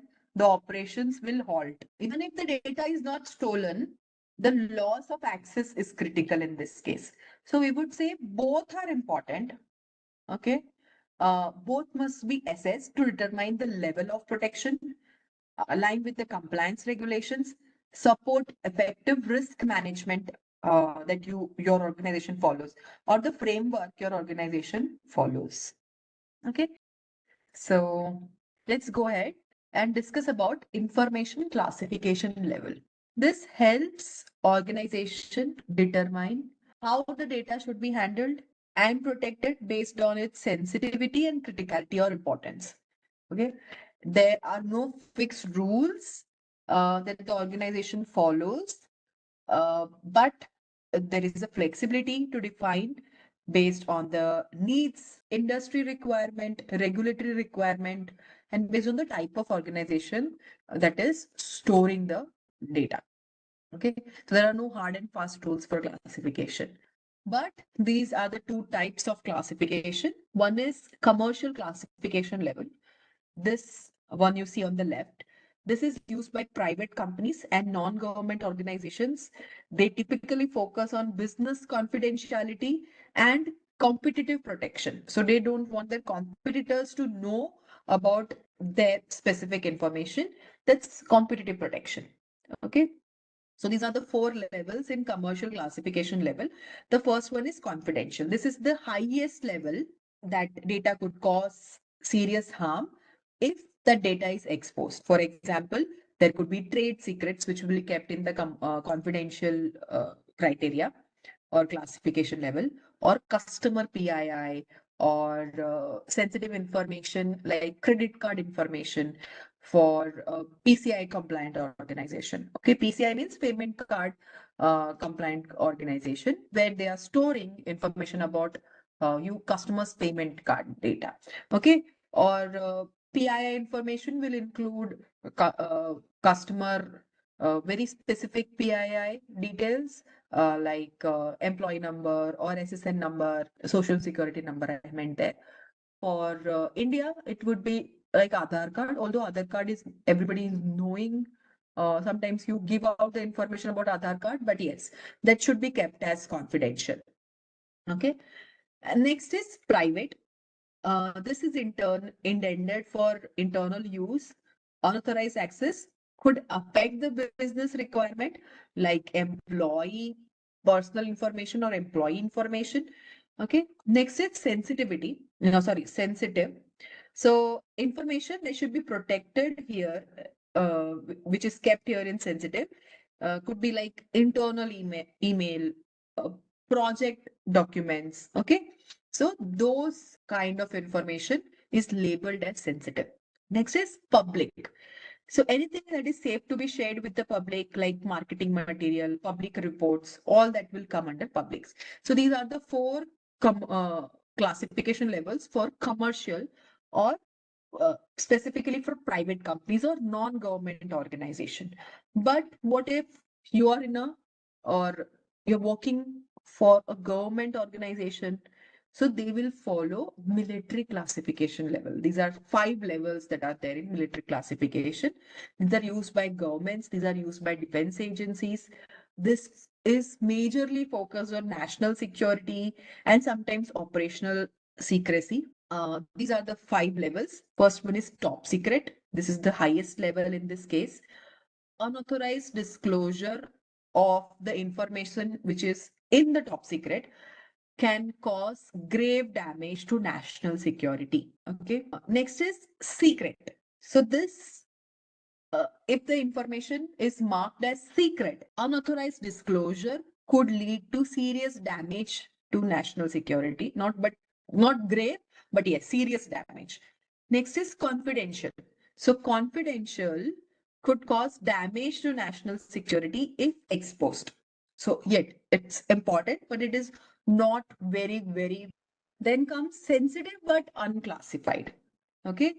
The information which is labeled as sensitive but unclassified could be some information like law enforcement data, uh, information about the personnel who are working in law enforcing agencies. Okay. And then there is unclassified. Unclassified means it is safe for public release. It can do very minimal or no risk, even if it is disclosed. All right. Okay. So how do you start the classification? So first of all, you start based on the classification criteria. Once the organization decides on classification scheme, whether they are going to follow commercial classification level or military classification level, means they are going to follow this scheme with confidential, private, sensitive, public, or military classification level, that is top secret, secret, confidential, sensitive but unclassified or unclassified. So based on this, the next step would be to come up with the classification criteria. Okay, here to classify the data correctly. Okay, it means the classification will be based on risk, value of the information, and the impact that an information can pose if it is breached. Okay, so key criterias are these. First one is usefulness of data. Okay, so as an organization, you need to consider all of these factors, starting with usefulness of data. It means, is the data actively used in decision making or it is used in operations part of the organization? Okay, or like frequently used may require greater protection and high availability. So you would do some backups. You will also have backups for that type of data, which is required frequently. Okay, example, product pricing data that sales team will refer daily. So high protection would be required for this type of data. Next is the value of the data. Value of the data means what is the monetary or strategic value of the data to the organization. High value will be placed in the higher classification level. Maybe that value is coming from how you have gathered the data, or how much you have paid to gather the data. For example, you have your organization is using some patents, they are using some intellectual property, so they have paid to gather the data, and they have patented it, or they have applied for intellectual property, like maybe some kind of secret information, trade secret for your organization. Okay, so that is the value of data. Okay, for example, source code for a proprietary software, or any merger plan, or quotations that you are sending to the customer. So that is coming under value of data. Next is age of data. Age of data means if the data is aged, it is not used frequently, it is not used currently, then it becomes less sensitive. Okay, unless there is some long-term regulatory importance to ensure that the data must be secured for these many number of years. Some data can be reclassified as it ages. Okay. For example, marketing campaign, which was used 5 years ago, they may not be needed for right now, or it can be having confidential status 5 years ago, but it will not have confidential status right now. Okay. So that is where you need to consider parameter like age of the data. Okay. Next is level of damage that could be caused if the data were disclosed. So impact of unauthorized disclosure. What will happen, or what damage will happen if the data is accessed by an unauthorized individual? Okay. Say somebody comes to know about your account number, bank account number. Okay. It's important. Is it critical information? Yes, it is critical. But somebody is able to access your credit card as well as know your PIN, then it is more critical, right? So then it could lead to more damage than just knowing your bank account number. Okay. Next is level of damage that could be caused if the data were modified or corrupted. Means the impact of unauthorized modification. What happens if the data is altered or it is corrupted? Means the integrity of the data is at loss. Okay. For example, here, modified financial report, which could lead to bad investment or compliance violation. Okay. Next one is legal, regulatory, or contractual responsibility to protect the data. This will include laws, standards that your organization is following, mandates that is following, or acts like DPDP Act. Okay, they need to be handled with more security. Okay, because losing that kind of data may lead to fines, which your organization have to pay later on. Okay, so that is another parameter for classification. And then comes lost opportunity cost. What is this lost opportunity cost? It means the availability. So see, we have considered here in this case, this confidentiality, this is integrity, and the third one is availability.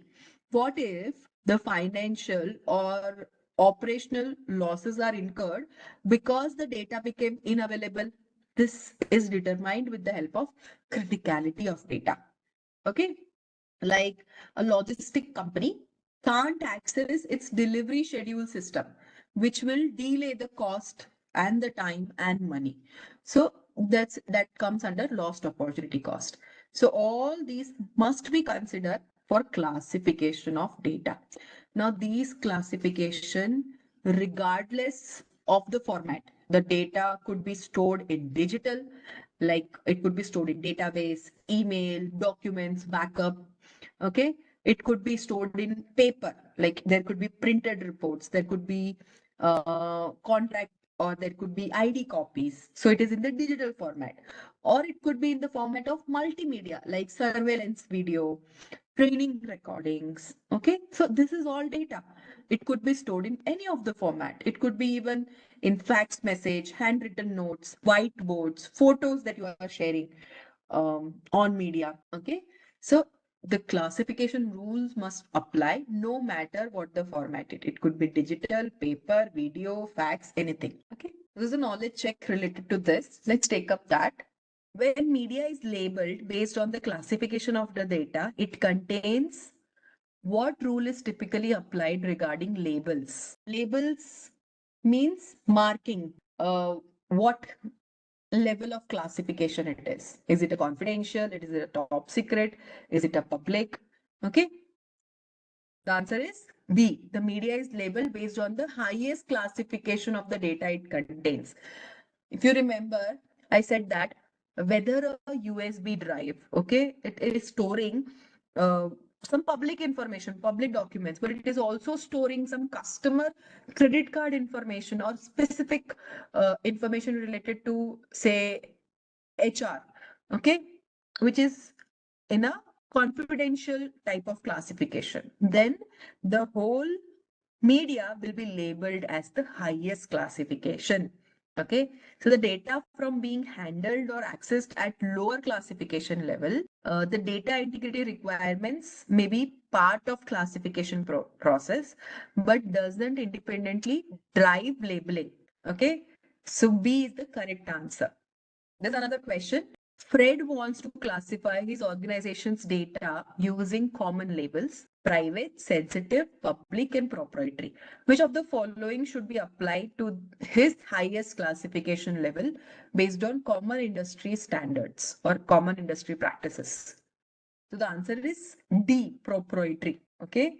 Proprietary means it is the most sensitive data. Private data is internal business data. It shouldn't be exposed, but it doesn't meet the threshold for confidentiality or proprietary data. So topmost in this case will be proprietary data. Again, sensitive data may help attackers or otherwise create risk, and public data is just public. So the topmost is proprietary. So you see how questions, what type of questions you get. These are the questions I have taken from one of the CISSP books.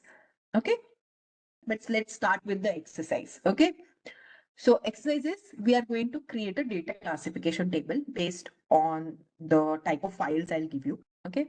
You are a security consultant at a mid-sized financial service company, and you need to classify different data types and recommended suitable protections based on sensitivity and business impact. Okay. So you can review the data types and classify the data based on public, internal use only, confidential, and highly confidential or restricted. So these are the 4 categories that you need to use. Okay. For each item, you need to provide justification, recommended controls we will discuss, and responsible party also we will discuss. All right. So this is the question. So let's now discuss about the classification types. You can see what are the types that we will be using: public, internal use only, confidential, highly confidential, or restricted. Let's start. Let's move to the next slide here. Yes. So first one is customer personal information. How you will classify this? This is related to customer. So this will come under, what do I mean here by HC? Highly confidential or restricted. Okay. So this will be classified as highly confidential or restricted. Okay. All right. So next we have internal HR policies. I here means internal use only. Okay. Internal use only. So yes, internal HR policies, internal use only within the organization. Why should it be shared in the public domain? Nobody shares that, right? Okay, some organizations say you have to come 9 to 5. Some say you can work from home, but you will work more than 8 hours. Okay, so internal HR policy will come under internal use only. Next is marketing brochures. Yes, so here I would say public. Okay, next is proprietary trading software or the source code. This will come under restricted or highly confidential. Okay, so this comes under restricted. Next is in financial records to regulators. Will it be public? Will it be internal use only? Will it be highly confidential? Financial reports you are sharing with the regulators who are coming for auditing, maybe. Is it just internal? Do you not read financial records, what organization share before any in the shareholder meetings? So if it is, should it be public? Everybody should know? Maybe not. Only the shareholders or maybe the regulators. Okay. So this will come under confidential because it contains non-public financial data, but it needs to be protected. Okay. It is not something which will be just public. Everybody knows about the financial reports of the org, right? Just a quick info, guys. Intellipaat offers cybersecurity course in collaboration with iHub IIT Roorkee and EC Council. Through this course, you will master tools and techniques of cybersecurity such as IAM, network security, cryptography, Linux, SQL injection, SOC, ethical hacking, cloud security, and much more from the top IIT faculty and industry experts. With this course, we have already helped thousands of professionals in successful career transition. You can check out their testimonials on our Achievers channel, whose link is given in the description below. Without a doubt, this course can set your career to new heights. So visit the course page link given below in the description and take the first step towards career growth in the field of cybersecurity. Okay, let's move ahead.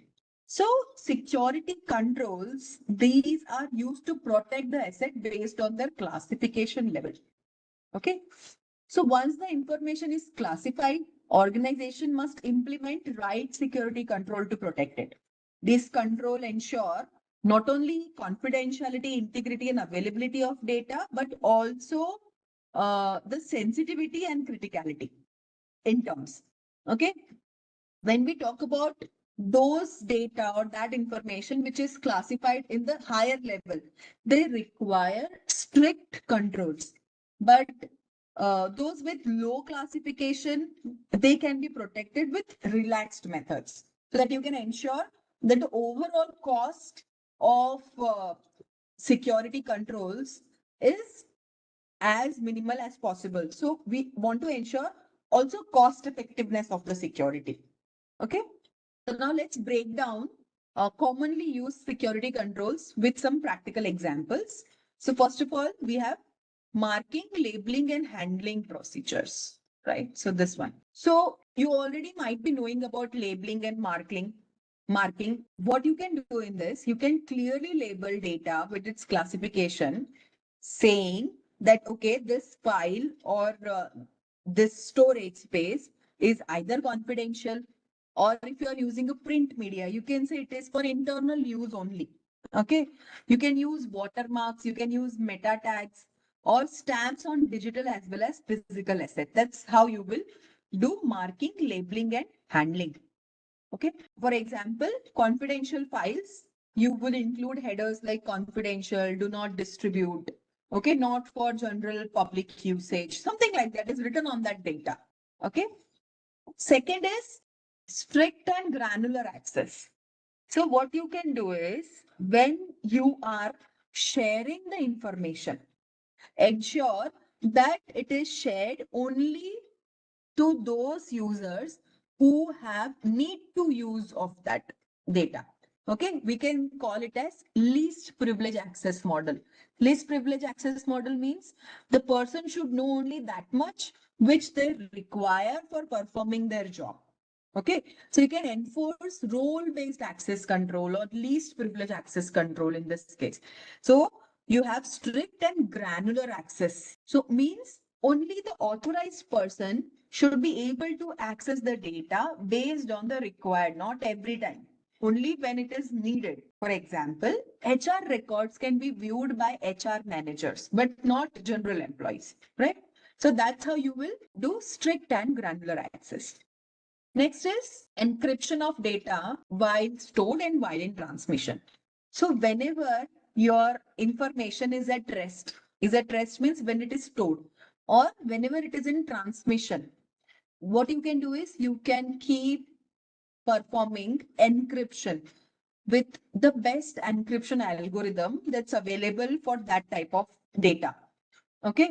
So you need to encrypt the data which is stored on the disk and data sent over the network. So both the time you need to ensure that the data is encrypted. What you can do, you can use strong algorithms like AES 256, TLS version 1.2 or above for transmission. So this will ensure that the data is encrypted when it is stored as well as in transmission. Okay. Now, what data to encrypt? Everything we need to encrypt? No. Maybe only important data which is with higher classification level, like customer PII, okay, which is stored in cloud database that needs to be encrypted. Okay, and it will be decrypted only by the approved applications, not by every application. You cannot just go ahead and read the information about customer PII or uh, customer credit card information only when it is required and when the actual approved application is making a request, only then it will be decrypted. Next method is, or next security control is auditing and monitoring. How you can do this? You can use tracking mechanisms for auditing who is accessing uh, the data or information, who is modifying, who is deleting the classified information. That record you should be keeping. So you should be doing auditing of who is making what changes in the system or on the data. You need to detect unauthorized activity with the help of logs. And if the data is transmitted or if it is stored somewhere, you can also make use of SIEM tools, SIEM tools. Okay, that is incident monitoring systems. So, what will be an example here? Let's say if somebody is trying to perform a login request, but there is a failure of the request. They are not able to log in. Why? Because maybe they have forgotten the password, but that shouldn't happen usually. Then a trigger on an alert should be generated and sent to the security team. Similarly, so this is very basic kind of auditing or monitoring. Let's say somebody, usually your organization, you have a timing shift of 9 to 5. Okay. And somebody is trying to access confidential information at midnight, 2 a.m. Is it something that needs to be monitored and alerted? So at that point of time, when somebody tries to log in like this, it will be audited as well as an alert will be generated and it will be sent to the security teams. So this is the way by which we can ensure that high classification level of information is monitored in a way that we can perform auditing and monitoring on it. Okay. Next is separation of duties. Separation of duties means for such task where which is very critical. Okay, it is a critical responsibility. Then it should not be done by a single person. There will be multiple people who will be completing that one task. Okay, so you will divide the critical task or a responsibility among multiple people so that you can reduce the risk of fraud or any kind of mistake. Okay. Yes, by assigning different tasks to different people, assigning tasks according to skill, I won't say skill, but two different people will be doing the critical work. What could be that critical work? That's the question here. Like launching of missile, okay, or doing some very critical work. There will be a single person who is having full access. Okay, there will be more than one person who will be given the responsibility. Okay, unless both of them complete their job, the job will not get completed at all. Okay, that is separation of duty. Okay, another example in banking, if you are in a bank, already you are in a bank, and you are the one who has initiated a request for the payment, you same person should not be the one who is approving the payments, right? This could be another example. Same person who is initiating a payment should not be the one who is approving the payment. They need to be different. Okay, that's separation of duty. Next is periodic reviews. So what will be done in periodic reviews? Regularly, audit should be performed for on the data classification and the access controls as well as policy compliance needs to be at place. You should be using some benchmarking techniques and reviewing the data classification based on that. It could be any benchmarking like CIS benchmarking or using frameworks like NIST framework. Okay. So there should be a review system, a periodic review system. It could be quarterly, it could be monthly review, it could be yearly review. Okay. For an example, you can create quarterly review to ensure that old employees are not having any access to the internal systems currently. So if they have already left the organization, they should not be having access, back-end access to any of the systems. Okay. So that should be done periodically. It should be checked. Otherwise, it may be missed out. Okay. So this is the next security control. What is next? We talked about starting from marking, granular access means access control, then encryption, auditing, reviewing, okay, separation of duties. Next is backup and recovery procedure. What you need to do is you need to ensure that critical data should be backed up. Okay, and there should be recovery plan. There should be business continuity planning at place. Business continuity planning means if in case of a failure, case of an attack, or in case of a breach, or in case of any kind of calamity, okay, there should be backup within some downtime. Some downtime would be acceptable. We will be discussing about the downtime in another domain, but you need to have backup and there should be recovery procedures at place. Okay, like you could be performing daily backups of financial data and it is stored in secure offsite location. So even if there is any kind of security breach or any kind of natural calamity, that information is because it is stored in the backup tapes and at some offsite location, you're able to access it in some time. Maybe not on the same time, but after some time, after a downtime. All right. Next is change control procedure. So whenever there is change in systems, whenever there is change in the management, so you need to manage those changes and handle the data processing properly with proper approvals and testing. So anybody and everybody should not be able to make changes in data, first thing. And if in case the systems or the data is changed, there should be proper approval and testing done before we are going to put it into the production. Okay. Like any update to any access control system must go through formal approval and testing stages. Okay. Recently, there was a attack that happened and people's screen turned blue. Or was it because there was a vulnerability that was mitigated by a tool, okay, that many of you, your organization might be using for endpoint security, and it was not tested, it was not staged. It went on directly, and because of that, this blue screen of death attack happened. Blue screen of death, BSOD. It happened on Microsoft, that's true, but it happened because of a CrowdStrike Falcon sensor update. Okay. And because of that, system crashed. That's why we are saying change control procedure should be there. Okay. There should be staging process. It should go through proper approval. It should not directly go to the production. Okay, maybe they have missed it. Maybe I'm not telling that they missed it, but maybe they missed it.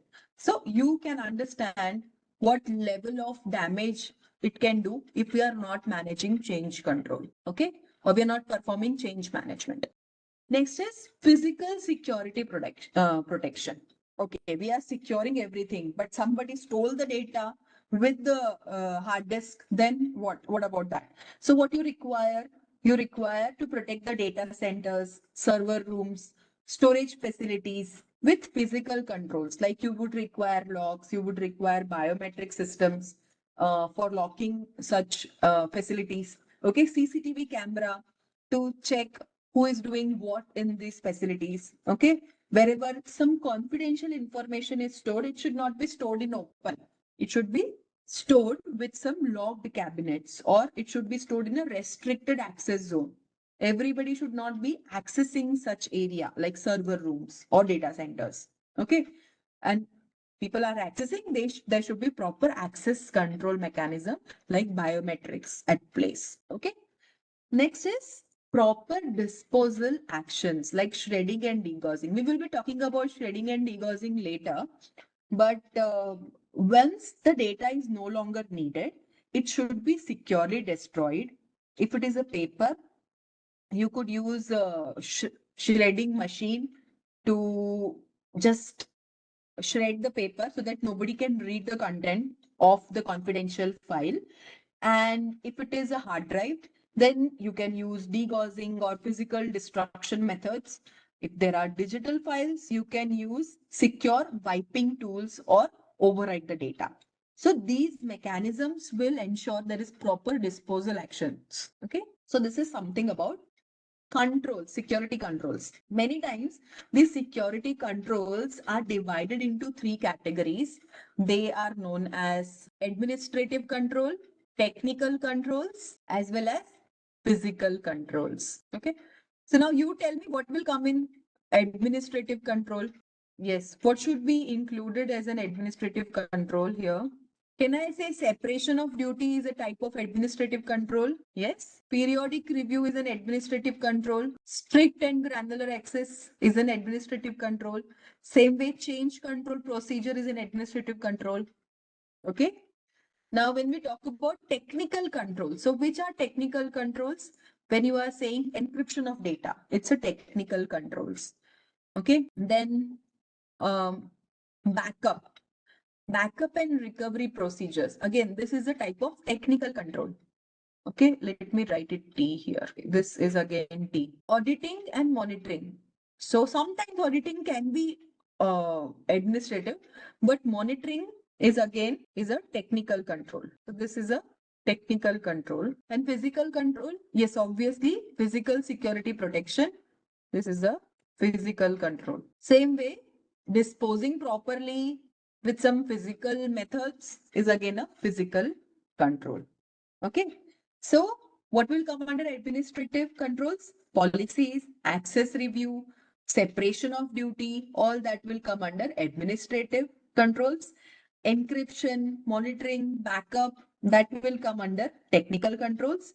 And logs, camera, secure disposal, all that will come under physical controls. Okay, so security controls must match the classification level of data. If it is highly sensitive or critical information, there should be multiple level of control. So it say that's what we call as layered security approach. Okay, there won't be a single control, but there will be multi-layer of controls at place, also known as defense in depth or layered security. Okay, we'll be talking about defense in depth again in domain 1. Okay, but yes, multi layers of controls, you can say that it is defense in depth. All right. Now let's move to the next topic. So this is the classification procedure. First, define classification level. Next, specify the criteria for classification. Next would be to identify data owners, means those people who will be responsible for classifying data. Okay. Now, who is a data owner in any organization? Data owner holds a unique and vital position. Why? Because they are the ultimate responsible person for specific set of data. Okay. For example, a CFO is responsible for anything data related to financial data. Okay. So they could be thought of as a data owner for financial records. Okay. Next step is identifying the data custodian. Now, who is data custodian? So again, data custodian is somebody who is having the custody of the data. Means they are the one who is maintaining the data at that point of time. Okay. And then next is you need to indicate which security controls will be used. Okay. Document any exceptions if there are any exceptions. Methods should be there to transfer custody of the information to a different data owner.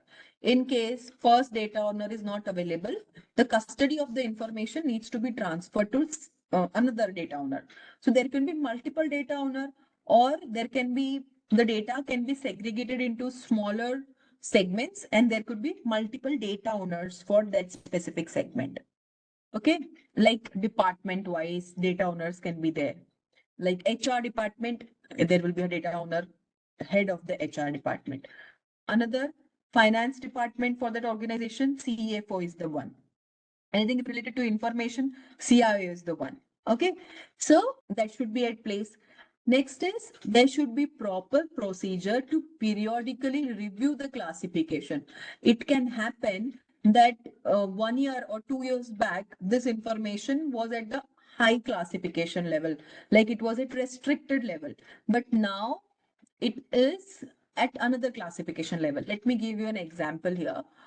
Say patent records. Okay, so if a company is doing a patent, so as per some patent laws, it says that after 20 years, that patent, whatever it is done on whatever procedure or whatever design patent it is, it becomes free for public to use. Okay, so classification level may change. Again, the ownership of the data may change.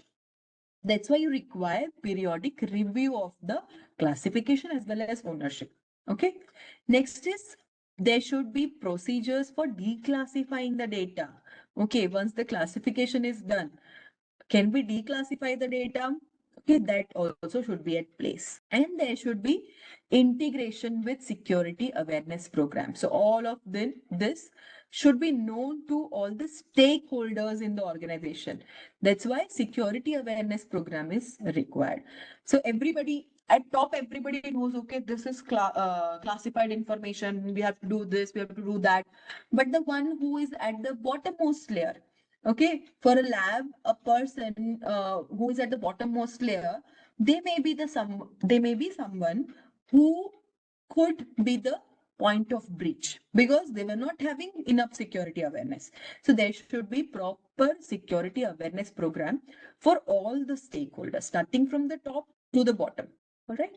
So this is about classification procedure. Now let's discuss about data roles. So many people within an organization would be managing, handling and using the data. Okay. And each role is important to overall security of an organization. But sometimes you need to understand what are these roles. Okay. So first of all, the first data role is data owners. Who are data owners? Mostly data owners are the people who has ultimate organizational responsibility of data. Okay. They are typically department head like director of human resource, CFO, C-suite executives like CEO, COO, okay, president of the organization, department head of the organization. Okay. They all are called as data owners. The key idea is that the person, these people, these C-level people are responsible for the business function. Okay, they should go ahead and take responsibility if any kind of breach will happen. It won't be the responsibility of anybody at the bottom. It would be responsibility at of the data owner. Okay. So, for all the business functions of the organization to happen smoothly, these are the people who are responsible. Okay, that's why they are known as data owners. Now, many times, although people who are in the mid management level, they would be doing the classification level of the data, but these will be the one who will be signing on the things on at the top. Okay, so they would be the one who will be classifying the level of data and saying this is public data, this is internal, this is confidential data. So this identification of the classification and is it done properly or not, it is the work of these data owners. Okay, they should be able to assess the sensitivity and value of the data in terms of business impact. Okay, what's important for that organization, that is known only to the C-level executives. That's why they are known as data owners here in this case. What else they need to do? They need to ensure that the data is properly labeled according to classification policies.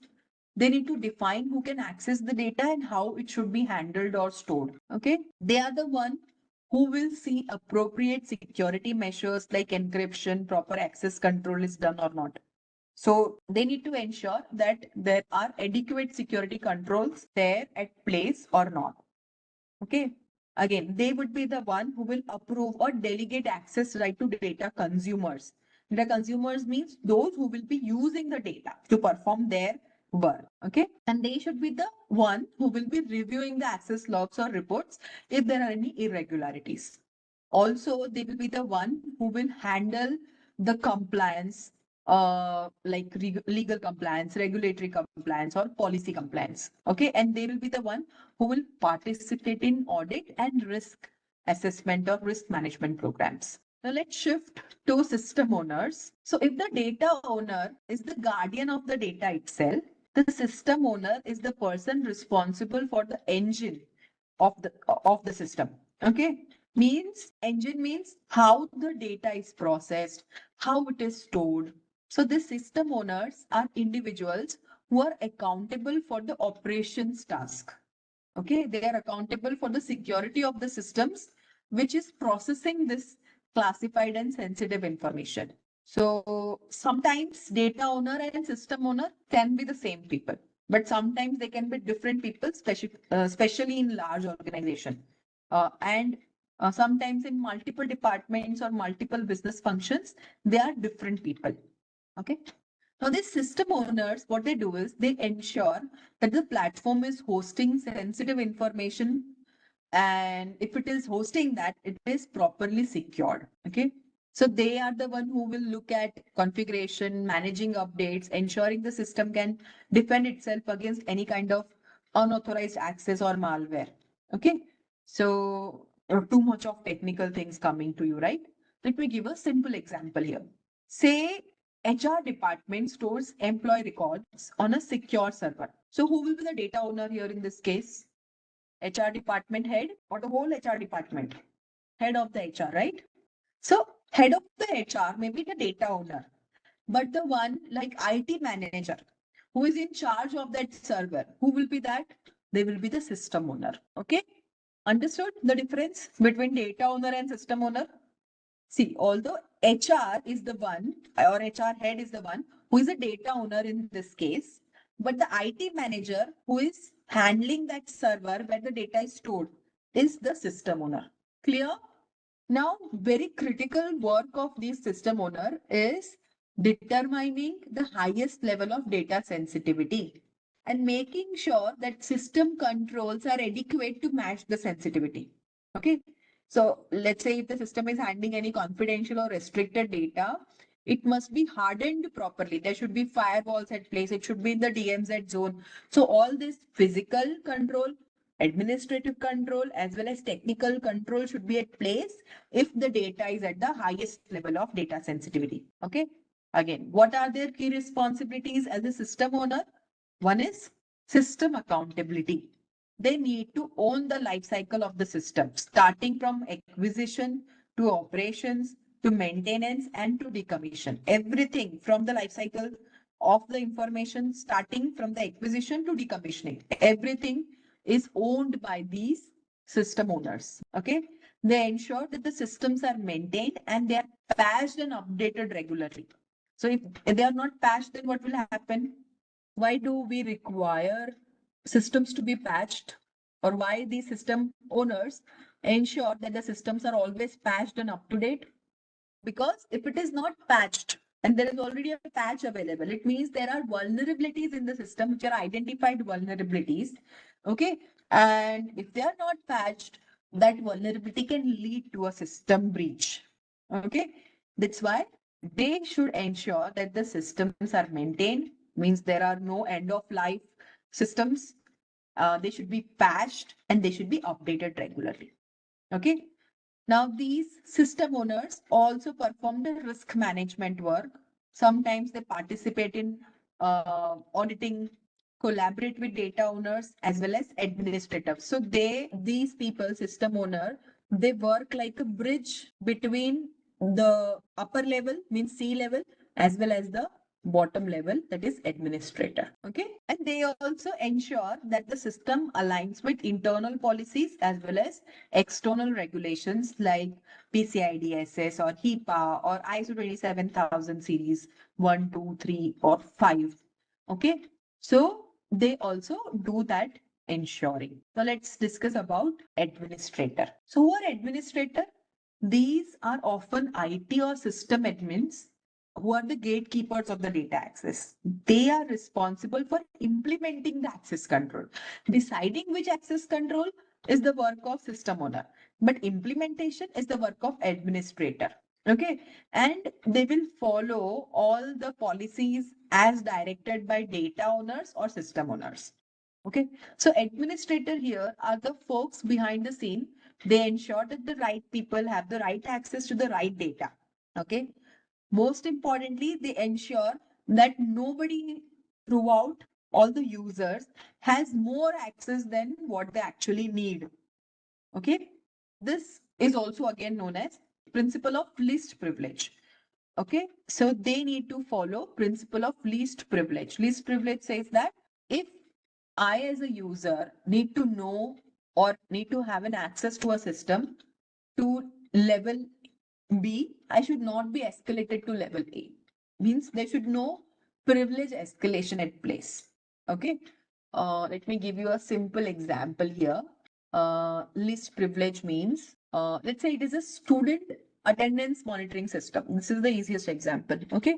So a student should be able to see their own attendance, but not the attendance of other student, right? Same way, a teacher in this system will be able to see attendance of all the students, but not a teacher, another teacher. Okay. So this means we are using the principle of least privilege. Okay? Now, what are the responsibilities of administrator? Mostly they do the work of access management, means they are the one who is responsible for granting appropriate access, like granting, sometimes modifying, sometimes revoking the access. Okay. They validate whether the access is given when necessary and only to those who are having legitimate business reason. Okay. So they need to follow a system known as need to know. Need to know means they will validate whether are you actually using it for legitimate reasons or not. Okay. And they are also responsible for reporting and monitoring. Like they will be checking access logs, audit trails. They will be using alert systems like intrusion detection systems, intrusion prevention systems, firewalls to check for any anomalies or potential breaches. Okay. They will also be performing technical implementation like configuring permission, setting up roles, security settings. Okay, they will be the one enforcing password policy, session timeout, these kind of security configurations. Okay, the next data role is data custodian. Now, data custodian is the one who is responsible for operational management and protection of data as directed by the data owner. So whatever data owner says, they will means data owner will delegate day-to-day tasks to a data custodian. Okay, so these data custodian, they don't have any authority to decide who gets what access. The sole work of data custodian is to ensure that the data is stored safely, maintained properly, and it is handled as per the organization policy. Okay, so their work is day-to-day task in the data operations, like performing backups, archiving, routine access monitoring. Okay, they are the one who will ensure data integrity and availability. Okay, so they ensure that the data is remaining accurate, it is complete and available to authorized users. Also, their work is to restore the data from the backup and on regular basis or whenever it is needed. Okay, so they will follow backup policy. They are not the one who is creating a backup policy. Who will be the one creating backup policy? If you see this, who will be the one who will create backup policy or who will approve backup policy? Data owners and system owners. Okay, but this data custodian will be following the backup policy. So all the policies are followed by data custodian, and they will check whether the organization standards and policies for handling data as well as storing data and retention of the data is followed or not. So they will be following it. Okay. The last role here is the user. Any person who is accessing data to perform their work or daily task, like an employee, a contractor, or a partner who can access data and they use it as part of their job. Okay, they have no ownership or custodial of the responsibility. Okay, but they are the one who follow the acceptable policy, usage policy of the organization. So every organization has a acceptable usage policy. Like even if you are a user, you would be allowed to use phone in your org, right? Some organization don't even allow using phone. Okay, you sometimes you are allowed to take your own device, bring your own device. BYOD is one of the policy. But if you're bringing your own device, there should be some acceptable usage policy that you need to follow. Similarly, if you are using organizations' devices, again, there is an acceptable usage policy that they need to follow as a user. Okay, they have to attend regular security awareness sessions, so they will be given periodically security awareness training. Okay, good practices like reporting phishing attempt, reporting any kind of suspicious behavior or potential breaches. So that kind of awareness will be given to user.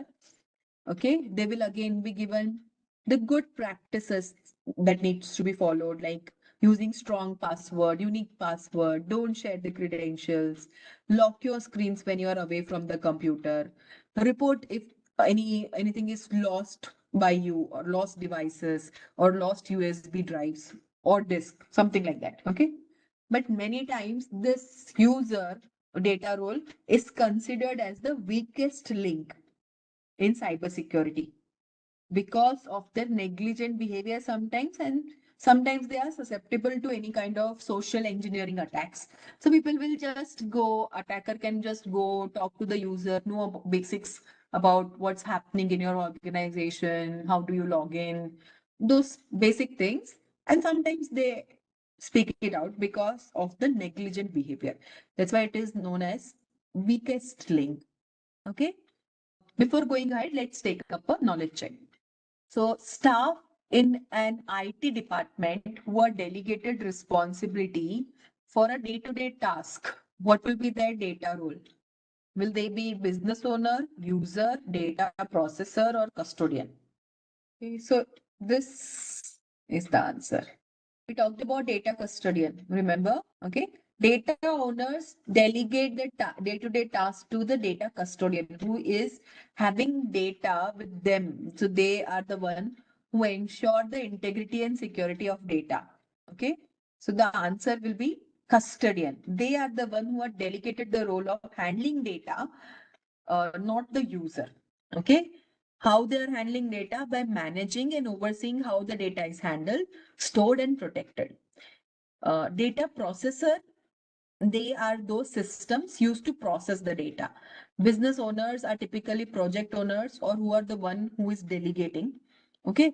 And users are just going to be using the data and not the one who will handle what or hold what data will be used where. Okay. So the answer will be custodian in this case. Okay. So if you remember, we took an exercise. Okay. So we'll be completing that exercise. Now your next part is writing about justification and control and the responsible party. Okay. Okay. So let's discuss the solution. All right. Okay. So let's go through all of these one by one. First is this customer personal information, means customer PII. What will be the classification level? Highly classified or restricted. Okay. Why? Because it contains sensitive PII. What must be done? What should be the controls at place? First is it should be kept as or stored as encrypted. And even in transmission, it should be using TLS 1.2, 1.3 or more. Okay. There should be proper access control mechanisms at place and they should be audited. Okay, so all the controls must be at place because it is highly confidential. It is at the topmost classification level. Who is the responsible party when we talk about customer PII? It is going to be the data owner. Okay. And security team here means the team of the CISO, Chief Information Security Officer, CISO, and their team must be responsible for the security of customer PII. Okay. Next is internal HR policies. What is the classification level? Internal use only means it is not for public release, but not very highly sensitive also. Where it needs to be stored, it should be stored in internal systems with basic access control. Only those people who are in HR domain or who are the employee of that organization, they should be able to access it. Okay. Who is the responsible party in this case? HR department. Okay. Next is marketing brochures. We discussed marketing brochure is a public classification level because it is for marketing purpose. It is for public distribution. So there will be no confidentiality required. But who is the responsible party in this case? Marketing team. Okay. Next is proprietary trading software source code. Again, this is going to be under highly confidential and restricted access only. Okay, so the classification is the topmost again. Why? Because it is a critical intellectual property, it is an IP. Okay, so it requires strong access control and even version control. So source code or something like this, which is an IP, it has a version control mechanism or change management mechanism. This version control comes under change management. Okay. And again, encryption when it is stored. Who is the responsible party? CISO, their team, as well as development team. Okay. Or we can say data owner in this case again. Okay. For internal HR policies, we can say system owners also will be the responsible party. Sorry for that. Okay. Next is financial records to regulators. This will come under confidential. Means it contains non-public financial data, but it must be protected during transmission and storage. So encryption should be at place. Who is the responsible party? Finance department. So finance department or a CFO could be a data owner, or there could be a system owner who will ensure the confidentiality of financial reports, how it is shared with regulators. Clear? So you need to have proper idea. Sometimes your organization's ways of classification may differ from other organizations' ways of classification. Okay. For example, a training organization may have different classification for the training data. Okay. While a product-based company may have same training data, may have different classification level. Okay. So this is just an example here in this case. Okay. So let's go to the next part. Next part is about retention policy. Okay. Now this is very critical component of information lifecycle management. It is key part of information lifecycle. Okay, this defines how long an organization must retain specific types of data and what actions will needs to take place once the retention period is over. Okay, and it is part of data governance. It supports both operational efficiency as well as regulatory compliance. So when we talk about data lifecycle, it starts with the acquisition or creation. Okay, then the next step is usage. All right, and then is retention. So this retention governs stage 3 and stage 4, ensuring that data is kept long enough to serve its purpose. This is very important point. It needs to be kept long enough to serve its purpose, but not so long that it becomes a liability or a cost burden. Okay, like CCTV data is stored for your organization, but should it be kept for years and years to come? No. Maybe as per compliance, it could be for 6 months, 3 months. Similarly, if a asset record is, let's say, asset in the terms of there are system server records are there, which your IT administrators will be keeping record of. Okay. Now, let's say this asset got decommissioned. Decommissioned means it is not used for more time. Okay. Then what should be the next process? To destruct or to the final stage, disposal of the asset if it is no longer in use. Why? To use the personal as well as data storage and cost for keeping that thing which is no longer in use. But till how much time? That is there in the policy. It's something which will be written in your organizational policy for retention. Okay. So what are the technical considerations here? First is retention period. Retention period will specify how long the data must be retained before it is eligible for disposal or archival. Okay. Now, retention period depends on business requirements, regulatory requirements, or contractual obligations. Okay. Next consideration would be storage location and format of the storage. So, the retention policy will also define where the data is going to be stored in the retention period. Means will it be stored in on-prem, or it will be stored in a cloud environment, or it will be stored in some offline archive, okay, or it will be stored in some disk, like, which is a warm type of disk, means write once read many times storage. Okay, so what type of storage will be used in the retention period, that also is there in the retention policy.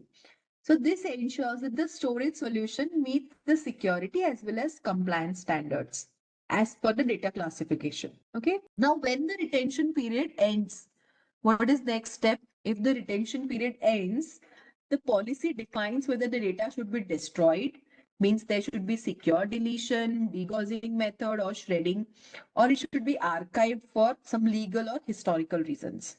Okay. Now, when you are deleting, you need to also ensure that there is no data remnants.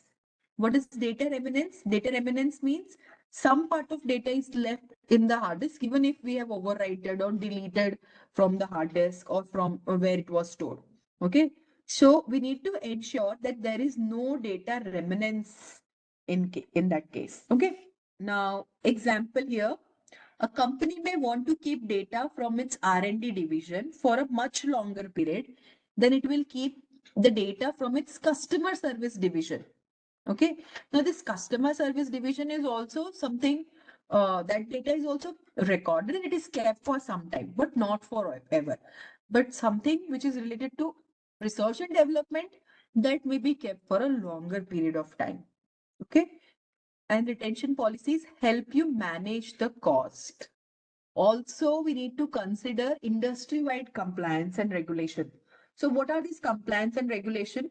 So depending on the type of industry that your organization is working with, okay, there are different compliance. We'll be talking about these compliance in another domain, but let me give you just a gist. In healthcare, HIPAA is the mandate at many places. So they mandate retaining the patient records for a certain number of years, 3 years, 5 years. Okay. Same way, finance. So FINRA and SEC, these are compliance regulators for finance department. Again, they also tell you to ensure whatever there is a transactional or a communication data that should be stored for some period of time. Okay.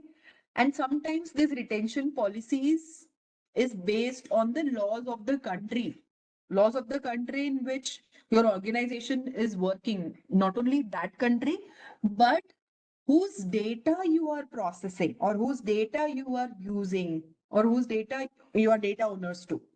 So those country laws are also important factor.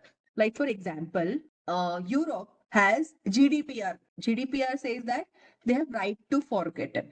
So you cannot store the data if their national is saying okay, right to forgotten.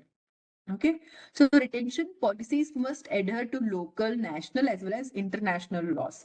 Similarly, US is having a Sarbanes-Oxley Act, okay, that says that some of the business records are required to be kept for 7 years. Till 7 years, you have to keep their data. Okay, it is an act that they have that protects their people for business related records.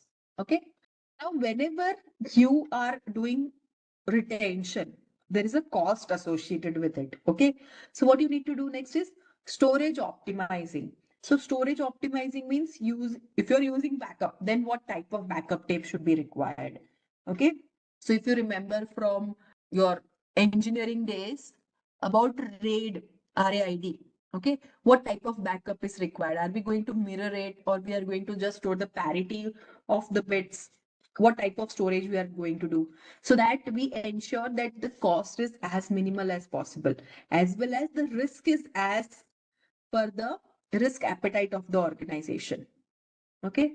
So when we say data retention policy, what considerations we need to keep? These are the three fundamental questions or considerations that we need to keep in mind. What data do we keep? Is it a customer data? Customer data means contact information, transaction history, service records, or is it a employee data? Employee data means HR data, payroll data, performance reviews, medical records of the employee.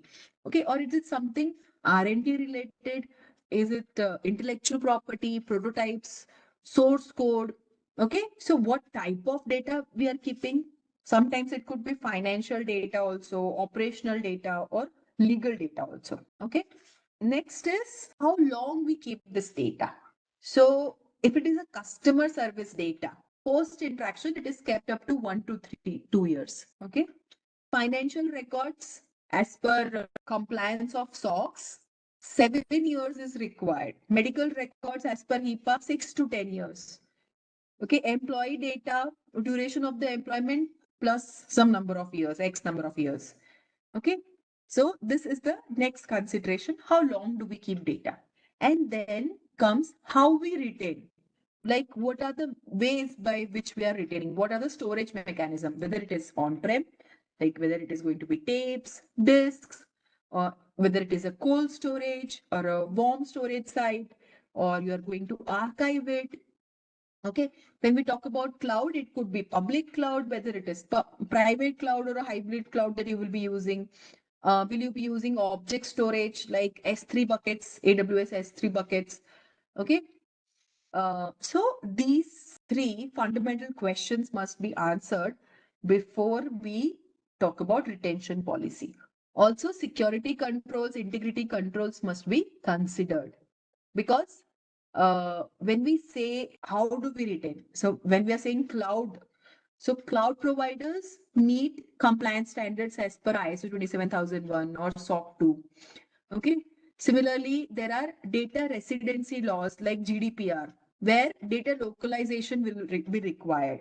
Okay. So they say that the data needs to be stored in their country only, not in other country. Okay. So these also needs to be kept. Okay. So let's go to the next part. So what is e-discovery? E-discovery is a process of producing for court or external attorney for any kind of legal proceeding. Means when an organization is involved in any kind of litigation on them, okay, the regulatory investigation will happen, or there could be any internal inquiries. They have to legally require to produce relevant digital information. Okay, this information is known as e-discovery, which is discovered by electronic means or discovered from electronically stored information. Okay. Now there are different phases of e-discovery. First phase is identification. In this phase, the organization determine what data is potentially relevant for any kind of legal matter. Okay. For example, emails, logs, databases, that may be important. If there are employees involved, okay, employee related information will be important. That comes under identification phase. Storage location, where will the data be stored? Okay, that is also covered in the first step, that is identification step. So here in this first step, identification, organization try to understand data ownership and perform classification. The second step is preservation of this data. Preserve exactly so that it can ensure that it is not destroyed while complying with the order. Okay, like an organization may say there's a litigation on them. They may say, okay, we have lost our all logs. Okay, so that's not okay. In audit, they have to show that they are logging and the logs are uh, having proper hashing mechanisms. Hashed algorithms are used like SHA, SHA1, SHA512. Those algorithms are used, which ensure integrity of the log. Okay. Also, they need to ensure that the metadata is not lost during the retention period. So this is the first step. Second step, preservation. Third step is collection. Collection is to show that the data is collected in a secured and documented manner. Okay. And this contains the chain of custody and data integrity. So if you would have applied for any job, right, you would see that there is a check mark that you have to select at the end, that I am giving this permission to store my data for that organization. Okay, you are sharing your information, and that organization can store your data, and that should be documented. This process is documented. Okay, that you have ticked on that checkbox where it says that I am okay with so and so organization storing my personal information. Okay, so that comes in this collection phase. But when the litigation is happening, that time the collection will be different. Okay, that time the collection is basically about documenting how the data is collected for the litigation purpose, like forensic tools are used or not. We will be anyways covering this collection part in detail in another domain, which includes digital forensics. But this is what is the collection phase. Next phase is processing the collected data to reduce volume. Okay. So in any case, there is a lot of data that's collected by the officer who is handling that case. Many times the data is very, very huge in volume. Some of the information is irrelevant. So they can be processed so that we can remove deduplication, we can remove the duplication, and mechanisms like indexing can be used. Format normalization can be used. The next step is review of the data, that it is relevant, it is responsive, or it is privileged type of data. Isolate the data which may include any sensitive information or business information. Next phase is analysis of the data, analyzing for any correlations, using some visual analysis tools, using AI assisted tools. Next step is production of the final data to those who have requested it. And the last step is presenting the data to external auditors, audiences maybe, or in the court of law. Okay. So these are the steps included for e-discovery. Now, why it's important to understand e-discovery? So that we can have legal compliance, and they should be properly planned previously. So if there is a litigation, what are the steps that we will follow? Okay. So these are the steps that the org will follow for data compliance, for data protection and business integrity. Again, organizations need to identify, first of all, what data comes under PII or what comes under PHI, and then use proper mechanisms to ensure the security of the data. So what is PII? Which data will come under PII? Any information which is used for the purpose of identifying, locating, or contacting any specific individual. For example, email address, biometric data, name of the person, telephone number, fingerprints, SSN number, all that will be part of PII. It can include information like medical information, employment information, financial information, or educational record. Okay. So if you would have applied at any place for job, right? You share all this information, your medical records, your previous employment information, your financial records, your educational records, all these are part of PII. So the organization who is collecting the data are responsible to ensure the security of this data. Okay. And because it comes under Privacy Act, so they also have a disclaimer saying that we are storing it, and we will ensure that it will be stored in a secured manner. Okay, and you are approving for it. So in some countries, they have right to forget. Okay, so if they have right to forget, means their data needs to be deleted from every place that it is stored. Okay, sometimes this PII data will also include more than this, like driver's license, passport number, fingerprint, which comes under biometric data, facial scans. Okay. So I've given you one example that for employee or HR records, we need this. Sometimes it is needed for financial account details. So financial accounts can also be considered as PII. Educational transcript we have already talked about. So this all will come under PII. Now what is PHI? PHI is specifically related to individuals' health status, medical history, or healthcare services that they have used properly. Also include the payment information on those services. Okay. For example, prescriptions, you cannot go ahead, call doctor of the person and know about their prescriptions, right? Because um, the hospital management has to ensure that it cannot be shared with any person. Okay. If you're a relative, then maybe you get to know about such information. What else can be included here in PHI? Health insurance number. So United States, they have health insurance compulsory for everybody. Okay. And their health insurance number, and that's why it is followed or it is regulated under HIPAA, that is Health Insurance Portability and Accountability Act. Okay, so PHI is very regulated under this act, and it mandates that the covered entities and the business associate must secure and manage health related data. It can be any data, not only health related information, but also billing or payment records tied to the health services that they are taking. Okay, that is the payment history of the patient. So that needs to be also protected. So now let's see some techniques how we can ensure the privacy. Okay. So now let's see some of the techniques for protecting data. The first one is pseudo-anonymization.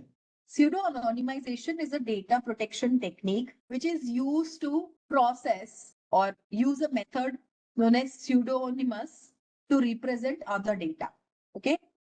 This can be done to prevent the data from directly getting identified to an entity or a person. Now, for an example, a medical record held by hospital, okay, is about person ABC. So instead of including the personal information, it should refer to the person with the patient number, like patient 123.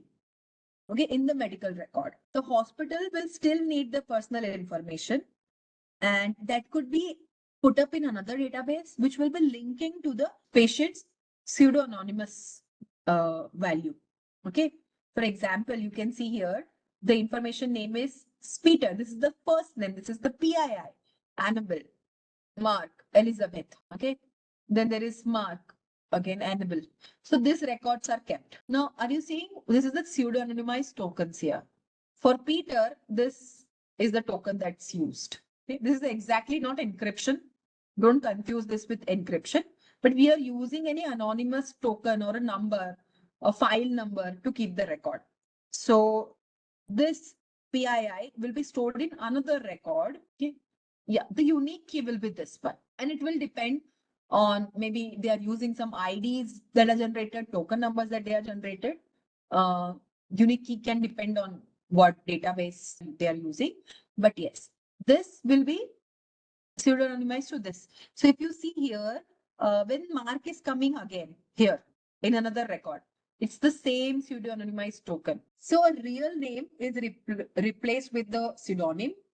The pseudonym can be a code or a unique or a random ID. This can be linked with the actual identity and stored in separate database. This will basically reduce the risk of exposing personal data if there is a breach.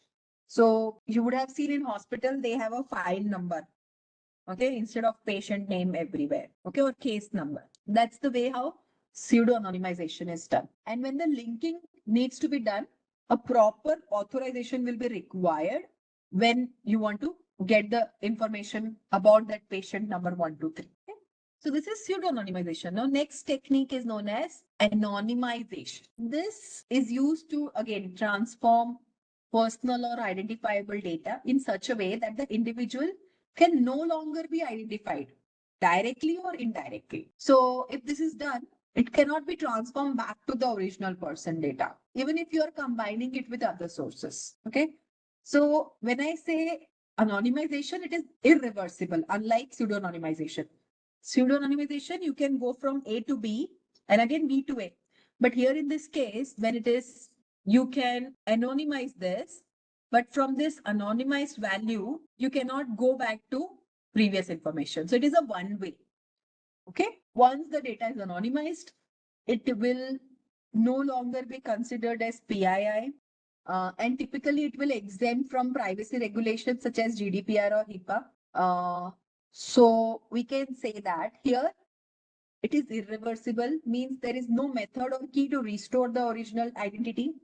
They are non-linkable, so it cannot link back to the individual, even if it is matched with other database, like in pseudo-anonymization. So this anonymized data here cannot reveal the subject's identity, behavior, or characteristics. For example, if some PII is collected as part of the survey, for survey like any survey, where the data set is having some information like name, contact, but there is another data set which stores average age, regional distribution, general satisfaction score. Okay. So they cannot be clubbed together. Resulting to this, the data cannot be traced back to the individual respondent. Okay. Let me give you a very, very easy example. Now you are asked to rate this session. Okay. So what will be pseudo-anonymization? This is the easiest example that I can give. You are asked to rate this session. Okay, in the score of 1 to 10. Pseudo-anonymization will have a database where your first name or maybe whatever student number or learner number that you have is linked with what you have given as the rating 1, 2, 3, 4, or 5. But anonymization says that instead of getting or having any link between your PII and the anonymized data, here there will be only count, or I will only be able to see the percentage. Like 70% of the people have rated the class to be 8. There will be no mechanism for me to know who has rated what. Clear? This is anonymization. It is one way. So it is irreversible, but pseudo-anonymization is reversible mechanism. Okay? Now, this anonymization ensures that the privacy is preserved for the participants who are participating in the survey. Okay.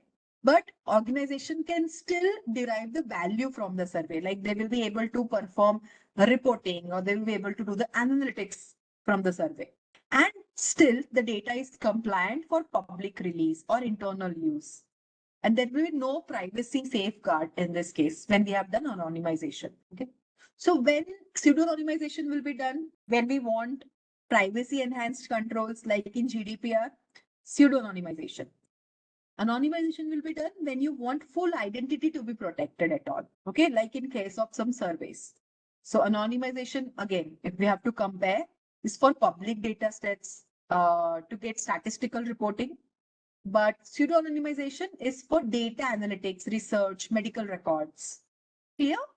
So there's a learning check on this. Which of the following distinguishes anonymization from pseudo-anonymization or tokenization? So the correct answer is C. Anonymization is irreversible and cannot be tracked or traced back to the individual. So now let's look at how we can handle the data. So for data handling, we use various mechanisms starting from labeling to marking. Okay. Based on the type of classification, we will label. Labeling can be thought of as a process of assigning and displaying the classification level on the information or the media or assets based on the sensitivity and confidentiality. The purpose is to inform users of the required handling, storage, and access control. And this ensures that everybody who is interacting with that data knows the type of sensitivity level. Like a top secret label will inform the information is about the utmost sensitivity. So if you are cleared to access any top secret, then only you should be opening that file. Okay. Because it is clearly communicating that the data requires maximum protection and strict access control. So as a best practice, apply labels not only to classified information, but also to unclassified information or media. This will also tell you that this information is not yet classified. Okay. The next method is marking. Marking is a physical or digital application of the classification level. Physical marking can be applied to hard copy of the documents, storage devices, backup tapes. Okay. For example, a folder with a red secret sticker or a USB labeled as confidential, right? For example, a PDF with classified or internal use only will be displayed in the header, or a watermark will appear when you are printing it. When we are doing digital marking, there are two types of marking we talked about: physical marking and digital marking. Digital marking will also include embedded information like metadata. So when should we do which marking? Okay. So digital files can be marked with digital marking. It makes it easy to copy and forward. This will reduce the risk of unintentional leaks. Second is physical marking can help you secure through the transportation, storage, and destruction of media. And if we talk about what are the benefits of proper marking and labeling, it supports access control enforcement. So users and systems can be restricted based on classification. Sometimes systems like DLPs, data loss prevention tools, are used to detect and act on classified content. Okay. So if it is classified as confidential and it is shared in your network, then the DLP system may flag it. Okay. Or maybe not allow you to upload it or share it. Okay. This will help in incidents response, any forensics. It will also ensure the compliance with regulatory and contractual obligations like government or defense standards. So if we look at both, labeling means it identifies classification level, like top secret, internal use only, or public. Marking is showing the label on the physical or digital asset, like printed labels, documented headers, watermarks. Okay. And the next part is data disposal. But before that, we will take knowledge check. What technique could you use to mark your trade secret information in case it was released or stolen and you need to identify it?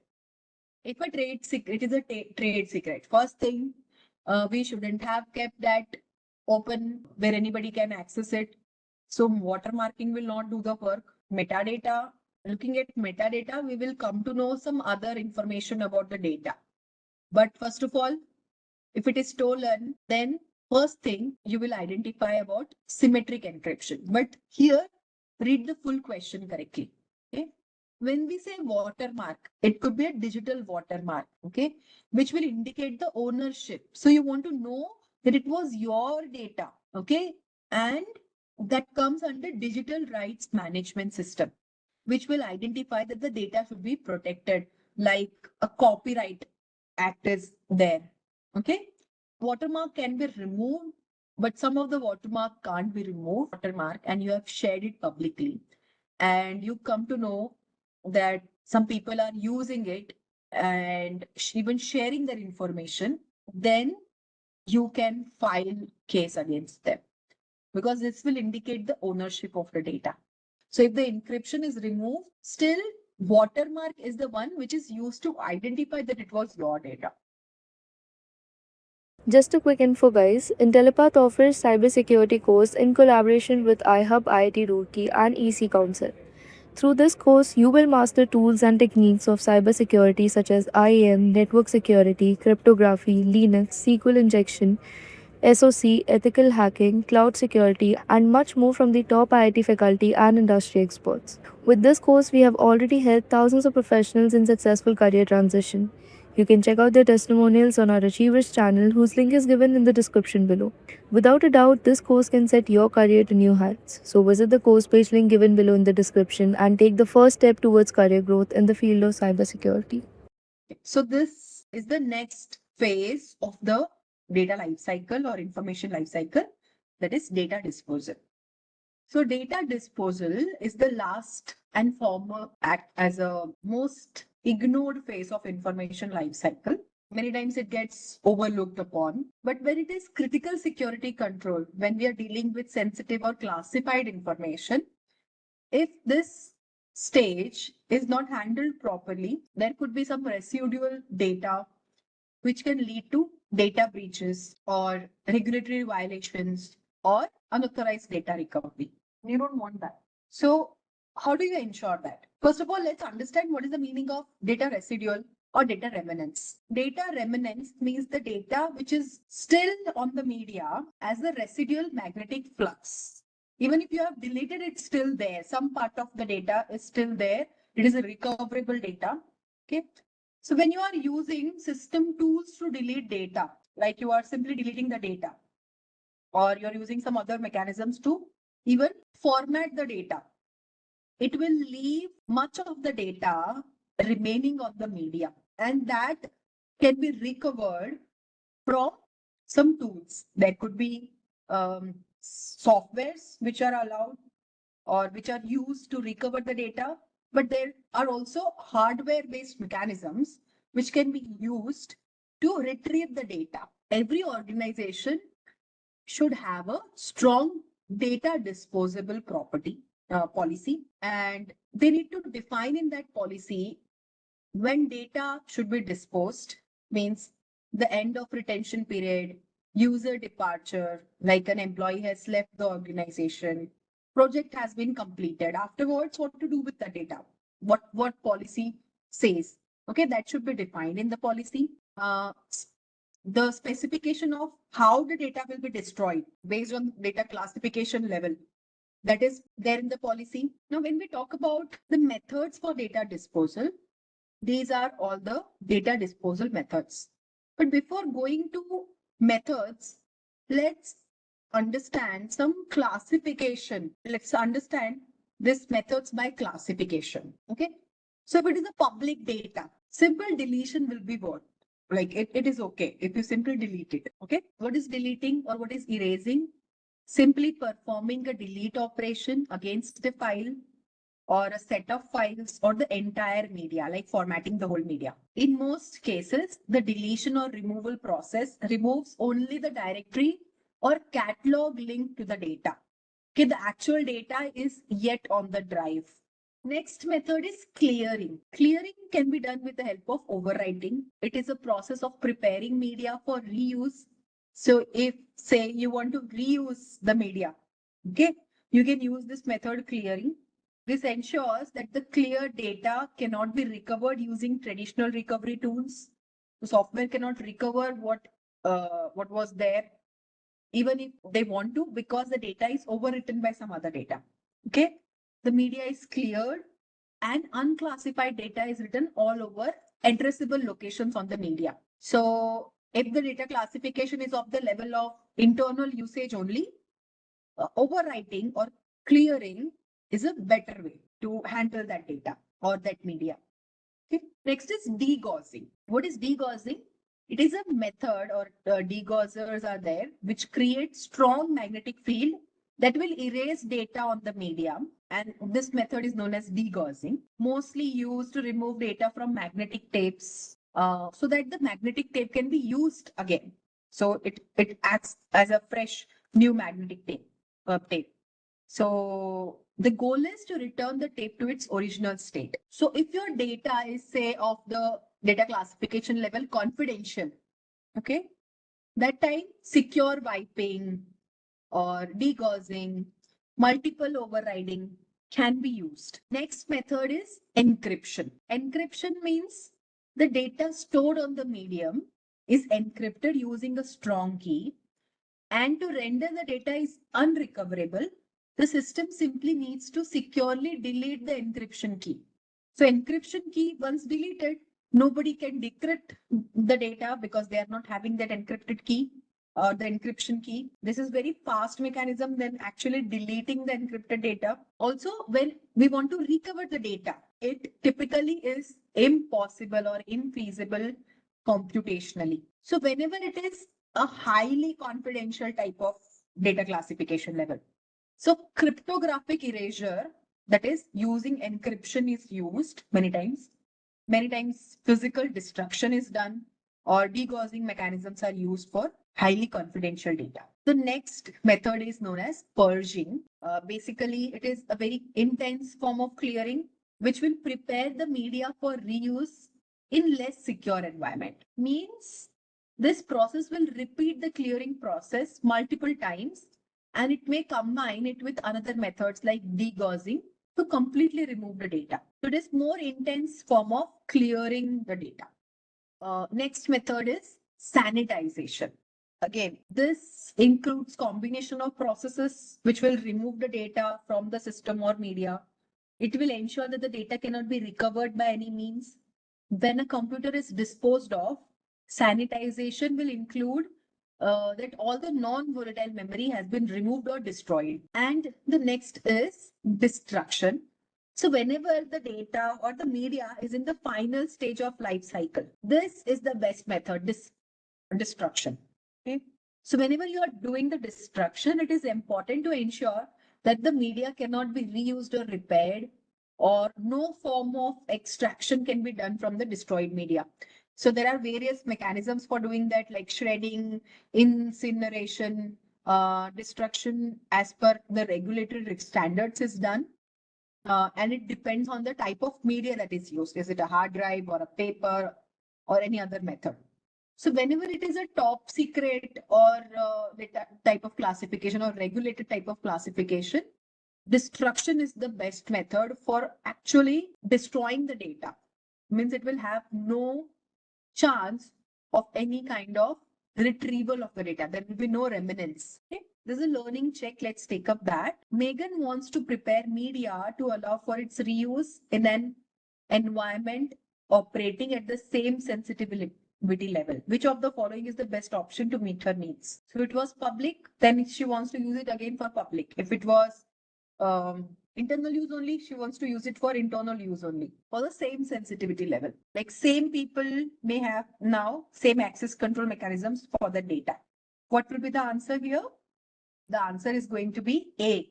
Okay, A clearly describes preparing media for reuse. So when media is cleared, unclassified data is written all over to the addressable locations on the media. And once that is complete, the media can be reused. Erasing is deletion of files, but it may not include that all of the data on the device or the media is actually removed. Okay. But if we say purging, it is very intensive form of clearing for reuse in lower security areas. And sanitization is a series of process that removes the data. So the best answer to this question is clearing. Okay. So I have some questions regarding data disposal. Now, suppose you have a data disposal policy to prepare. Okay. You are someone who is appointed the task of creating a data disposal policy in your organization. What this policy will do? This here you will define the roles and procedures for secure disposal of data and media to protect your organization's information and comply with all legal regulatory requirements. Now, the scope of this policy that you are creating is going to be applied to all the employees, contractors, third parties who are handling your company data, on all the storage, including media, paper, hard drives, tapes, USB devices, mobile devices, or cloud storage. Now, who will be the responsible people in this case? First, responsible people will be data owners. They are the one who will dispose, or they will approve basically the disposal of data under their control. They are not the one who are going to dispose, but they will be the one who will approve the disposal of data. And what will be the responsibility of a security team member or IT team member? They will see that the data is securely sanitized and then it is destructed. Okay. Now, what will be the responsibility of all the other employees who are not data owners or system owners or the part of security or IT team? What will be their part in this case? If you are just a data user or maybe a processor of data, then what will be your part? You're designing a policy, and in that policy, you're writing all of these down, right? You're writing the responsibilities. You'll be writing classification-based disposal methods. So my question is, we talked about data owners. data owners will be the one who will approve disposal of data. The IT or the security team will be the one who will perform secure sanitization and destruction.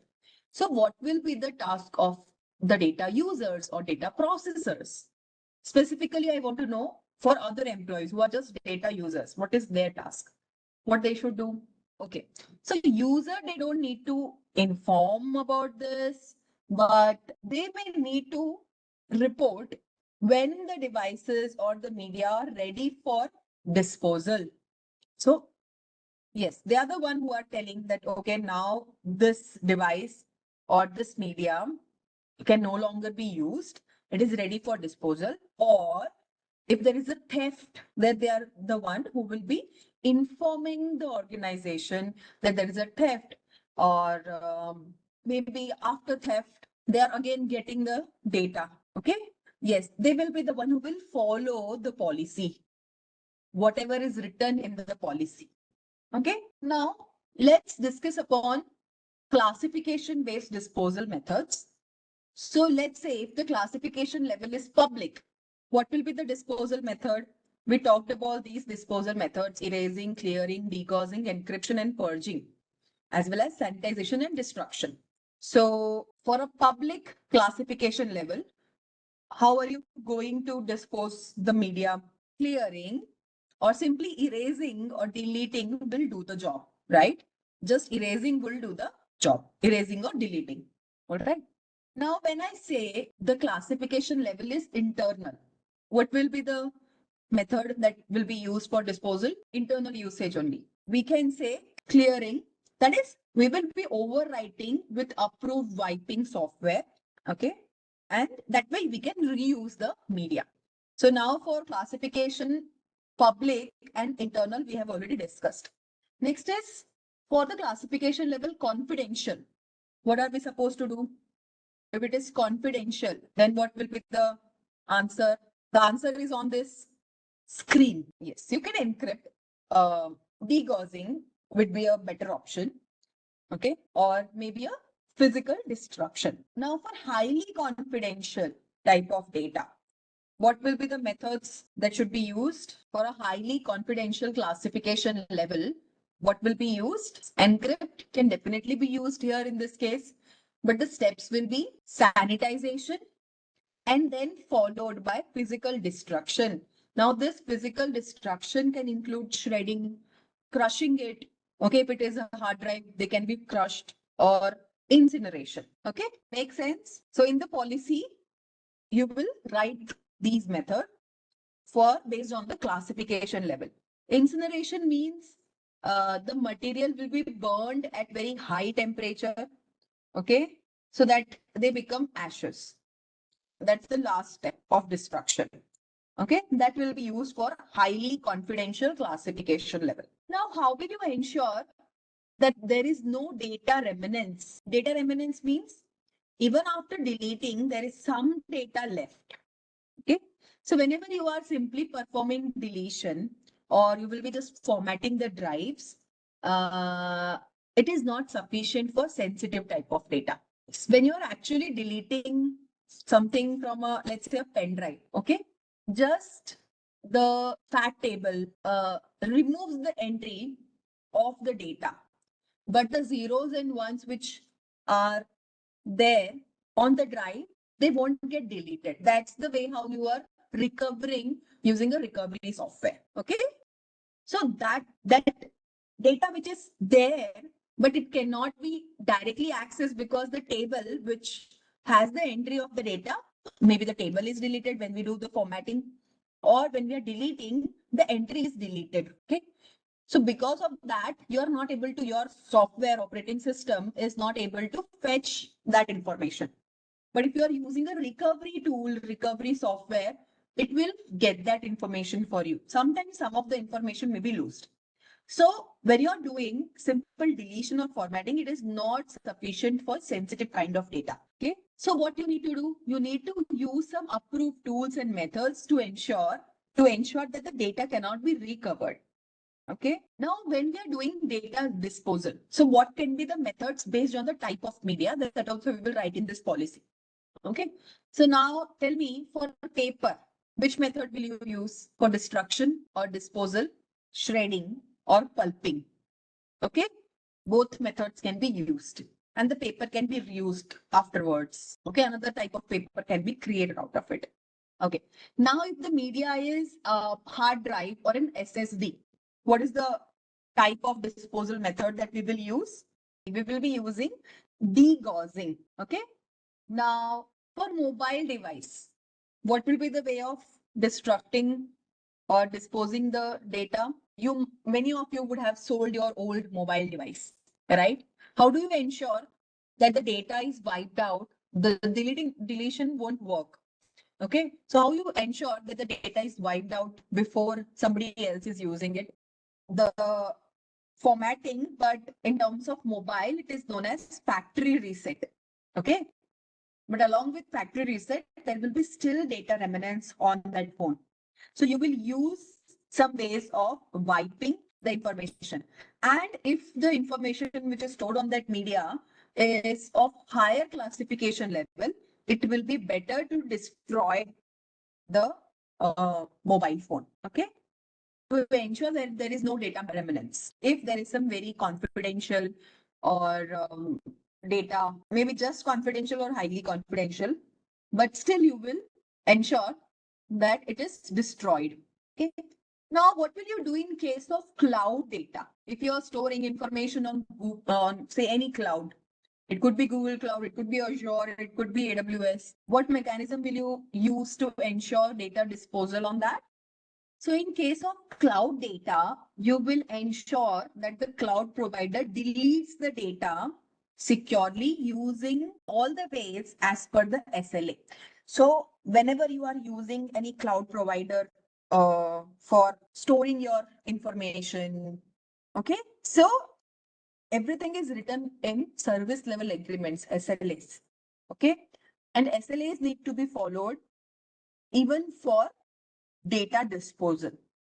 Okay, so in your policy, that also needs to be defined that what ways they are going to use and what all data they are going to delete in the SLA itself. Okay, so this policy is already ready for you. Okay, so these are the methods of data disposal. We tried and put it in form of a data disposal policy. So you may be tasked with such work. Okay. So now let's come to the next topic, that is data security controls. Now, how we protect our information, it depends on the state of information and sensitivity. Now, what is this state? Why are we talking about state? Because data is not static. It is not just at one place. It exists in three different states. Okay. And each of these state present unique risk. And because of the risk that they are bringing along, because of the state of the data, there will be different security controls that we have to choose depending not only on the value of data, but also whether it is at rest or it is in motion or it is data in use. Okay. So our security controls for data will depend on these states. Okay. Let's start with data at rest. So this is where data is stored on devices like hard drives, SSDs, DVDs, or magnetic tapes, okay, even USB drives. So you may think that it is safe, but this is the data which is vulnerable data. In this state, data is very vulnerable, not only to threat actors who are attempting to reach it over any kind of systems or network, but also to anybody who is having any physical access to the device. Okay. So there could be some insiders who, if have physical access to the device, because of that, the data in at rest is more vulnerable. Okay. Now, at this case, the best option is going to be encryption. How will you ensure that the data is protected when data is at rest? Using encryption. Now, every major operating system provides ways to encrypt the files or even entire volumes in a way that it is very transparent to the user who is using that operating system. Okay. So some of these ways are BitLocker in Windows operating system, file vaults can be used in Mac operating system, and DMCrypt is used in Linux operating system. So what will the encryption ensure? It will ensure that even if the data is stolen, they cannot read the data if they are not having the encryption key. They cannot decrypt unless they have the key, the secret key, if it is using a private key encryption. Okay. So this is about data at rest. Now let's look at data in motion. So when data is going to be in motion, when the data is traveling across a network, it can be traveling between a client and a server, or it could be between two systems or two devices, or between the cloud providers or cloud platforms. Okay, like email, file servers, web traffic. When the data is in motion, it is thought of as the riskiest time for our data. Okay, because the data is moving between nodes, and sometimes you don't have any power on those nodes. Okay, it could be when the data leaves from your machine, it goes to local network, then it goes through a physical channel. Okay, and then it goes to internet. Okay, and we know that we can't control what happens on internet. So how do we ensure that the data is protected? So what we will do in this case, we will use network encryption protocols. Hashing will ensure integrity, but how do we ensure confidentiality in this case? So for confidentiality, we will use encryption protocols. Okay, we will use transport layer security. Yes. Even application layer security. At application layer, we will use HTTPS. At transport layer, we will use TLS or SSL. Okay. Specifically, TLS will be used in your HTTPS website. In that, what happens in TLS? A tunnel is created between the nodes. Okay. Now, what is this tunnel? Basically, we are encrypting the data packets. Okay. Secondly, we can use IPsec protocol. We will be discussing about TLS and IPsec in detail when we are maybe in domain 4. It is about communication and network. We will discuss it there. IPsec is specifically used for secured IP communication. Okay. You can also use virtual private networks, which will again create secure tunnels between the devices. So this will ensure that the data remains private and intact during the transmission. Okay. The next is data in use. This is where the data is being processed, like in memory, like RAM, which is a volatile memory, in memory cache, in CPU registers. Okay. Now, because the data is going to be in plain text during this phase, it is very vulnerable to attacks. Now, it is vulnerable to attacks like buffer overflow attack, memory leak attack, and even side channel attacks like meltdown. Many times there are attacks like cloud cartography in cloud infrastructure. Okay, again, that is a type of side channel attack. So here, can we do encryption? Will doing encryption work here? Because we are already using the data. Can encryption be the answer for security control when data is in use? I just want an answer in yes or no. No. Yes, exactly. The answer is no. Then what should we do? So here, encryption is not practical. What will be the best defense method? Writing secure software. Okay. The best protection would be to use secure software development practices. Use safe programming practices. Yes, multi-factor authentication will help. But when we talk about how to access that data, in that we can say validation can be used. Okay. Managing the memory correctly. When we are writing the code itself, we need to manage the memory correctly so that there won't be any memory leaks. Okay. Or we can use memory safe languages like Rust. Okay. Rust programming language is more secured because it is secured from memory leaks. There is no memory related issues in Rust. Okay. Again, we will be discussing about data in use security methods in the domain. I think 7th is the domain when we will discuss about secure software development practices. Okay. So now let's take some questions here. Angela is an information security architect at a bank and has been assigned to ensure that transactions are secure as they traverse the network. So she recommends that all transactions use TLS. What threat is most likely attempting to stop? She's trying to attempt to stop. And what method is she most likely using to protect against it? So first, you need to tell me what is the attack, and second, what method she will use. So let's see the answer, and the answer is C. So whenever the data is in transmission, okay, specifically to protect traffic like banking transactions from sniffing, encryption is going to be used. Okay. If we talk about the second option, in that packet injection and man in the middle attacks are possible, but they are less likely to occur if a VPN is already used. Okay. Okay. This STEM test is a specification for technique used to prevent spying using electromagnetic emission. It won't be used to stop attacks at a normal bank. So the answer is C in this case. See, now do you see that in CISSP, you get a question where you find that all the answers are making sense.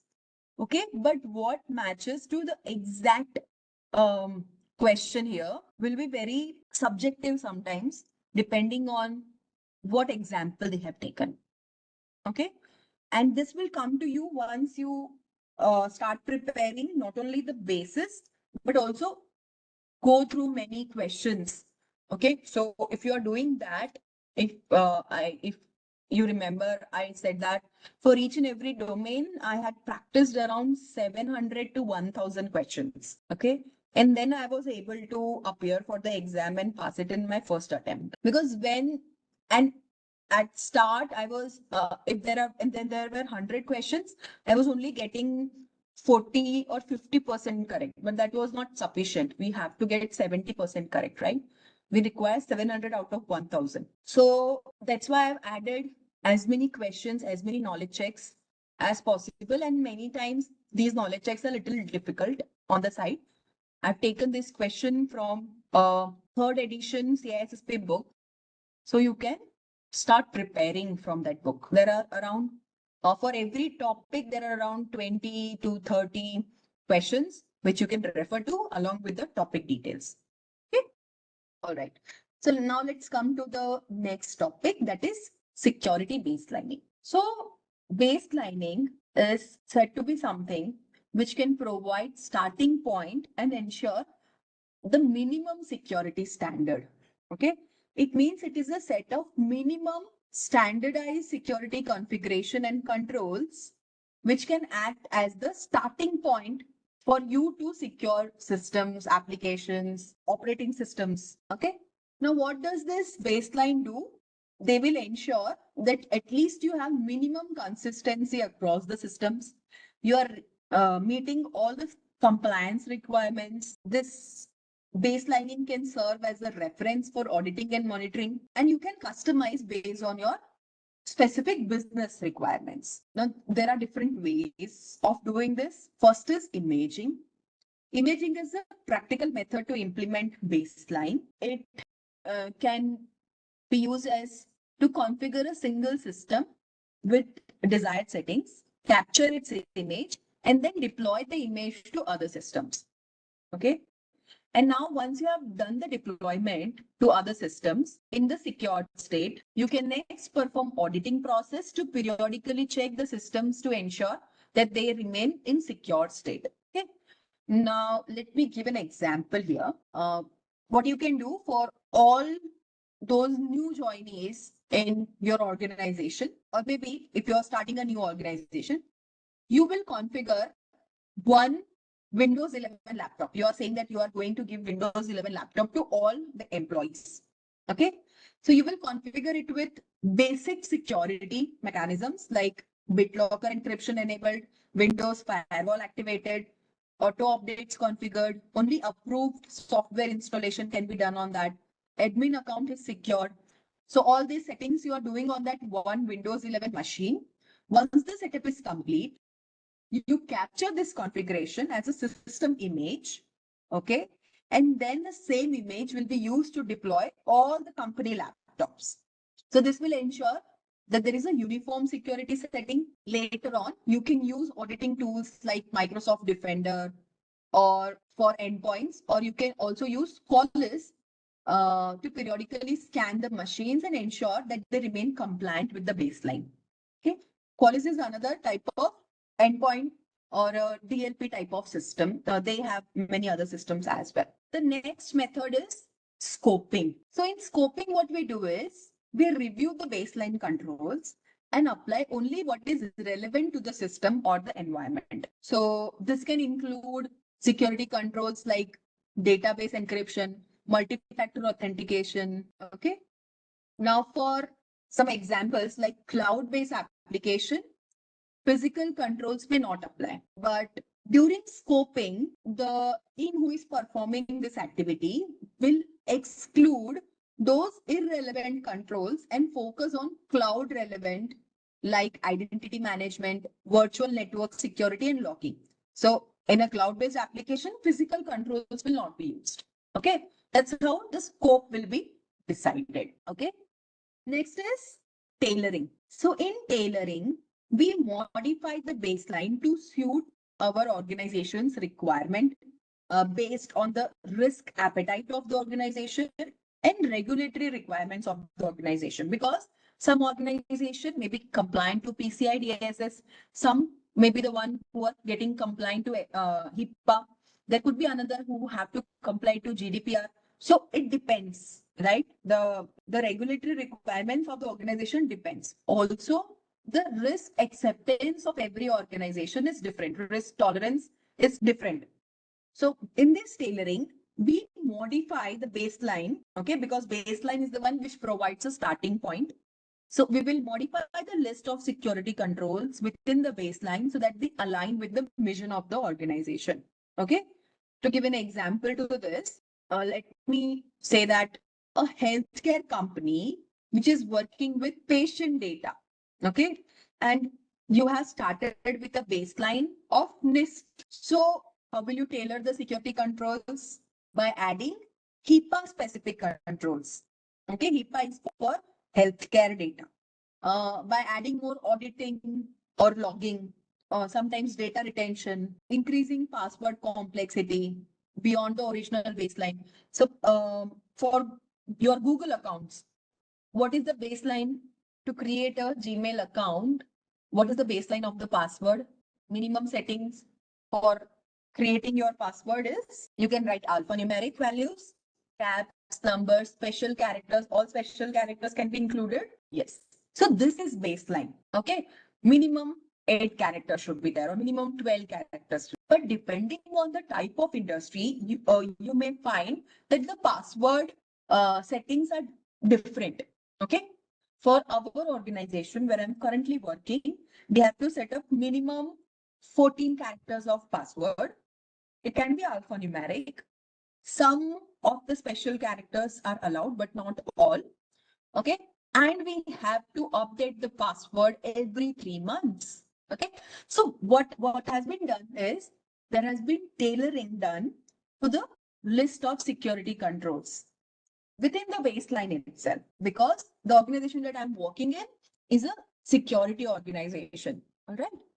Baseline is a standard minimum set of controls. The organization mostly use security image to do that, and it's same for everyone. Scoping, we select only relevant controls. For tailoring, we customize controls to match our specific requirements.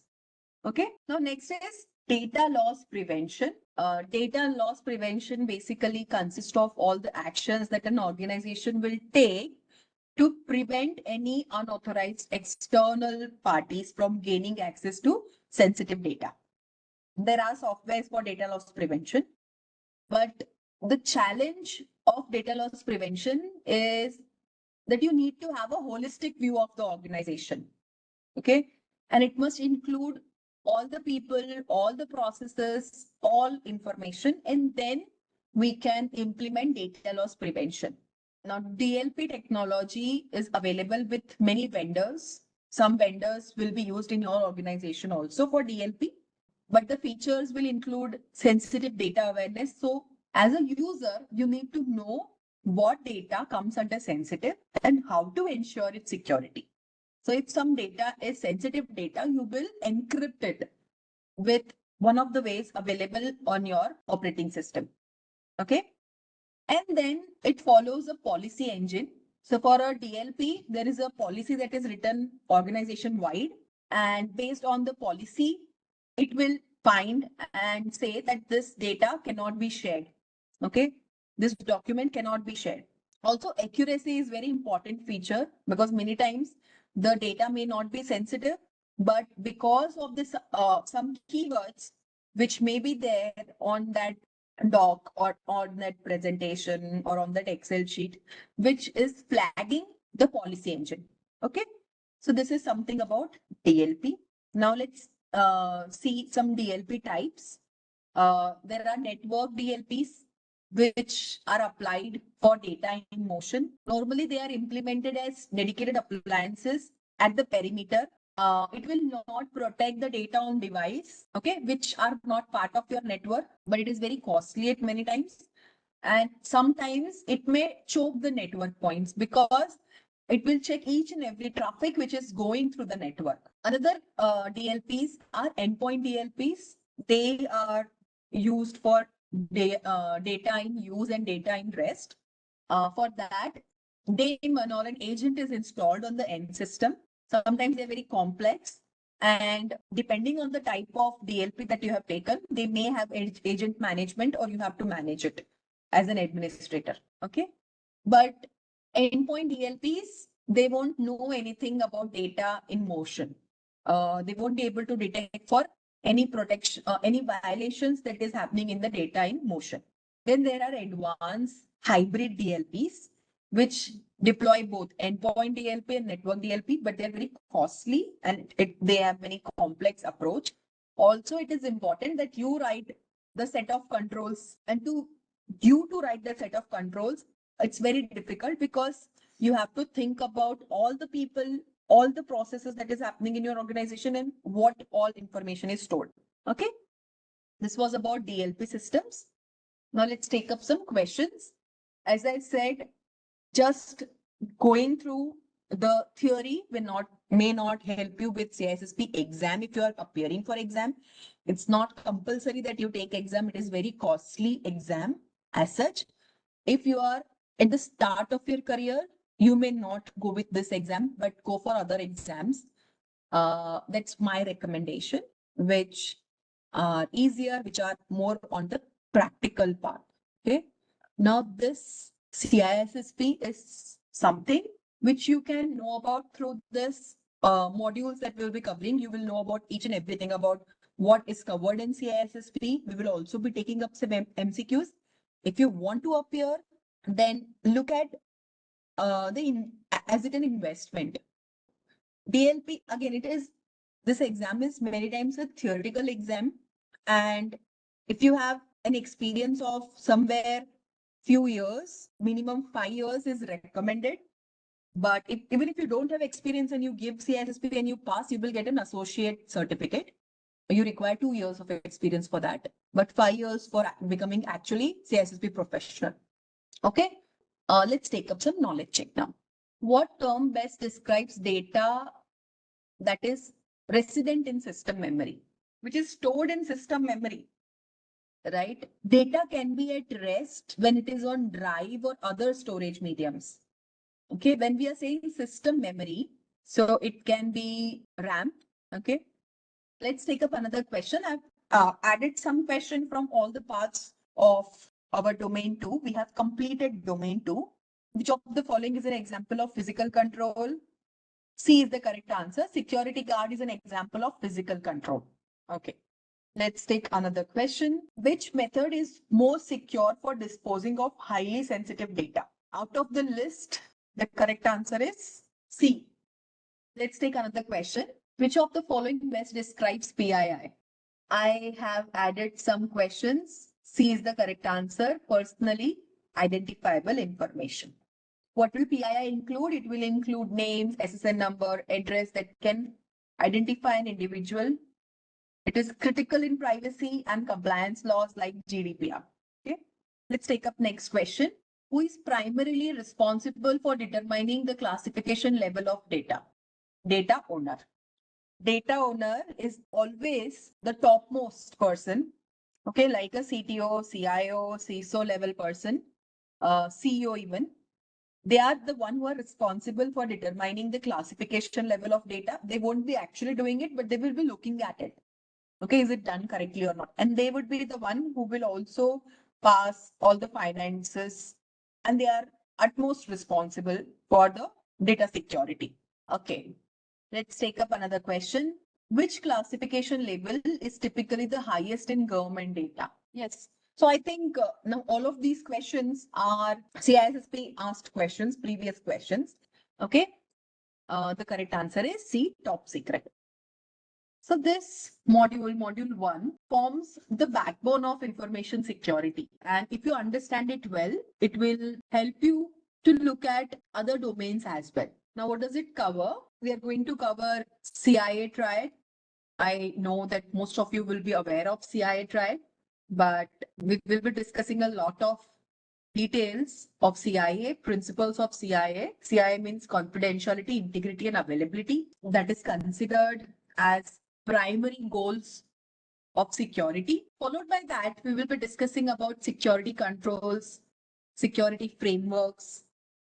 We will be discussing about governance and compliance.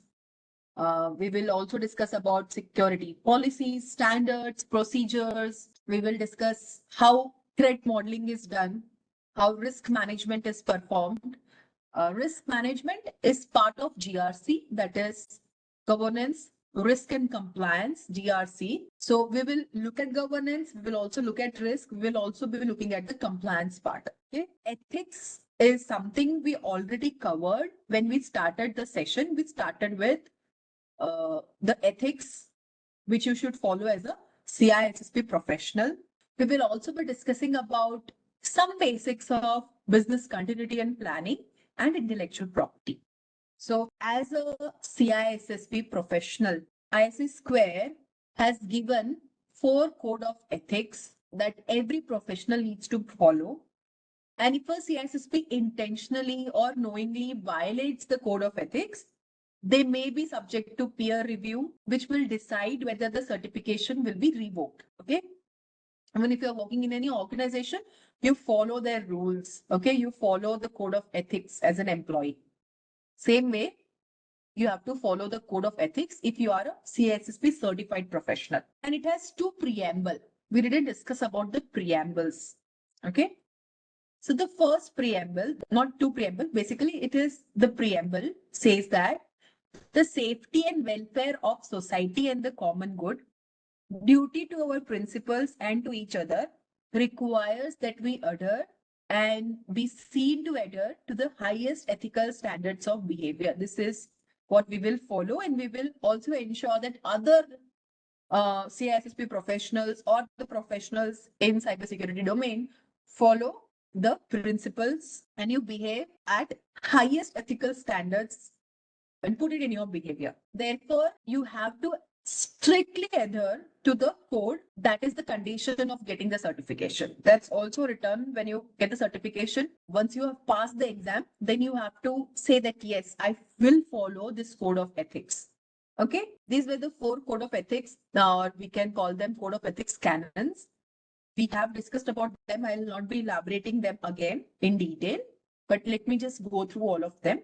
First is protect society, the common good, necessary public trust and confidence, and the infrastructure. Second canon says act honorably, honestly, justly, responsibly, and legally. Canon number 3 says provide diligent and competent services to principals.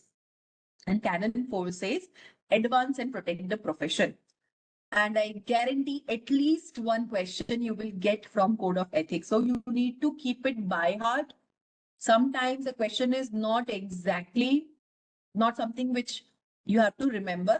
like when you're doing by heart, but something where you need to answer some question like what happens if somebody doesn't follow the code of ethics. Okay, what you should do. You are seeing, overlooking at a person who is not following code of ethics. What you will do? You will inform the responsible parties. Okay, that so and so person is not following code of ethics. All right. So this is about code of ethics. We have discussed that in detail. Let's move. So first of all, let's understand that some organizations, some years back, like 5 years, 10 years back, if you see, organizations were not following all the norms of security. They were considering security as an overhead. Why? It has been considered as an overhead for many organizations because company just want to go ahead and do business. Okay, everybody in the organization want to have an open internet access. What they want to do, they can do in the time of their employee hours. Okay, and many times companies, even management people think that our organization has never had a breach.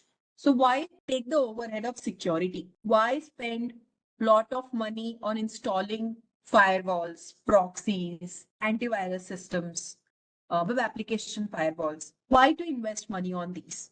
Is it a well spent? Okay. Even there were many memes that you will see that people say that if there is no breach, why am I following security practices? That's exactly why you are following security practices. Because of that, there are no breaches.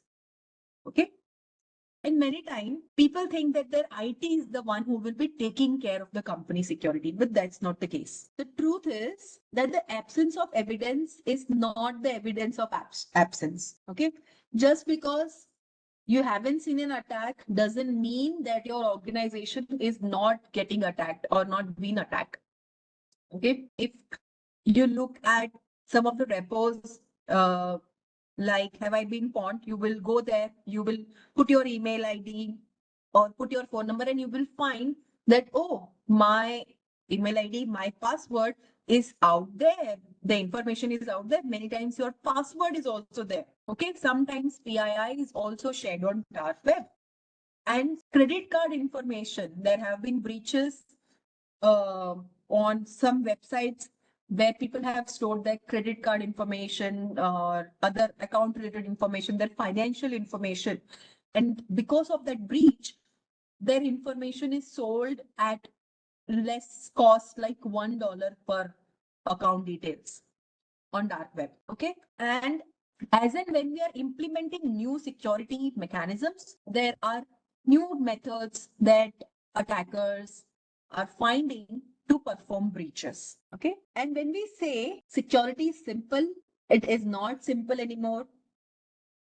In today's threat landscape, cyber attacks are more automated, they're more scalable, they're very constant type of cyber attacks. You don't need to be a bank to be targeted. Okay, people are not targeting bank. They may target 100 accounts, other than targeting bank. Okay, even small businesses which are holding valuable data, they are targeted. And if attack happens, in a case attack happens, and a single breach of data happens, it can cost a lot of money. Okay, as an organization, it can cause loss of reputation, loss of customer trust, the ability to operate for many businesses because they are not able to access the data many times, or the breach causes loss of availability. Okay. And as a study says that 60% of small businesses close within 6 months after there was a major breach on them. Okay. So if organization think that IT is going to do the job for them, still they will not be the one who is going to manage security. It is the business wide responsibility, not just an IT problem. It is the responsibility of the C-level executives in the organization. And many organizations even don't have C-level executives like CTO, CIO, CISO, because they may not be dealing with data a lot. But you would have seen there are more penetration testers who have come up now. Okay, what these penetration testers do, they work as consultant to organization. They test some basic checks on their organization, and submit a report. Okay, based on that report, they also help the organization do the hardening. This is very prevalent from last 2, 3, 5 years, we can say. Okay, but before that, people were not looking at security, and that's why the requirement of security professionals is also increased in the due time. That's why I'm seeing many people are attending CISSP session. Why? Because there is a requirement of cybersecurity professional, and there's a requirement of who can understand all the layers of security. Okay, so we start with CIA. CIA, as I said, is primary goal in the cybersecurity domain. C stands for confidentiality. It ensures that the necessary level of secrecy is enforced at each junction of data. Okay, means it ensures that the sensitive data is only accessible to those who are authorized to see the data. So it protects against unauthorized disclosure. Okay. Now think of it as who can see the data? Should everybody be able to see the sensitive data? First thing, no, right? So what you will do? How will you ensure confidentiality? What are the ways by which you ensure confidentiality? Provide least privilege. Okay. Encrypt the data. Very good. Access control mechanism. Again, very good. Apply RBAC or any other kind of access control model, right? So how can you ensure confidentiality? I'll give you some other examples. One is encrypt data while it is in transit and in rest. Second, user authentication and role-based access control. Third is classification of data. If you remember, first step to do or to ensure is classifying the data. What data is confidential? What data is secret? Okay, then only we can apply the security controls. Okay, which data is sensitive, and also you apply need to know policy or least privilege principle. Need to know means why are you trying to access this information? Okay, you have to justify why are you trying to access the information. That is need to know principle. Okay, now someone can say what I have done is I have locked a file in the cabinet which only managers are having access to. Okay, and others in the office can't peek into those files. Are we following the way to ensure confidentiality somehow? Which control it is? I have locked the file in a cabinet which only can be accessed by the manager who is having the key. Which type of control it is? Okay, this is physical control. Okay, so next let's take a integrity. Integrity is what ensures that the information is accurate, it is complete, it is not altered unless by an authorized party. So it will prevent any unauthorized changes to data. It can be accidental change or malicious change. Okay. So you can think of this as, can I trust the data? Whatever data is coming to me, is it the correct data or somebody has modified it? Okay. Now, how do you ensure integrity? Can you list the ways by which you can ensure integrity? Hashing, checksums, monitoring the data through DLP. Okay, is the way. Okay. So hashing and checksum to detect tampering. Version control and audit logs can be used. Okay, input validation to prevent any kind of malicious data injection, SQL injection. Okay, so you need to ensure that you are, when you are storing the data or when the software is in use, that time some malicious intent cannot change the content of the data. Okay, so in real life, let's take an analogy here. In this case, you are buying car from somebody. It is a used car. Okay, so what will be the integrity in this case? Integrity will ensure that when you are signing the contract for buying the car, okay, nobody has altered the terms for both the parties once it is signed by both the parties. Okay, that is integrity. The third one is availability. Availability means the authorized user should be able to access data and systems when they need it. This protects against disruptions or delays. Okay, think of it as, can I access the system or data when needed? How do you ensure availability in this case? Load balancers can be used. Exactly. Disaster recovery plans can be done. Data encryption may not come here. Redundancy, we can have backups. RAID concepts will come here. Yes. So redundancy, failover systems, backups and disaster recovery plans, DDoS protection, okay, and monitoring the uptime. Uptime means what time the system is being up. There can be some downtimes also. Okay, and if there are downtimes, you have to pre-plan the downtimes because sometimes the system needs maintenance. So that you should pre-plan the maintenance window as well. Okay, and inform the relevant users that this is going to be a downtime. Yes, prior information of the maintenance, that is also part of availability planning. Okay, but it ensures reliability and timely access to data to the authorized individual. Okay, for example, there is a bank's ATM.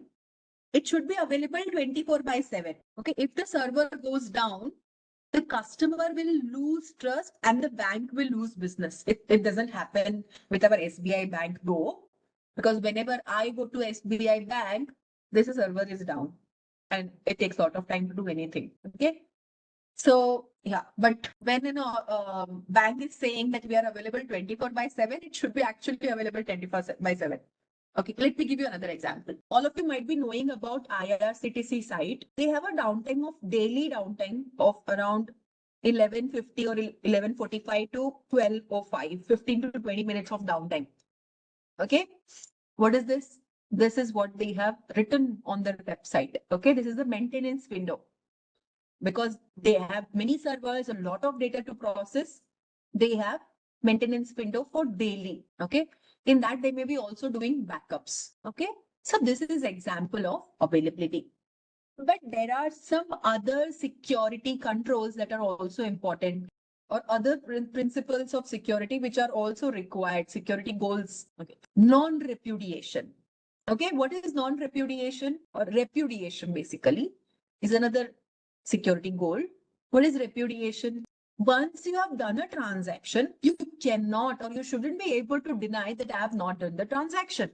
Now, this works for person or it is a system. So if the system has made any changes, it should be logged. Okay. And you should not be able to say no that you have not done the transaction. Okay. Now, my question is, yes, auditing is another. AAA will come here. Not only availability, but authentication, authorization, and auditing. So three of them will also be part of this principles of security. Okay. So my question is, what do you think from the CIA principles, which is the most important, all based on the requirement? So the answer is it depends. At the end of the day, you need a balanced approach to security. Okay. For military and intelligence, most important in this case for military would be confidentiality. Reason? Secret or classified information must be kept secret at all cost. Otherwise, lives will be at risk. Okay. They may not take integrity or availability as the most important. It is important though. But the topmost importance for them is confidentiality. Same way, if it is a banking or a finance sector, the most important from CIA would be integrity. Reason? When it is about financial records, they should be accurate, untampered financial records as essential. And if the data is altered or fraudulent, it will destroy trust and cause huge losses. Okay. So relating to this, there's an attack known as salami attack. Okay. Let me tell you what is a salami attack. So salami attack is a type of fraud which is done on banks. So very small amounts of money or resources are stolen repeatedly over a long period of time. Okay.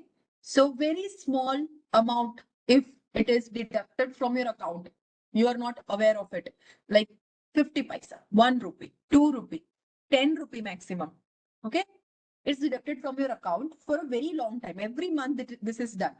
Okay. And they're not getting detected. This is known as salami attack, means one slice at a time. Okay. But although each slice is very small, And because of that, it cannot be noticed easily, but it accumulates over time.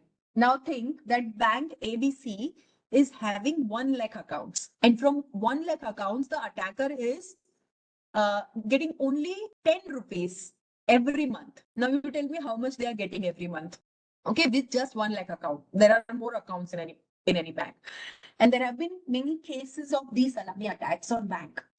Like many cases in the sense, many attacks have happened previously on some of the banks. So this is basically the banks were not able to report it or get it first because there was very less amount which was deducted regularly, and attacker was somehow able to do it in the stealth mode. Okay, but because of that, it destroys trust, and also it is causing huge loss, because even if it is 10 rupees from one account, if it is happening with 1 lakh people, there's a lot of money for the attacker, and they are not getting it detected also. And this can happen for a long period of time until they get actually detected.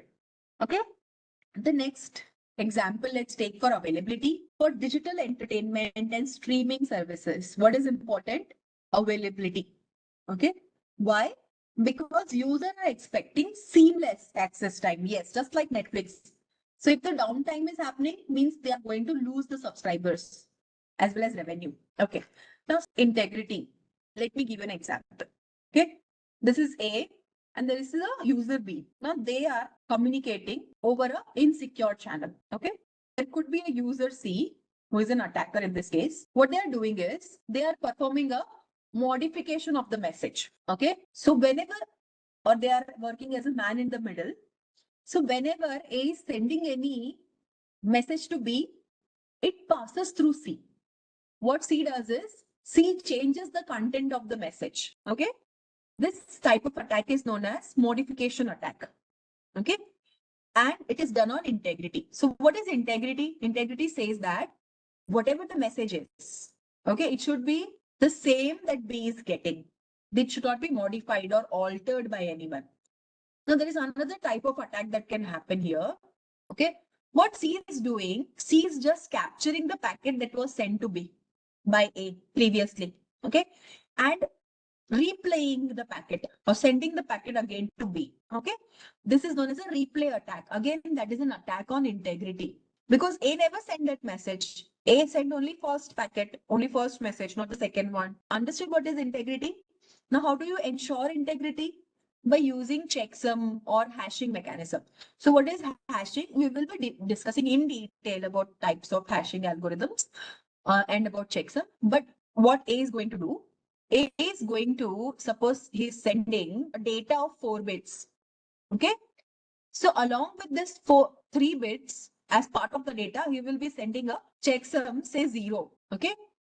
Somehow 0 shouldn't be the checksum here though. Let me change it to 1. Okay. So this checksum bit is sent along with the data. Okay. Now how we will ensure or come to know that this message is not altered? Let's say C changed one of the bit. Okay. C changed one of the bit to say 0. So the checksum will not be 1 again. Okay. This will ensure that the message is sent with integrity. So this is one of the way by which we can ensure integrity. Checksum. Other ways are hashing algorithms. Okay. So now let's take up a question. Which of the following best describes confidentiality in the CIA triad? The answer is C. Ensuring only authorized individual can access sensitive information. Okay, that's how you will ensure that the confidentiality is there. Let's take up another question. An attacker modifies a financial report before it is reviewed by management. Which CIA component is most affected? The answer is B, integrity. So if there is any modification or alteration in the message, even if the message is replayed, okay, or there could be a timing attack. Okay, it is sent after some time. It is all part of integrity. Okay, let's take up one more question on this. You will at least get one question from CIA. That's definite. That's for sure. Okay, a company deploys redundant servers and backup systems to avoid downtime. Which CIA principle is this addressing? The correct answer is C, availability. Okay. Now, before we discuss the security terms, let's understand that when we are doing real world security, we cannot sacrifice on one of the principle entirely for other principle. Okay, means you cannot make the system have super confidentiality, but it is never available. You have ensured that okay, this is having confidentiality, but it is never available to the intended users, right? So as a security professional, you thrive for a balanced approach aligned to the business goal and the risk appetite of the organization. Okay. Now let's look at the security terms. First one is vulnerability. Vulnerability means weakness in a system that allows a threat source to compromise its security. Okay. So some people will think vulnerability means bug. No, it is not just bugs. It is systematic or systems weakness.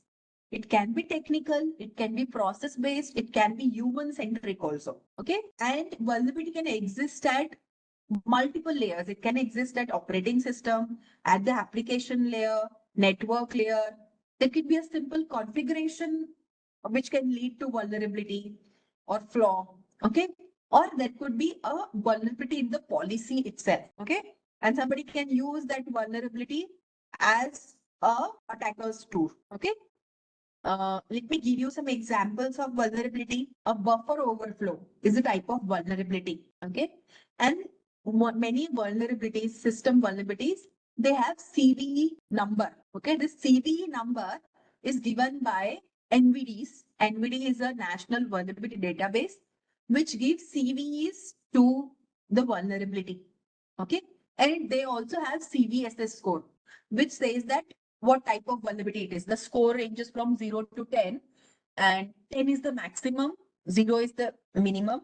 So if it is range somewhere 7, 8, 9, 10, it means the vulnerability is very severe. Okay. And whenever you are prioritizing your mitigation efforts, yes, used for patching, CVEs are used for patching.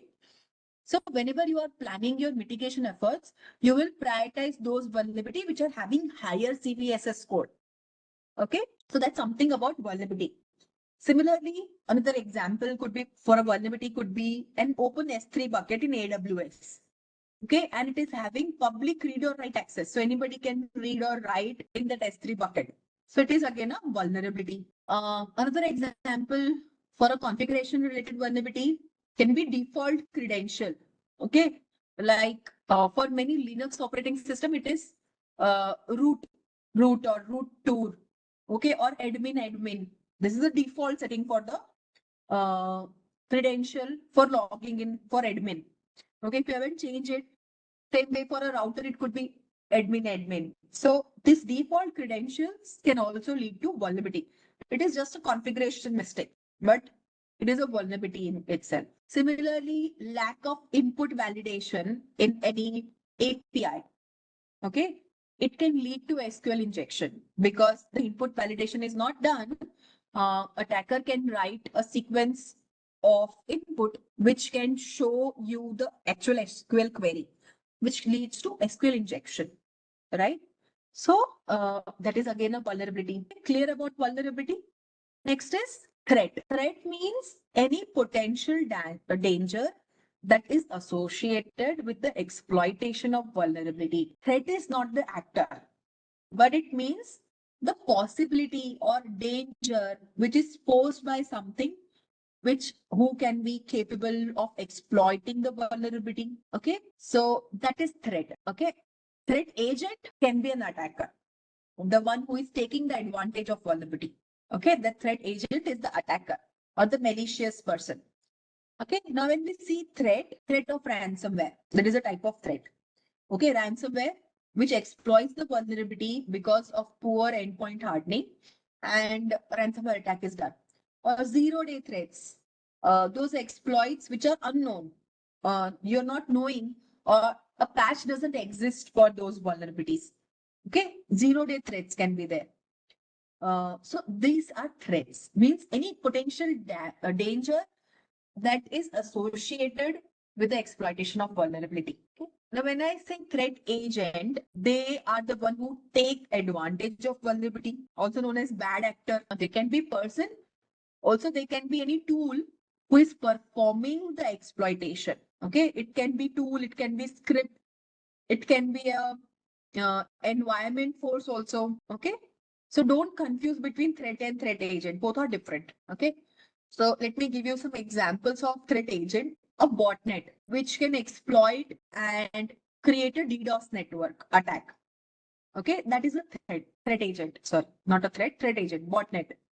Okay, malicious insider who is copying any sensitive information on their USB drive and then sharing with the rival company. They are threat agent. Vulnerability scanners, okay, like NASES. They can be used to scan by attackers. They can be acting as a threat agent. Okay, or there could be a group of people like hacker groups or APT group who are exploiting some vulnerability. Okay, they're also threat agent. So threat agent is not just a person always. They can be a script, they can be a group, or they can be any environment force. Okay, like environment force can be something like there is a flood where your database server was stored. It was stored, or database servers were in Arizona and there was a flood there. So that time the threat agent is the flood itself. Okay. Yes, there can be nation-sponsored actors. They are also part of threat. They are also known as threat agent. All the types of hackers, your white, gray, black hat hackers, they're all threat agents. Okay. Some are working for good. Some may not be working for so good reasons. All right. Now let's talk about risk. Yes, risk is going to be very important factor in this domain. We will be talking about risk management as well. Now, risk is the likelihood of a threat source or a threat actor, okay, exploiting a vulnerability and the corresponding business impact. So that is the risk. Example, attacker can gain full access over the application server, which is running any banking service. So what could be the risk? This attack can lead to data breaches, service disruption, regulatory fines. So this is the risk. Okay. Now, in case the attack is done, vulnerability is the vulnerability in that application on which the application which is running on the application server. Okay. Threat could be the remote code execution over HTTP. This is the type of threat. The risk is the attacker is gaining the access and performing data breach. Okay. Now we can quantify risk. We have to perform risk assessment, and how that is done, we will be discussing in this domain itself. Okay. Let's take a next security term. It is exposure. Exposure is an instance of being exposed to losses. So it is a measurable value whenever an asset is at risk due to a known vulnerability. So you can take the calculation of the actual risk that it can pose. Okay. In very easy term, I'll tell you what exposure is. You buy 1 lakh rupees of phone. Okay. You buy an iPhone. It came for 1 lakh rupees for you. What will be the exposure? In this case, you are buying, you have an asset. That asset is mobile phone for you. Okay. It costing 1 lakh rupees.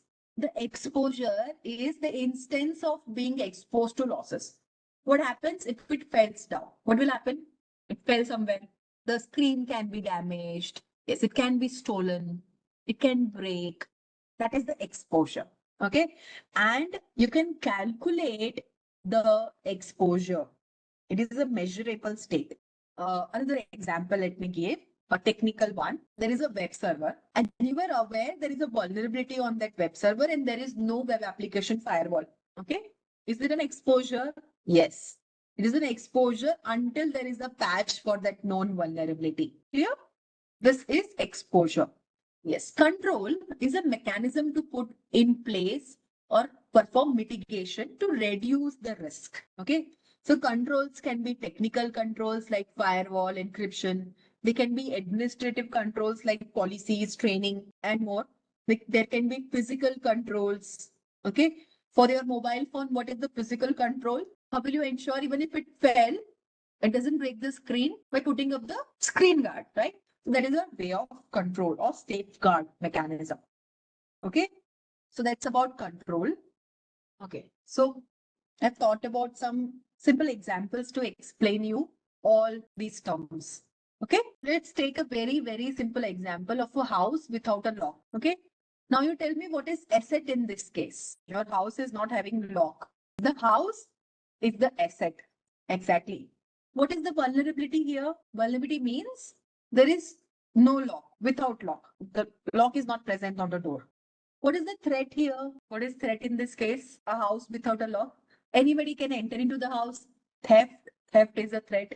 Who is the threat agent in this case? If it is theft, thief is the threat agent. Now you tell me what will be the risk? Loss of valuables, loss of cash, risk of burglary. Okay, because the house is exposed.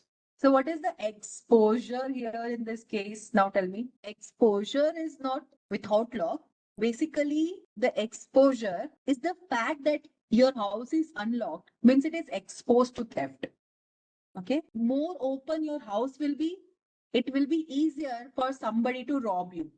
Okay, that's exposure. Does it make sense? Now let me give you another example. You're having a laptop without antivirus and you're using it in a public Wi-Fi or a public cafe. Okay, laptop without antivirus in a public cafe.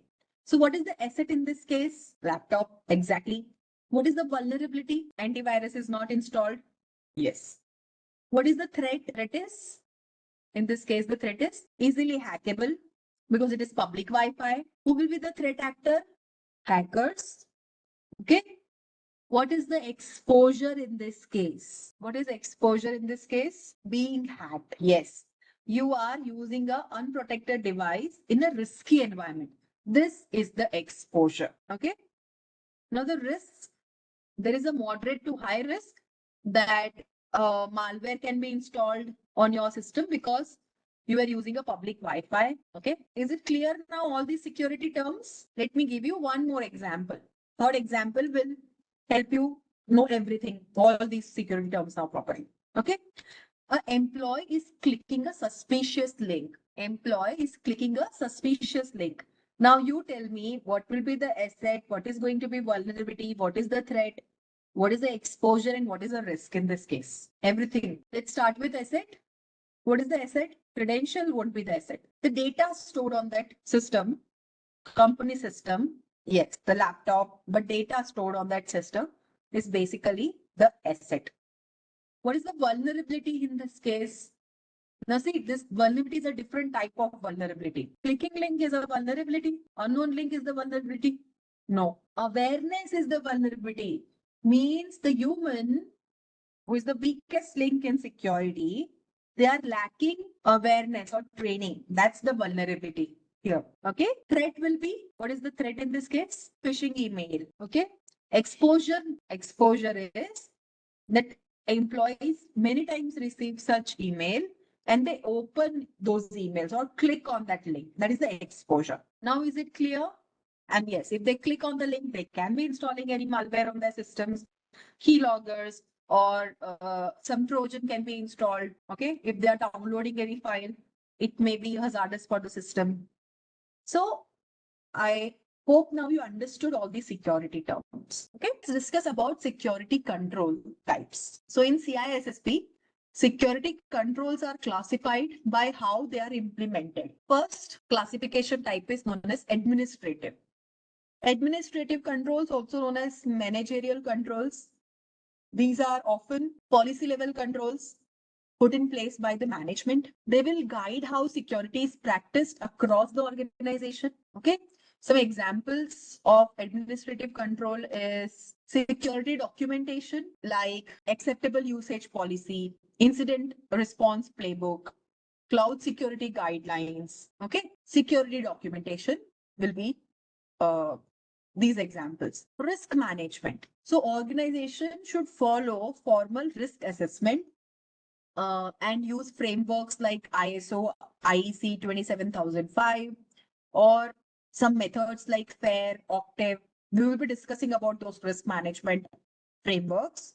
Okay. So That is another type of administrative control. Personal security, background checks, NDAs, non-disclosure agreements, role-based access assignments, okay, IAM systems.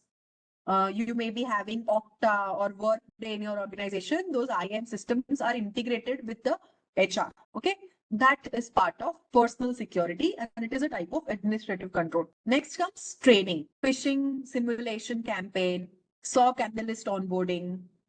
Okay, uh, there is a quarterly coding training for the dev teams that is part of again training, which is a type of administrative control. Then company culture like security champions, promoting DevSoc operations, okay?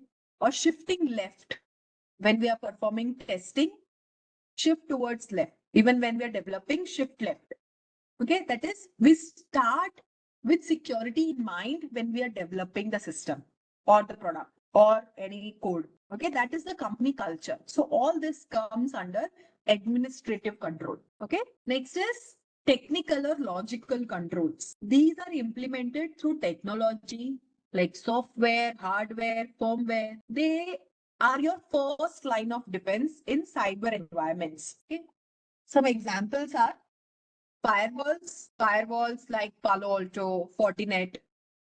Some firewalls will be doing deep packet inspection. Okay, some firewall perform geo IP blocking.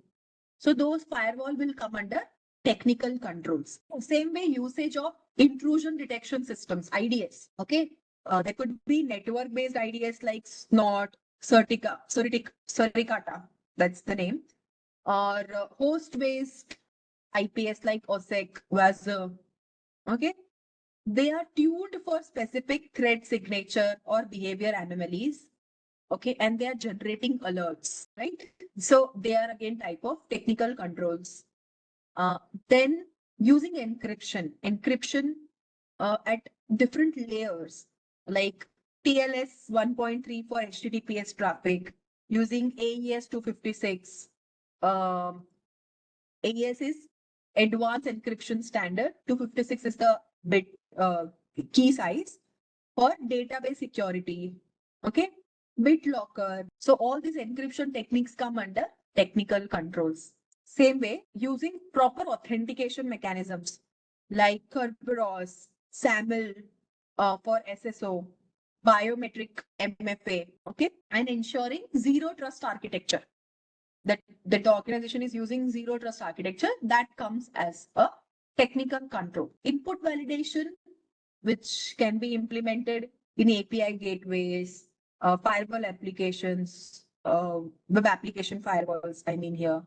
Okay, using frameworks like OWASP for performing proper input validation. All these comes under logical or technical control. So these are more logical controls. Next, it's physical controls. This will protect the physical assets and infrastructure like data centers, building, offices. So the first one is security guards. They are the one who will be performing human verification, visitor logs, they will be checking. They will also be doing dual authentication. They will have dual authentication zones. Okay. Then many times you would have seen in some building, only one person is allowed to enter at one time. Some security guards check and you have to keep some of your items that you are carrying in some locker. So that is again a physical type of control. Okay. We will be discussing about physical controls in detail in other domain. Next is the locks. Lock like smart lock with access control. Fencing, often used with motion sensors so that it can ensure perimeter intrusion detection system for any critical facility. Okay, you would have seen fencing. Different types of fencing are there. Somewhere you will see with light, with electricity, some fencing is done. Somewhere the fencing is done with the on walls, they have put glass. Okay, so nobody can jump in to the facility. So those are all physical controls. Same way, lighting. Lighting itself is a very important physical control. Lighting in the sense, for any facility, there should be appropriate lighting. So even if there is somebody trying to get into the area without any authorization, they are caught. There are motion activated lighting. Okay, when somebody is moving in that area, then it lights get activated there. Especially this is done in restricted zones or emergency exits. Okay, then CCTV again, uh, IP-based surveillance systems, which have facial recognition, heat mapping, all that are types of physical control. So these are all physical control examples. These are technical control. Next is administrative control. Okay, let me repeat that part. Okay, for administrative control, when I said first type, security documentation. Security documentation will include policies that are laid by the management. Okay, policy like if you're using their systems, there is an acceptable usage policy. Okay, if you are taking your own devices into their environment, again, how will you use it? Bring your own device policy. There's another type of policy that they will have. Okay, so those policy are part of administrative control. Some guidelines that you have to follow when you are entering the facility, that is also type of policy. If your data is stored on cloud instances like AWS, Azure, then there are cloud security guidelines that you need to follow. That is again part of security documentation. Next is risk management. So risk management is done by at the organization level by C-level executives by using some frameworks. There are already built-in frameworks like NIST framework. They use ISO frameworks. Also use some quantitative methods to calculate risk. Okay, we'll also be discussing risk management in detail. So we'll understand at that point of time. Next is this personal security. Personal security means the person who are working in that organization. Are they good person? Is there anything legal going on them? Okay, so background checks are done. Okay, NDAs are signed. Also nowadays, organizations perform check on the social media activities of the personnel that they are hiring. So all this comes under administrative control. Okay, let's take a knowledge check on this. What type of control is a security policy? Okay. Now there's a question I want to ask you before we move ahead. Now tell me, in real world design, will we use only one of the security control? No. Then all three. Most of the times all three. In a way that they are layered. That is known as layered security or defense in depth model. Means we will also implement technical controls like firewalls, intrusion detection systems for our network. It will be backed by administrative controls like network segmentation policy. And then it is reinforced by physical controls like server rooms are logged. There are security guard in such facility. Okay, everybody is not allowed to get in. Multi-factor authentication is done or like biometric is done to get the access to such facility. Okay, so many times these controls are put up in a layered approach. So now let's discuss about security controls by function. Previously, we discussed about security control by types. This classification is done by function. Okay, so control can exhibit multiple function. When we are doing the classification, we will think of primary purpose. Okay, for example, firewall can be a preventive control as well as detective control. But in what context it is there, that's important. Okay, now let's discuss about these controls. First is the preventive control. Preventive means it will stop an incident before the incident happens. Means it will act as a barrier or it enforces a policy that you have to follow. So the incident doesn't happen. Yes, IPS can be preventive as well as technical, but technical is not listed here. When we are talking about functions, it can be preventive as well as detective. Okay, right. Okay, so now let's see one by one, each of them. First, preventive control is security guard. They will prevent any unauthorized access to data center floor. Security policy will ensure or enforce proper standards are followed, like password complexity, or like bring your own device restrictions. Okay, so that is again a preventive type of control. Next control is encryption. when we are doing encryption, when the data is at rest or when it is at transit, okay, we are preventing the data disclosure. We are preventing any kind of attack on confidentiality. Okay, so that's why it is a preventive control. Next is access control list. Now, access control list can be there on routers, it can be on firewalls, it can be on the system itself. So when, let's say it is on firewall, will prevent the traffic from disallowed sources or services. So if the traffic is coming from a disallowed or not in the allow list of the IPs, it will not allow you to actually even open the website. Okay, they won't be able to give the traffic. It is done in both inbound as well as outbound. Okay, so this is again a preventive control. ACL, that's what we call firewall in this case. Antivirus systems. Yes, on routers, it is rule based. Again, on firewalls, it can be rule based. So you create rule, allow, disallow list. Okay, those are known as access and control list. Next is antivirus. Antivirus will block the malware execution using real time protection. Okay, so again, this is a type of preventive control. Whenever you insert a new pen drive, okay, you are downloading any new file, so it will check, the antivirus will check whether the file is having any malicious content, any payload which is malicious. So it will check against the signature it has, and then it will flag this file is malicious. Next step, you have to go ahead and remove that file from your system. Yes, blocking the USB access is also type of preventive control. At many places, USB itself is blocked. You cannot insert the USB drive because some advanced payloads, when you insert the USB drive, that time itself, it will get installed without even running or executing the program. Okay, right.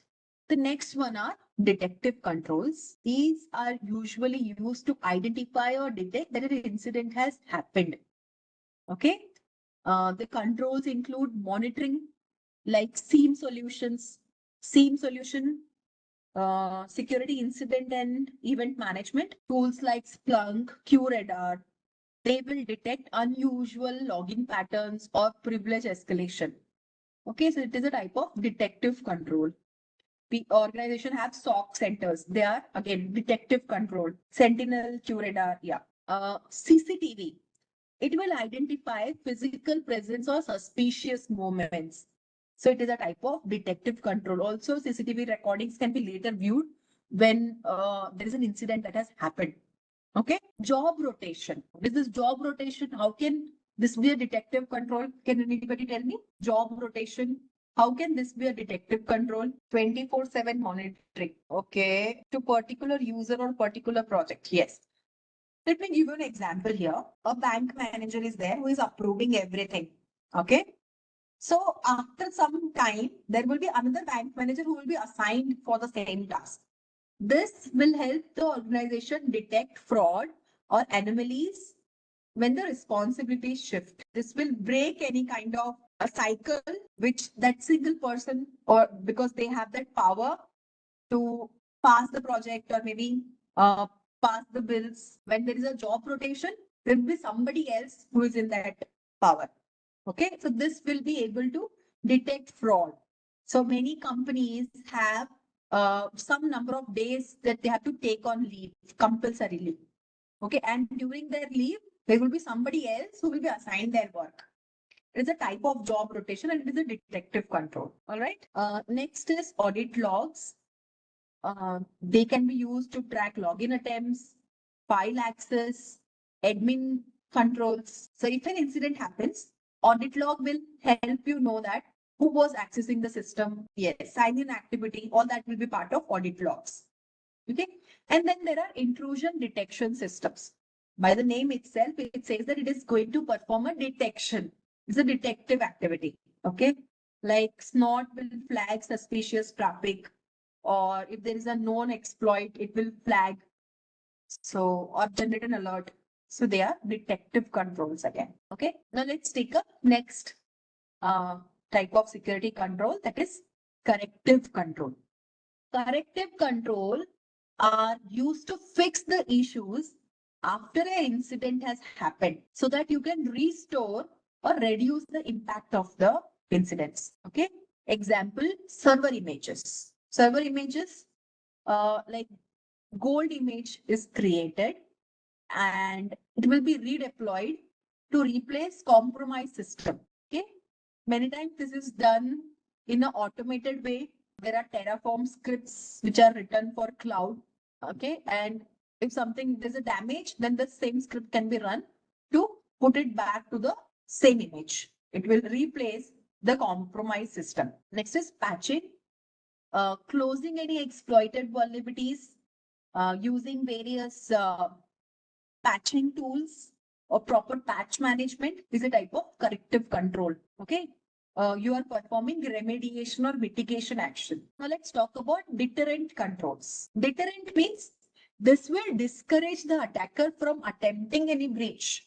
Often these controls are psychological, many times they are physical also, like fence, okay, visual or a physical boundary which suggests that this is a restricted area. You're not supposed to enter into this area.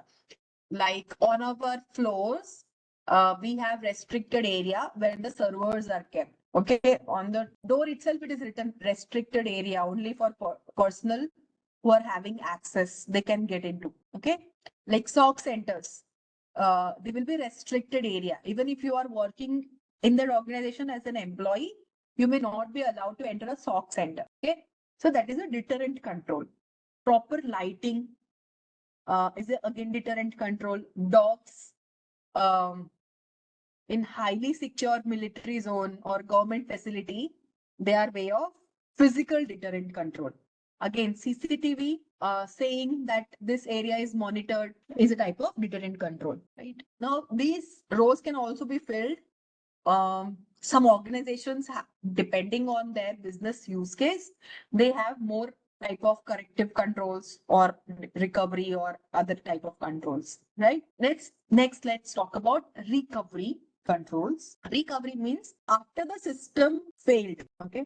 This will restore the operations after there was a security incident. Okay, for example, DR facility, disaster recovery facility could be a secondary data center with failover servers, live failover server.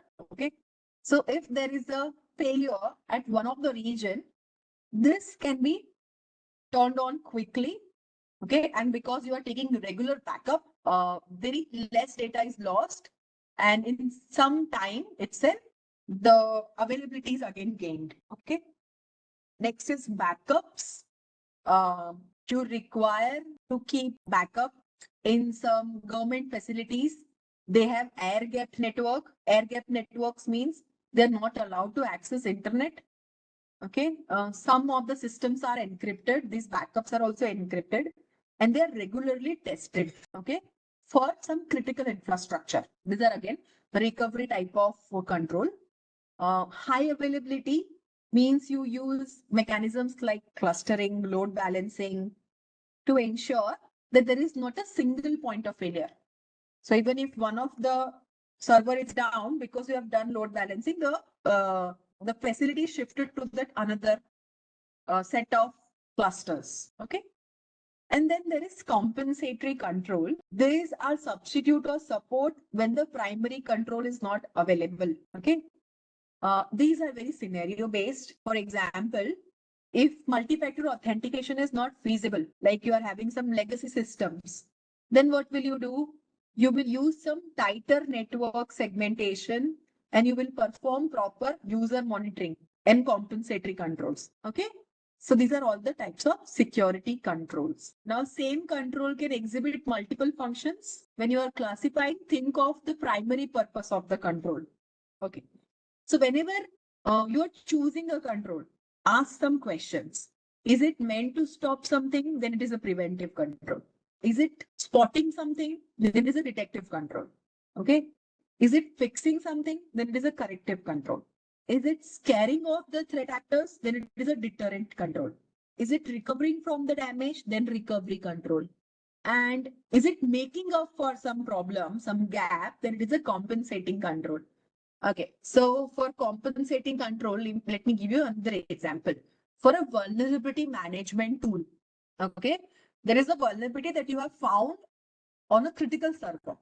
Now, there is no patch available for that vulnerability. What will be the compensatory control that you will put at place? Either you will isolate that server, or what you will do, you will find some workaround of that vulnerability. Okay, in the meantime, you are getting the legacy version updated, or you are getting the patch itself. You'll find a workaround that this vulnerability doesn't get exploited by writing script or some any other way. Clear? That's a compensatory cut. Okay. So I hope all of you understood security controls. Now let's take up some question on based on this. Which of the following is an example of preventive control? Now the answer is B. Security awareness training. Let's take another example, another question. A corrective control is best described as, what will be the correct answer? The A is preventive, B is detective, C is the corrective control. The correct answer is C. And in the name itself, it is saying D is a deterrent control. Okay, let's take one more question. Which of the following is a technical or a logical control? We discussed about this. Okay, what is A then? Which type of control is A? Security guard is a physical control. Access control list is a technical or logical control. Security procedure, what is it? Administrative or managerial? Security procedure is administrative or managerial.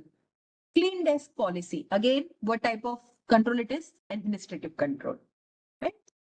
Now, if we have to put the security controls in CIA, then this is how we will put for CIA. To ensure confidentiality, we will perform data encryption at rest, data encryption in transit, and access control. Okay, this will ensure that there is no unauthorized access to sensitive data. So if it is sensitive data, because you have encrypted, first, nobody without the encryption key, they won't be able to decrypt the data. Second, if you have used proper access control mechanism, like implemented role-based access control or put up proper IAM policy, this will restrict the data to be saved from any kind of unauthorized access, right? Next is integrity. So in integrity, what will come? Hashing. Hashing means applying hash algorithms, which will generate a unique fingerprint of data or use digital signature, file integrity verification, okay? Or use tools like tools for password storage, which have hashing, okay? So that will be part of integrity control. Configuration management. Configuration management means there are some tools like there is Ansible, Puppet, Chef. They ensure that the system configurations are consistent, and maybe they are following a gold image. Okay, so you can use configuration management tools, change control. There is a proper process to approve, test, and document change based on the ITIL framework. Okay, so if there is a Git command that you are passing, so that is having code reviewed. Okay, so that comes under change control. Then there are CRC functions. CRC functions ensure integrity. CRC means checksums. They can be used when the data is in storage or when it is in transmission. You use checksum. Cyclic redundancy check is a CRC. Okay. Next, if we look at availability. So how do we ensure availability? By using clusters. You use high availability clusters, failover clustering mechanism. In systems like cloud, container, they have Kubernetes with multi-node setup, which ensure there is not a single failure. There is not a single point of failure. Okay. Then load balancing done throughout the network with the help of multiple servers and various tools can ensure that the system performance ensures availability and uptime. Okay. So if you are saying our systems are 90% are having 90% uptime, they ensure that you are having 90% uptime. Okay. RAID are redundant array of independent disk. They ensure redundancy. Like there is RAID 1 for mirroring, RAID 5 for parity, which protects against disk failures. So if the disk is failed, we get the backup from the RAID. Okay, then there are backups, or there could be on-site, off-site, or cloud backups. Okay, co-location. So you can host servers on multiple geographic locations to avoid any kind of downtime due to natural disasters. Okay. So that's how you can ensure availability. So these are all the security controls based on CIA. Okay. Okay. Now let's talk about this diagram that you see here. So this, although might look a very colorful diagram, it is very strategic diagram. Okay, but it is very beautifully showing how multiple layers of security controls work together on any mission critical assets. Okay, so mission critical assets you are seeing, they are right here in the center. Now, this diagram looks like an onion. Okay, like half cut onion. Okay, the deeper you go, the more protected the core becomes. So the topmost maybe less protection, but you open the peel, next peel, it is having more protected core. Okay.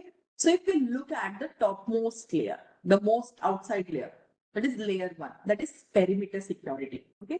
So at the outermost edge, we have perimeter security. This is called our first line of defense. Here we use tools like perimeter firewall, perimeter intrusion detection and intrusion prevention systems, DMS zone, demilitarized zones. Okay. Um, honeypots. So honeypot, why will we be requiring any kind of honeypot? So they will dissect uh, if there is an attacker, they are trying to do an attack, honeypot will come to know. You will get the IP address.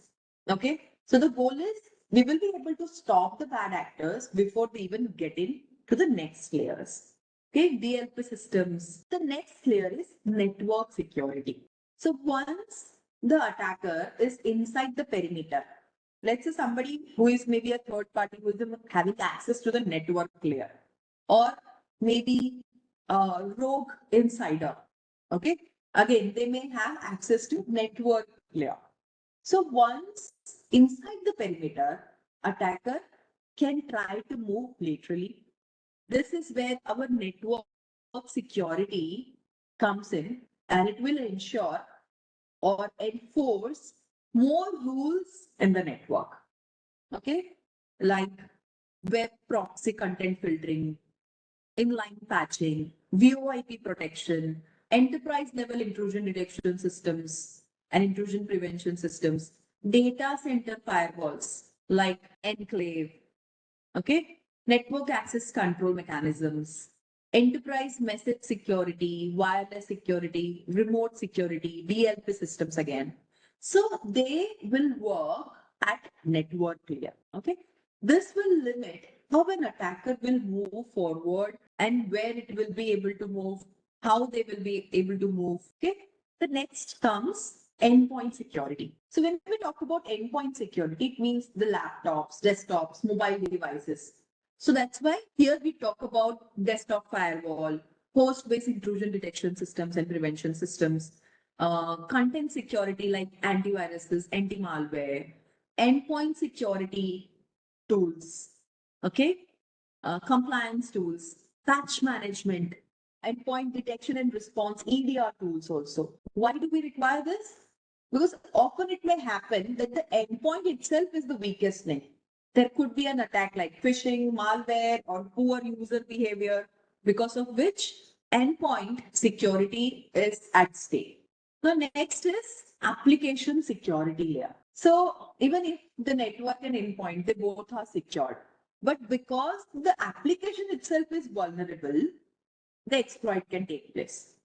Okay, because there are vulnerability on the code or maybe vulnerability on the forms. Okay, there could be attacks because of that. OWASP deals with those. And for this, we can make use of tools like web application firewalls, using mechanisms like uh, database secure gateway, database monitoring, dynamic as well as static application testing, SaaS as well as DAST-based application testing, secure coding practices, code review methods. This will ensure the security at the application layer. This will be able to mitigate threats like SQL injection, XSS, or any such attacks which happen at the application layer. Okay? Now, the fifth layer that you see here is data security layer. This is where the most precious thing, that is the data, is stored. Okay. So we use mechanisms like public key infrastructure. We use various mechanisms starting from encryption, data classification, access control, data loss prevention methods, integrity check. Okay. So here in this layer, again, our goal is that the CIA triad is applied directly to the data. Okay. So this is about the layers. So we provide layered security approach when we say defense in depth. Now below this, you can see one side we have policy management as well as prevention. This will include governance, security awareness, secure architecture, threat modeling, risk management, security awareness training, okay, security architecture and design, IT security governance, penetration testing, vulnerability assessment. Okay, most of this we are going to cover in this domain itself. And then on the other side, you see operations. That means day-to-day operations, day-to-day executions like patching, escalation, forensics, all that will come here in the operations part. Using tools like SIEM, digital forensics, escalation management. There could be special SecOps team, okay, or SOC centers that may be there. This will ensure security in the operations part, okay. Also, monitoring and response. So basically, this is where the SecOps team or security operations center team or network operations center team, SIEM tools, incident response plans, they help in detecting and responding to any real kind or real time threats using dashboards. Okay, dashboards is again very good way to have an interactive way of reporting. So you will be able to get the reports on the dashboard itself. So if we look at this whole diagram, the essence of defense in depth is that it's not about one perfect control. There cannot be a single control which will ensure overall security of the system. But it is a kind of layered, overlapping protections. This will ensure the security. Because if one control may fail, it may not happen that all the controls fail, right?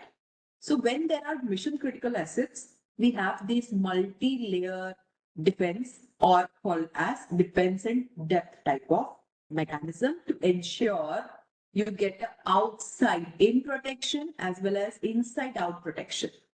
Okay. Now there's a question on or a knowledge check on the primary objective of defense in depth strategy. What is the primary objective of a defense in depth strategy? That's the correct answer. To create multiple overlapping layers of security control. This will ensure that even if one of the control is failed because of any reason, okay, there are still other controls which ensure security of the overall system. Okay. Now let's look at some more questions. In the defense in depth model, which control type is used to detect and react to incidents after they occur? Now, it has already happened, but we can also detect it as well as react. So if you say corrective, is it the correct answer?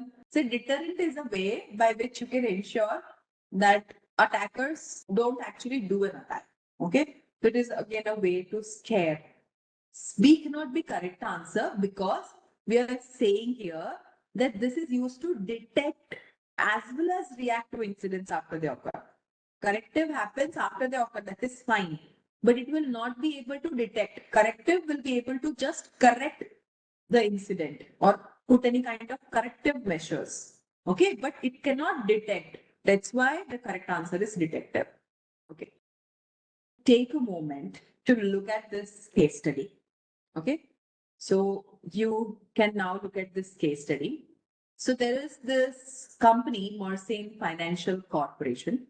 They run a public-facing web application that has recently experienced a security breach. So a security breach has happened on them. Okay. And there's an attacker who has exploited a SQL injection vulnerability in the login form to gain unauthorized access to the database. So what they have done further, they have exfiltrated customer data and installed a web shell for persistence. So later also they can go ahead and access, they have a backdoor. All right. Now these are the facts. Now what are the facts? The attacker exploited unvalidated input fields in the login form. No web application firewall was deployed.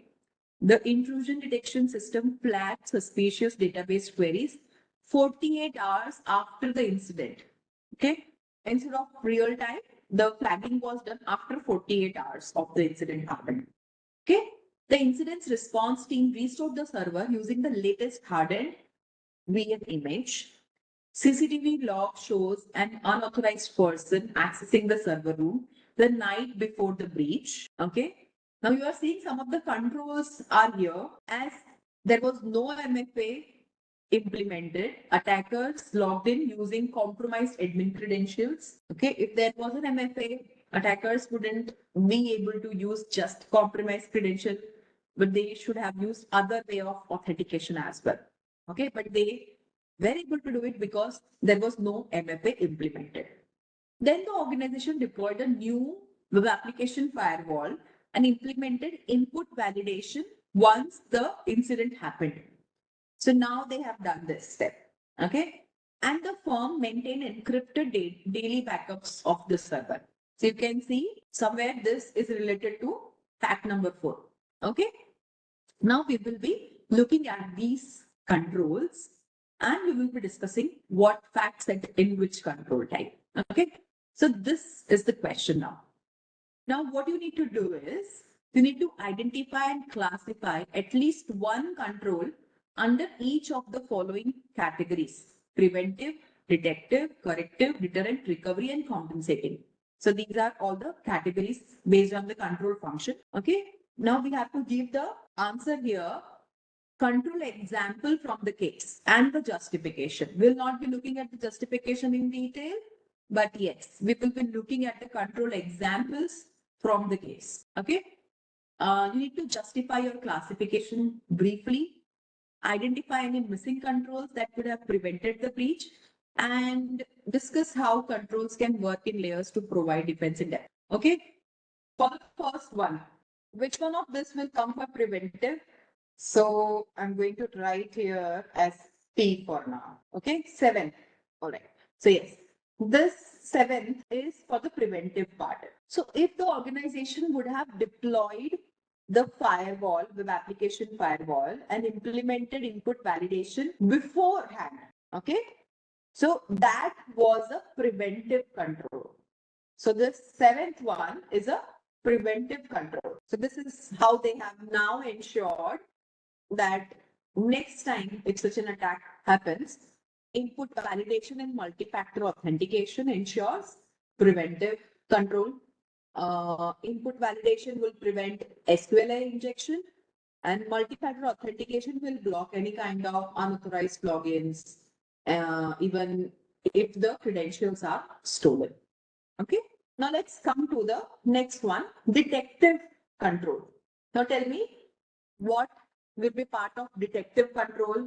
So the correct answer is 3 for detective. Okay.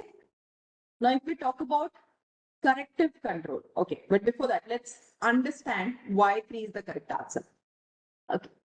When we use the intrusion detection system, that will help us detect any kind of anomalous behavior.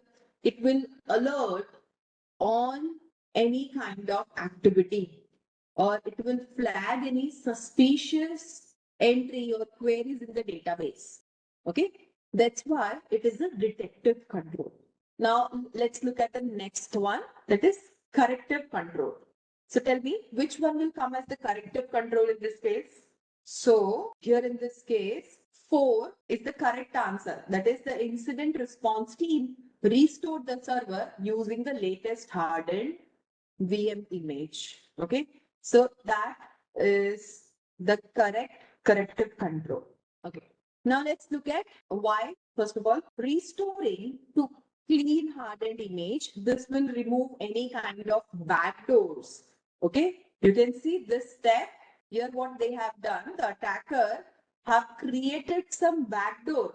So if we are using new or hardened VM image, this will ensure that there is no backdoor, or it will also re-establish a secure baselining. Okay, that's why C is the or say fact number 4. It is a corrective control. Okay, now let's take up the next question here. Deterrent control. Which one will come under deterrent control? Deterrent means we are trying to ensure that the attacker is getting a little scared of. I'm going to name this as deterrent control for step number 5 or fact number 5. Okay. Yes. CCTV in server room. That will deter unauthorized physical access by increasing risk of identification. So that's why we have now used CCTV logs which show an unauthorized person accessing the server room the night before breach. Okay. But if we put it as a control, then yes, CCTV in the server room is a type of deterrent control. It is also a type of detective control though, okay? Because now we are able to chase or look at that unauthorized person's identity, okay? But when we say deterrent, so surveillance system like CCTV, they ensure that if there is an unauthorized access, physical access, okay, they get scared off because they will be identified with the help of CCTV. Okay, now let's look at next question, that is the recovery. So what will come here in the recovery part? 8 is the correct answer.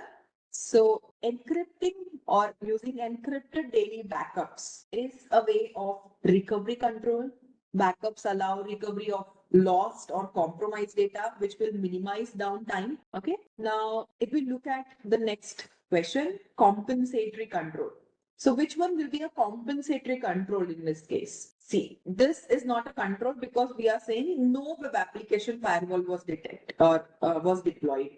But yes, if we would have deployed a web application firewall, that would have worked as a compensatory control, okay? Because it will compensate for the insecure coding practices, because then it will be able to filter any kind of malicious traffic, okay? So we won't say no, or this is the correct answer when we are saying no, but if we have deployed an application firewall, then it would have been a compensatory control, okay?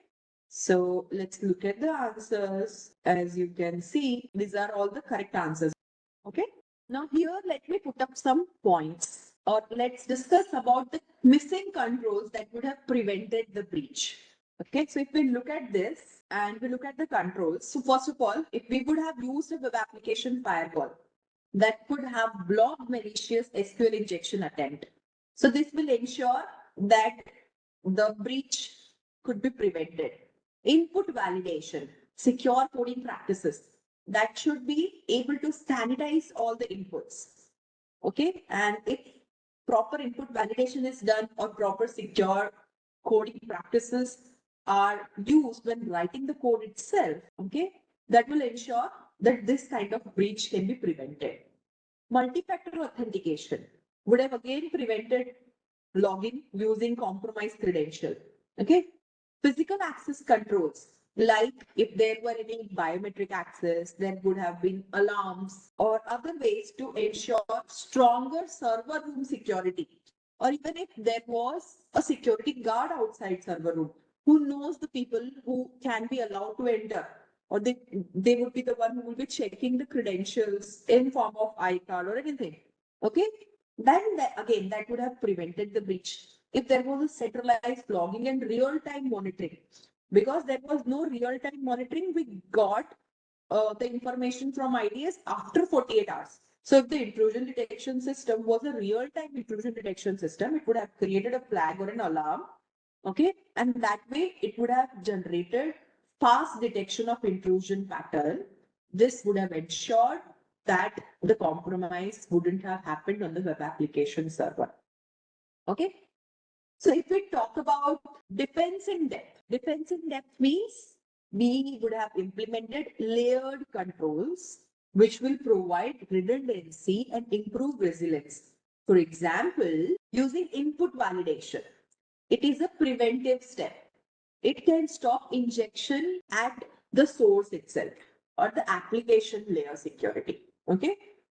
Or web application firewall again is a type of application layer security. It is additional filtering layer for web request. Okay. Making use of intrusion detection systems like on the endpoint. It would have identified abnormal database access patterns. So that is the second layer of defense. Okay. Backups.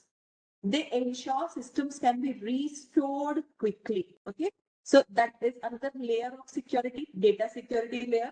Using mechanisms like CCTV, they help deter and investigate any physical access attempts. That is the perimeter security. So we require security at various layers. We require security at data security layer, application security, endpoint security, network. But because it was done in physical with the physical access, we are not diving into the network security part. But then yes, perimeter security systems like CCTV, perimeter firewall, creating a secure DMZ zone and keeping web application firewall in that secure DMZ zone would have ensured further security or defense in depth strategy. So when these controls work together, they form a multi-layer security architecture. This will reduce the chance of any kind of successful attack, also mitigate it if there is an attack that has happened. Okay, so let's now discuss about next topic. This is security through obscurity. Now, what is the meaning of obscurity? So basically, security through ambiguous nature. So this means that we are actually hiding the details of the system or the mechanism in the belief that if the attacker don't know how something is going to work, they won't be able to exploit it. Okay. So the idea is let's trick the adversary. Let's make the application so complex and assume that the attacker won't be able to get in. For example, keeping copy of password under the keyboard. I will tell you very interesting use case similar to this one. Okay. I keep my password as all 8 characters as asterisk. Okay. All 8 characters asterisk. Is it a good way of ensuring security? Even if the attacker is able to get the password, they will think, oh, it's asterisk. It means I'm not getting the password, is it? No, right? So we cannot assume that the attacker is not having that idea that you have made it complex or making use of in-house cryptographic algorithms. Basically making various ways of ensuring misleading the attacker itself. Okay. Now, for example, using proprietary encryption without any kind of peer review, renaming the file extension. Okay, so if the file extension specifically is for password, you rename it so that you can trick the attackers. Now, what is the reason why it is problematic? Okay, although it is adding a layer of difficulty, it is not a reliable or a sufficient security control. It violates Kirchhoff's principle that states that a system should be secure even if everything about it except the key is publicly known. Okay, everybody knows about the system, still you should be able to ensure the security. Okay, that is the Kirchhoff's principle. Okay, everything should be in that secret key. Even if the attacker is knowing about cryptographic algorithm, they know about the plain text as well as ciphertext, they know about other details. Okay, still only the key should be something which is kept as secret. The key weakness in such system is that they are not very scalable or maintainable. There is no defense against insider threats or sophisticated attackers. And many times we have a false sense of security. Specifically, developers as well as organization would think that we are secure, even if they are not secure. And once the weakness is discovered, the system becomes vulnerable. Okay, so these are the problems when we use security through obscurity. But it can be useful as a supplementary use case. Okay, so obscurity will be able to still slow down any script kiddies, automated scans, okay, newbies who are newbies attackers. They can be slowed down, and it can complement other security measures like hiding internal IPs. This is one of the way, but also using firewall. Okay, and if we talk at the CISSP standpoint, security through obscurity is not a very reliable substitute for proper security controls like access control, authentication, encryption, auditing. They are more security line of defense in any security architecture. Okay, so there could be a question in CISSP, say security through obscurity as the primary control. Okay, so if in the question you see security through obscurity as a primary control, always remember that it is a wrong answer. Okay, because it is against the CISSP, against the core principles of CISSP security governance. Okay, why? Let me give you an analogy with the car. Say security is like a brake in car. It will give you the confidence that you can go faster. Okay, but brakes don't slow down a car, but allow it to move faster with control. We can say that, right? And if we have effective security, it will enable our business to innovate, scale, and completely and safely perform all its actions. Okay. So many times what organization think that security is a roadblock. So it's not like that. Security is a strategic partner.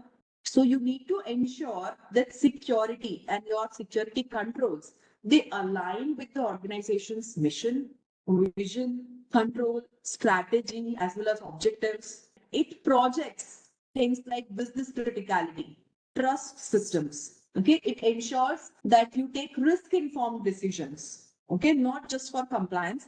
You're not doing security just for compliance. Okay, so when you're explaining security to any management, say that security is an investment. Even if it is a new control, a new tool, or a framework, it should be supported by clear business justification. You can include cost benefit analysis as well as risk reduction value. You can demonstrate alignment with your organization priorities. Okay. Even if security doesn't support the business, still it is ensuring that your business is able to scale properly. Okay. And that's what is about the next part of this module or this domain one. So when we say you have a well-defined business case, okay, it always existed for any security related initiative as well. Again, security management is also responsibility of upper management and should always be supported by senior executives like C-suites. So that's why our next topic is about security governance. Okay. So when we talk about security, security is a governance issue. It's not just an IT function. Okay. That's why it starts with senior leadership, like C-level executives. It should be treated as an enterprise risk management function, okay, not just an IT function. And it has to be supported by various policies, funding, cultural reinforcement at the enterprise level. Okay, that's why security is a responsibility which starts at the top. Okay? So security initiatives, they should be starting at the level of C-level executives. So as a CISP professional, you should always think like a business leader first and then security expert. Okay. So when you speak in terms of risk, you speak in terms of ROIs, you speak in terms of enablement. Okay. And you should be the one who should ensure promoting security governance frameworks like NIST framework, COVID framework, ISO 27000 series framework, like 1, 5. So when we say what is security governance, basically it is set of responsibilities and practices exercised by executive management So they can provide strategic decision for information security, ensure organizational objectives are achieved, ensure that risks are appropriately managed. They also verify that the enterprise resources are used properly. Okay. So security governance ensures security initiatives are properly aligned with business requirements or business goals, and they support sustainable as well as resilient growth. Always security governance flows from top to bottom. Okay. Means it start with the board of directors and then it will go to executives, then managers, and then normal employees. So if you see at this diagram, see it is a top to down approach. Okay. Or we call it top down security governance. So it follows from the top, from the executives, and then to the operational teams or managers, and then the rest of the employees. Also, sometimes we look at third party governance. It is many times mandated by laws, regulations, industry standards, obligations, license requirements. But when we look at this approach, top down approach, what is the work of top level executives? They need to perform the work of policy development, compliance mandates, risk management. Okay. But when it is about third party governance, they follow some rules.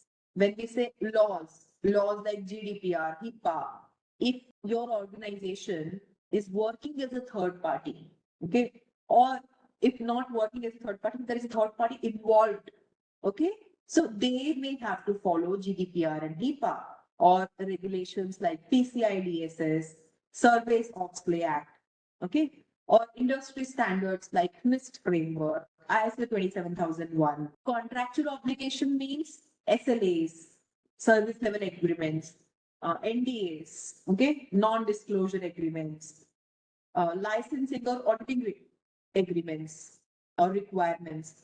So organization have to assess, monitor, and govern the third party risk also, so that they can ensure and avoid compliance violations, data breaches, or any supply chain compromise. So if you are somewhere in this role where you are in the governance part, okay, this is the governance part. These are the stakeholders where all the executive board of directors, they are all the stakeholders. Okay. So they work at a strategic level. Okay. So if you are a professional, CSP professional who is in such a role, who is looking into governance part, so basically you should be the one who are promoting policy, compliance, ensure risk ownership. Ownership is clearly defined. You support executive alignment and awareness. Okay, that's how you will translate the business requirements to security objectives. Sometimes for governance part, there are external auditors or investigators. They will be designated by the regulatory authorities, okay, or any kind of certification authority or industry consortium. So they also will be part of the third party governance in that case. Now, this part you are seeing in management or operational level, the managers as well as the employees, all the operational level, SecOps people, they will be part of this security governance hierarchy. Okay. So now let's take up a question on this. The top-down approach in security governance implies what out of the four answers? What is the correct answer in this case? The correct answer is C.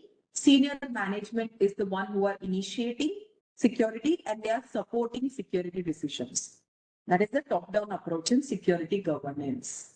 Now, if we look at third-party security governance in a detailed view, so basically it is where we look at laws, regulations, industry standards, obligations, license requirements, and as I said, there is an outsider investigator or an auditor who will be designated by the governing body, or the consultants hired by the organization. So you have to share whatever reports you have with them. Okay. Another aspect of third party governance is the application of security oversight on third parties. that your organization is relying on. Means uh, having a look on suppliers and partners, having a look on vendors and service providers. This will include that those third parties, they also follow your organization security policies and controls. Okay, that will ensure that you are able to monitor for any kind of non-compliance, any kind of security incidents or change in their risk posture, because they are somebody who are giving some of the services to your organization. They could be like a third party cloud service provider. Okay, but still, even if they are a third party, they have to be followed or monitored for any kind of non-compliance. So sometimes you have to go ahead and perform regulatory audits, penetration testing, compliance review. Okay, this will mandate the security clauses in the contract, such as data protection, breach notification. If there is a breach in the third party organization who is handling some of your service, even if there is a small breach on their organization, they will be the one who will notify you about the breach. Okay. And you have the right to audit. So if a third party fails to maintain any kind of security adequately, they become a risk vector, because of which they might expose your organization to any kind of data breach or service outage. Because even if your third party is under a breach, okay, let me give you an example here. Let's say your data is stored on a third party cloud infrastructure, and there was a breach on their cloud infrastructure. Now, for some regulatory requirements, nobody is able to access their cloud infrastructure, even your organization. So what would this lead to? This will lead to service outages.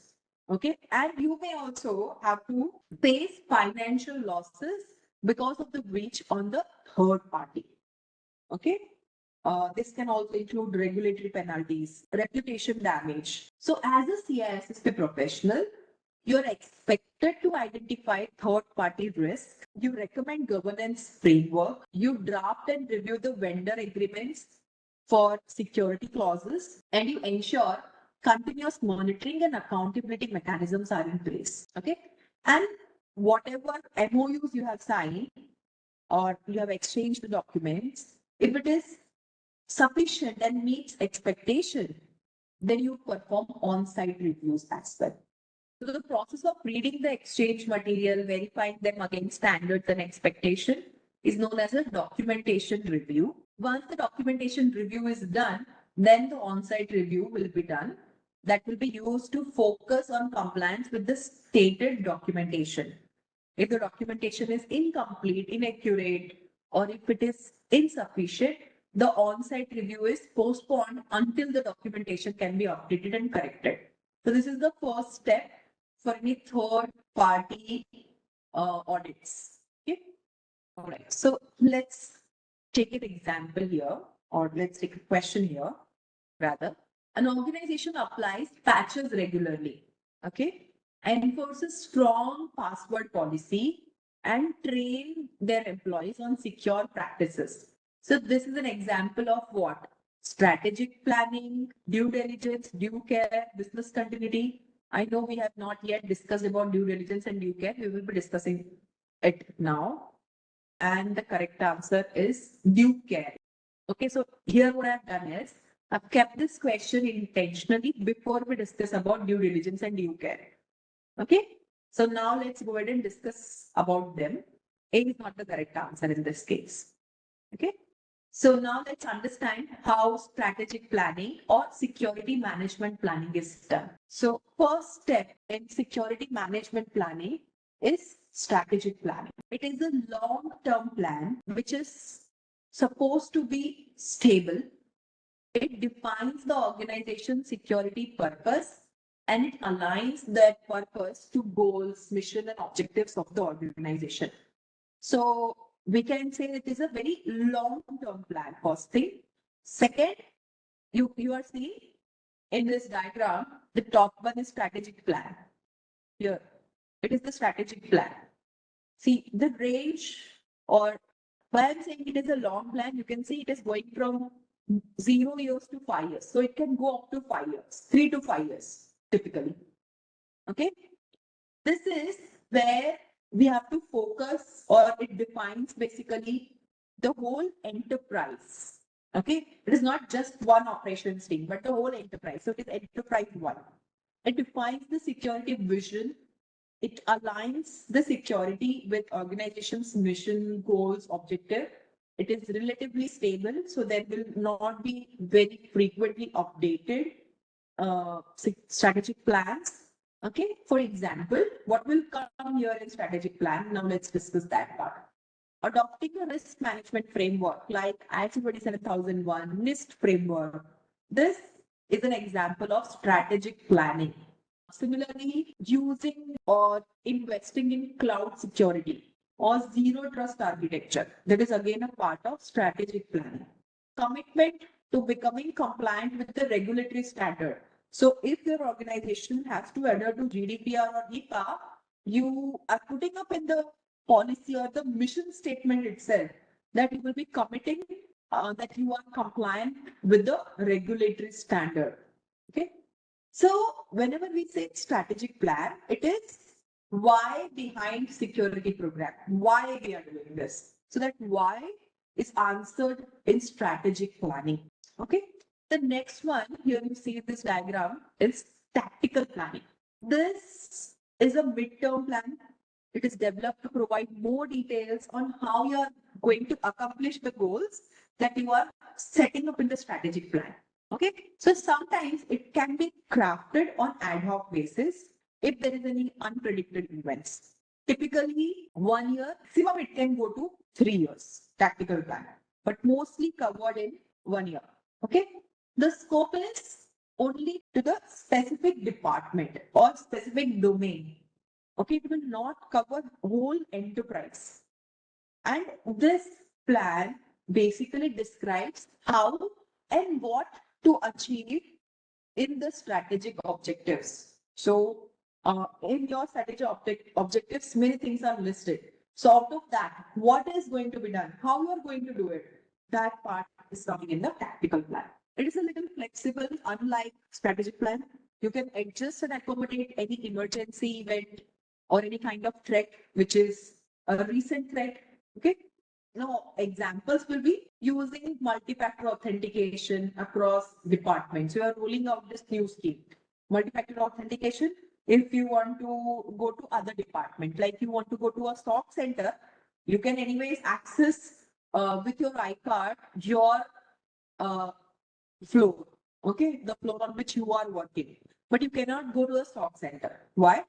For a SOC center, you require multi-factor authentication. So along with your iCard, you will also be using a fingerprint scanning, something like that. Or even if you want to enter a data center, so there is a fingerprint scanning along with your identity card. So there are two factors for authentication.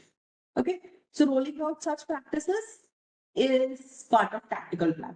Performing regular vulnerability assessments. Okay, you can be doing it with automated tools like vulnerability management tools, or without automated tools with the help of consultants who perform VAPT testing. Okay, mitigating systems to comply with new encryption standards, or that could be part of a tactical plan, because there was an introduction of a new encryption standard. You have to make a little change on your system, okay, so that it can comply with that new standard. So that is a type of tactical plan. So basically, we can say that a tactical plan is a bridge between high level strategic plan and day-to-day actions. So next is the day-to-day actions, also known as the operational plan. It is a short-term actionable plan, highly detailed plan based on the strategic and technical plans. So based on these two, operational plan is executed. Okay. But as we can see, it is a short term. The scope is limited to a team or an individual task itself. And it will also ensure there is a detailed instruction and timelines for implementation. For example, having a weekly patch management schedule. Okay. And there could be a patch management team who is assigned to the work of performing that patch management weekly. Okay. Monthly backing up is a part of strategic plan, but verifying that the monthly backup is done. Yes, Patch Tuesdays. It's a very good example. Okay, Microsoft uses this Patch Tuesday. So on that Tuesday, a set of patches are released, and you can go ahead and patch your systems for those patches specifically. Okay, that can be a part of operational plan. Okay, incidents response drills. Again, they are part of operational plans. Daily monitoring of SIEM alerts, SIEM alerts. Okay, that could be as an operational plan. So basically, when we say operational plan, they are like boots on the ground, means the one who are executing the security tactics. So it is those people who are actually performing the task, they are part of operational plans. Okay. And understanding these security management planning is crucial for security governance and program management. It should be such that it aligns with security activities, with the business strategies.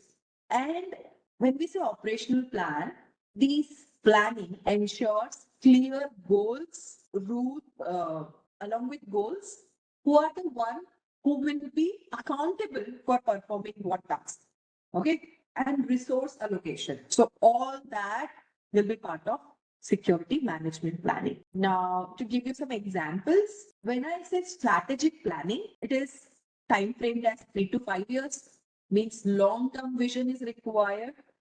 The audience for strategic plan, who is going to devise the strategic plan in an organization? It will come here. Yes, C-level executives or management, CISO. Okay. Now, if we talk about tactical plan, 1 to 3 years. Midterm initiatives, response planning is done in the midterm, small term. Okay. Who is the one who will be performing this tactical planning? Yes, managerial, but department head, because it is done at the department level. Okay. Many times department managers we can think of along with CISO's help, because CISO are the one or C-level executives are the one who have done this strategic planning. Okay. Next is operational plan. They can be devised on monthly basis, weekly basis, daily basis. They are short-term plans. Task level implementation is done in operational plan. Who is the one who has to do operational planning? We can say team leads, security teams, and admins like network admins, system admins, database admins. Okay, who are the one who may be looking at ensuring or owning the data, processing the data, not the owners, but yeah, who are the one who are processing the data, they can be as part of operational plan. Yes, but for most of the things, you will require a CISO's approval. But what about an organization who is not having any? Then there are some organizations, they don't have CISO. There are new concepts like cloud CISO. Yes, then they can be CTO, CIO, and for specifically they want to align with security. Uh, Cloud CISOs are also available. They work as consultants for multiple organizations. Okay. Now, if we look at the security policy, what is a policy? It is a document which is produced by the senior management. It states how a company plans to protect its assets, functions, as well as people. So it has all that detail. But basically, it's a document. Okay? So if we have to look at security policy, think of it as the foundation of the entire security program. It is not just a document, it is a formal declaration of intent which is coming from senior management, showing their commitment to the security. And as we say, we emphasize on top-down approach, means the security must start from the top. Okay. Now, there are various features of security policies. Let's discuss them. First is generic. Okay. Generic means it doesn't go into the weeds of how something is technically done. So policies at a higher level. Okay. There are high level rules like all employees must use strong password. Okay. Not on how you can configure the password of the system. So how technically you are going to do that, it's not written in the security policy, but it is written that all employee must use strong password. Secondly, security policies are non-technical. Non-technical means it is written in a plain language. Plain language so that all the stakeholders, even if the team is not knowing about security in detail, like HR team, legal team, okay, finance team, they may not be knowing about cybersecurity terms. IT team may know that, but they all should be able to understand and follow the security policy. Okay, because security policy will affect everyone in the organization, not just IT department. So it's not just IT people who will be following it. And if we write in very technical terms, other people who are not from IT background, they may not understand it at all. Okay, so that's why non-technical. They should be evolved as the business evolves. There are new threats. If there are any changes in the law, so they need to be periodically reviewed, right? A best practices, an annual review, or after significant incident or audit, there is a review. Also, one of the feature is that it should align with the business goals. It should not hinder the business. If your business is saying training, it should be able to perform the training activities. Because of security, the trainer is not able to perform training. Then is it of any use? No, right? So it should align with the business.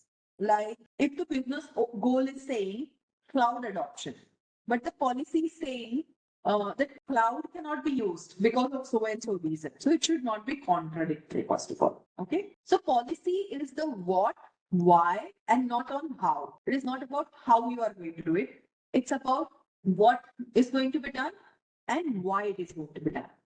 Okay. But later we will be looking at standards, procedures, guidelines that will support the policy. Okay, once we have discussed this part, we will be moving and discussing about standards, procedures, and guidelines, which will discuss about why and how as well in detail, specifically how. Let me give an example of what could be there in a policy. It could be something like the organization shall ensure the confidentiality, integrity, and availability of its customer data. Okay, but not on what encryption needs to be used, what mandates are to be required. Okay, how we will ensure integrity, how we are going to ensure availability. That's not written in the policy. It's written that organization shall ensure CIA so that you protect your customer information. Okay. So that's about security policy. Now, if we talk about types, we have divided the types by scope as well as by enforcement. So if we look at the scope, say organization. Organization means high level organization wide policy. It will set the overall security direction of that organization. We are not diving in detail of this.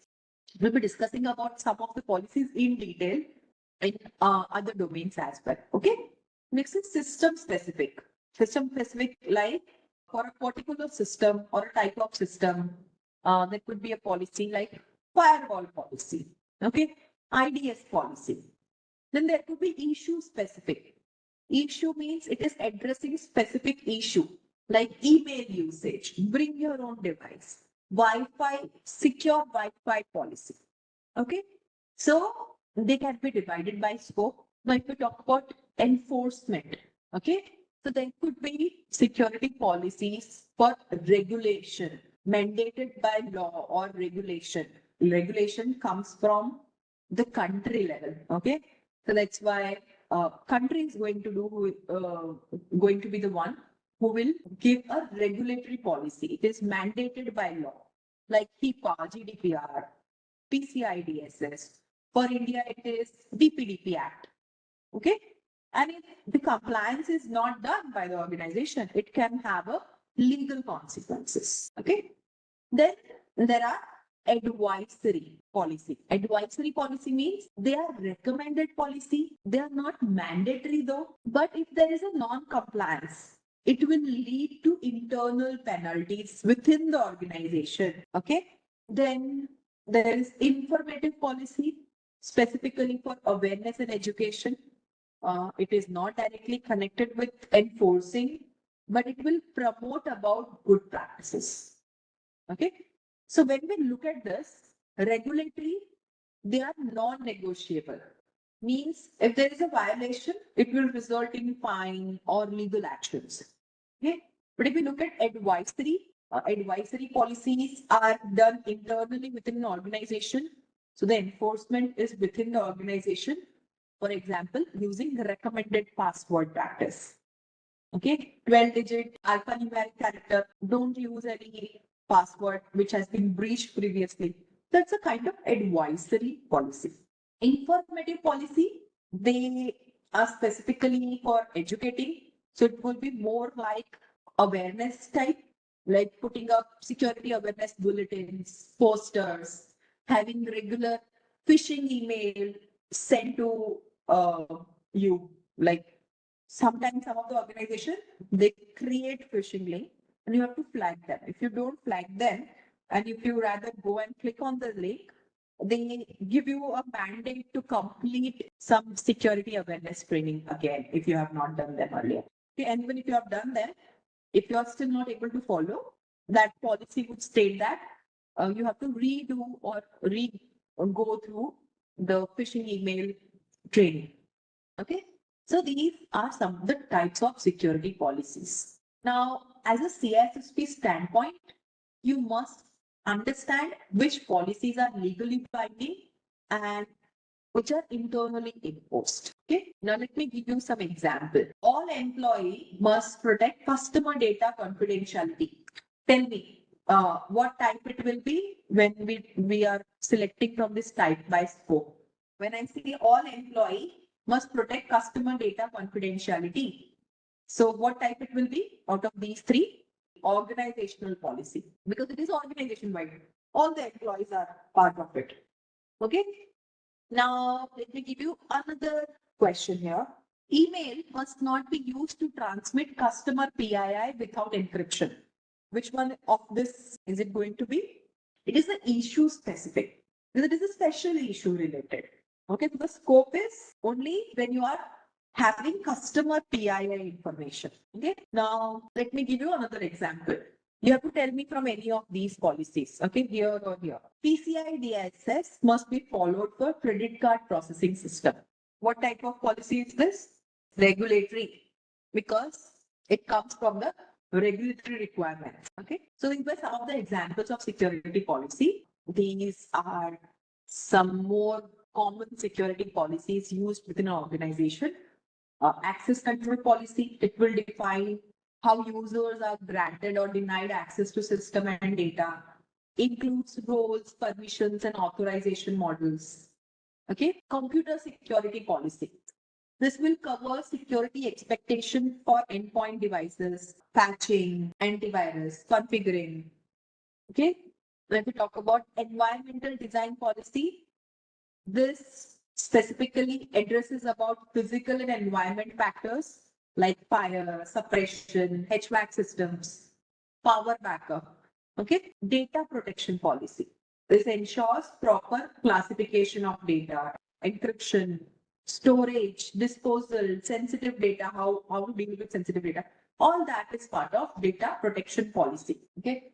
Same way, physical security policy will define protection regarding physical infrastructure like law, CCTV, badge, guards, lighting, okay? Remote access policy. This will govern the access of users who are remotely working, who are off-site. Okay, so what they should follow? They should follow VPN, multi-factor authentication. They should have device control or EDR systems. Okay, same way, user account policy. It will define rules for user creation, password strength, account life cycle, auditing details. So all this, right? Now, many organizations, they would opt for using well-defined security templates. So they will directly go ahead with the templates. These templates will help the organization build the security policies faster and ensure that they align with industry best practices. Okay. So SANS Institute provides a comprehensive library of free, professionally written policy templates. These templates are vendor neutral, they are compliance aware, aligned with real world use cases like You can find them on this link. Okay. So this one you are seeing, I have downloaded it from SANS. Okay. This is the acceptable use standard. So as you can see, you simply have to put the name of the organization. If you are starting with, you can go through this. You can use it as a template. So everything is written: purpose, scope of the policy, what safeguard mechanisms needs to be used. Okay. How we will ensure security and proprietary information, what is unacceptable use, what to do in case of email and communication activities. Okay, whenever you are sharing or doing any kind of blogs or social media share, what you should follow. So all that is listed here in the acceptable use standard. So you can, same way, you can download any template. There are various templates available for various requirements. Okay. Again, so this is AI standard. So here, introduction, definition, what comes under AI, uh, guiding principle, what is the prohibited usage of AI, how to use it ethically. So ethical guidelines like informed consent, integrity in use, appropriate content, unauthorized use, all that is listed. Okay. So you can go through some of them. Okay. If you are following the best practices from SANS, you can go ahead and use these templates. And they have this SANS policy project, okay, in which they are encouraging how you can adapt to template and suit your organization need as well. Okay, let's take up a knowledge check. Which of the following security policy define rules for how users are granted or denied access to systems and data? The correct answer is access control policy. Okay, let's take up another question. Which policy typically governs how remote employees connect securely to the organization's internal systems? The correct answer is remote access policy. Okay. One more. Which policy will outline procedures to protect data through classification, encryption, and secure storage? Okay, that's the correct answer. Answer is B, data protection policy. Okay, there's one more question. I've put up some of these questions just to ensure that you have gone through them, you have read about them. Okay, which policy will help ensure continuity of operations by securing the organization's hardware against physical threats? The correct answer is environmental design policy. Now, what will be included in environmental design policy? Okay, let me reiterate here in this case. So, environmental design policy will address all the physical as well as environment factors like fire, fire suppression, HVAC systems. HVAC means HVAC. It includes AC, it includes humidity control, it includes heating, ventilation, and air conditioning. That's the correct answer, right? Also, environmental design policy will include power backup related things so that we can ensure power backup in the sense backup through inverters.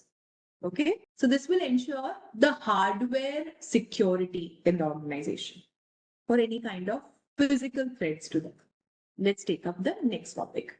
Now let's understand about standards, guidelines, and procedures. So what are these standards? Standards define compulsory requirements so that we can use hardware, technology, security controls simultaneously without any problem.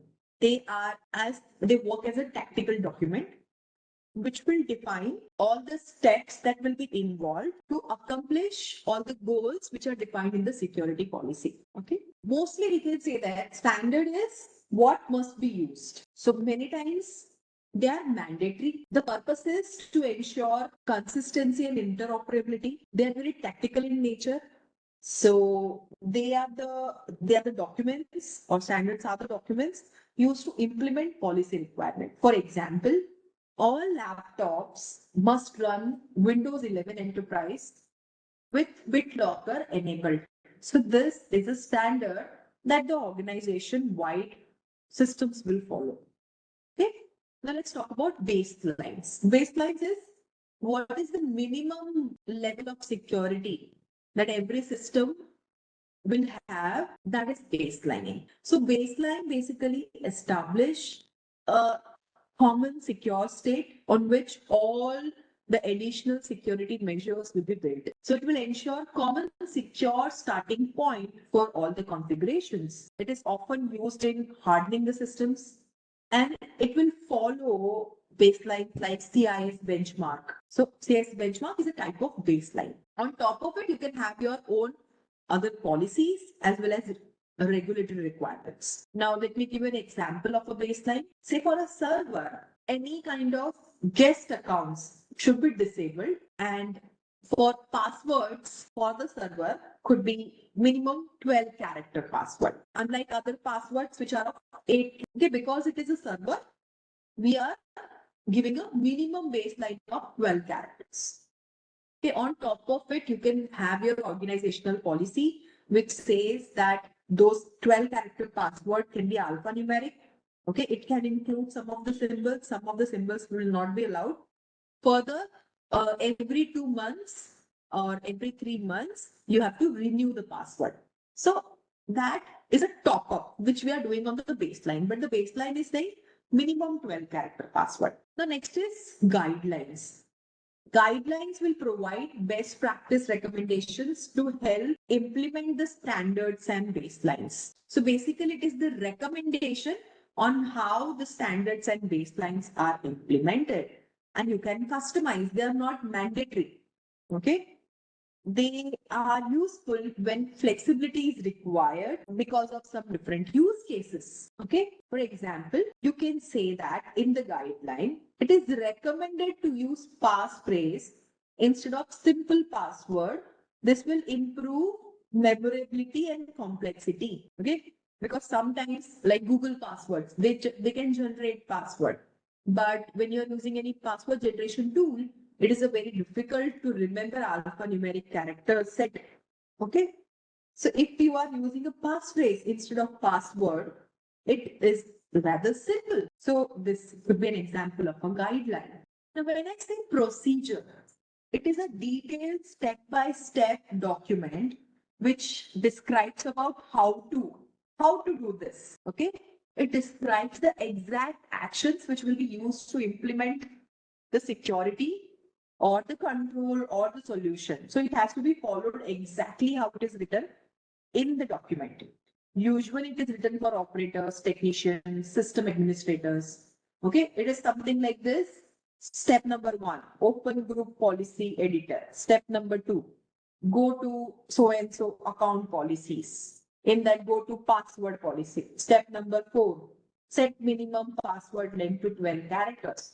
So this is something written for the administrator, account administrator. So you have to follow step number 1, 2, 3, and so on. So when I say standard is a tactical level document. Okay. It is mandatory. Yes, mandatory. Okay.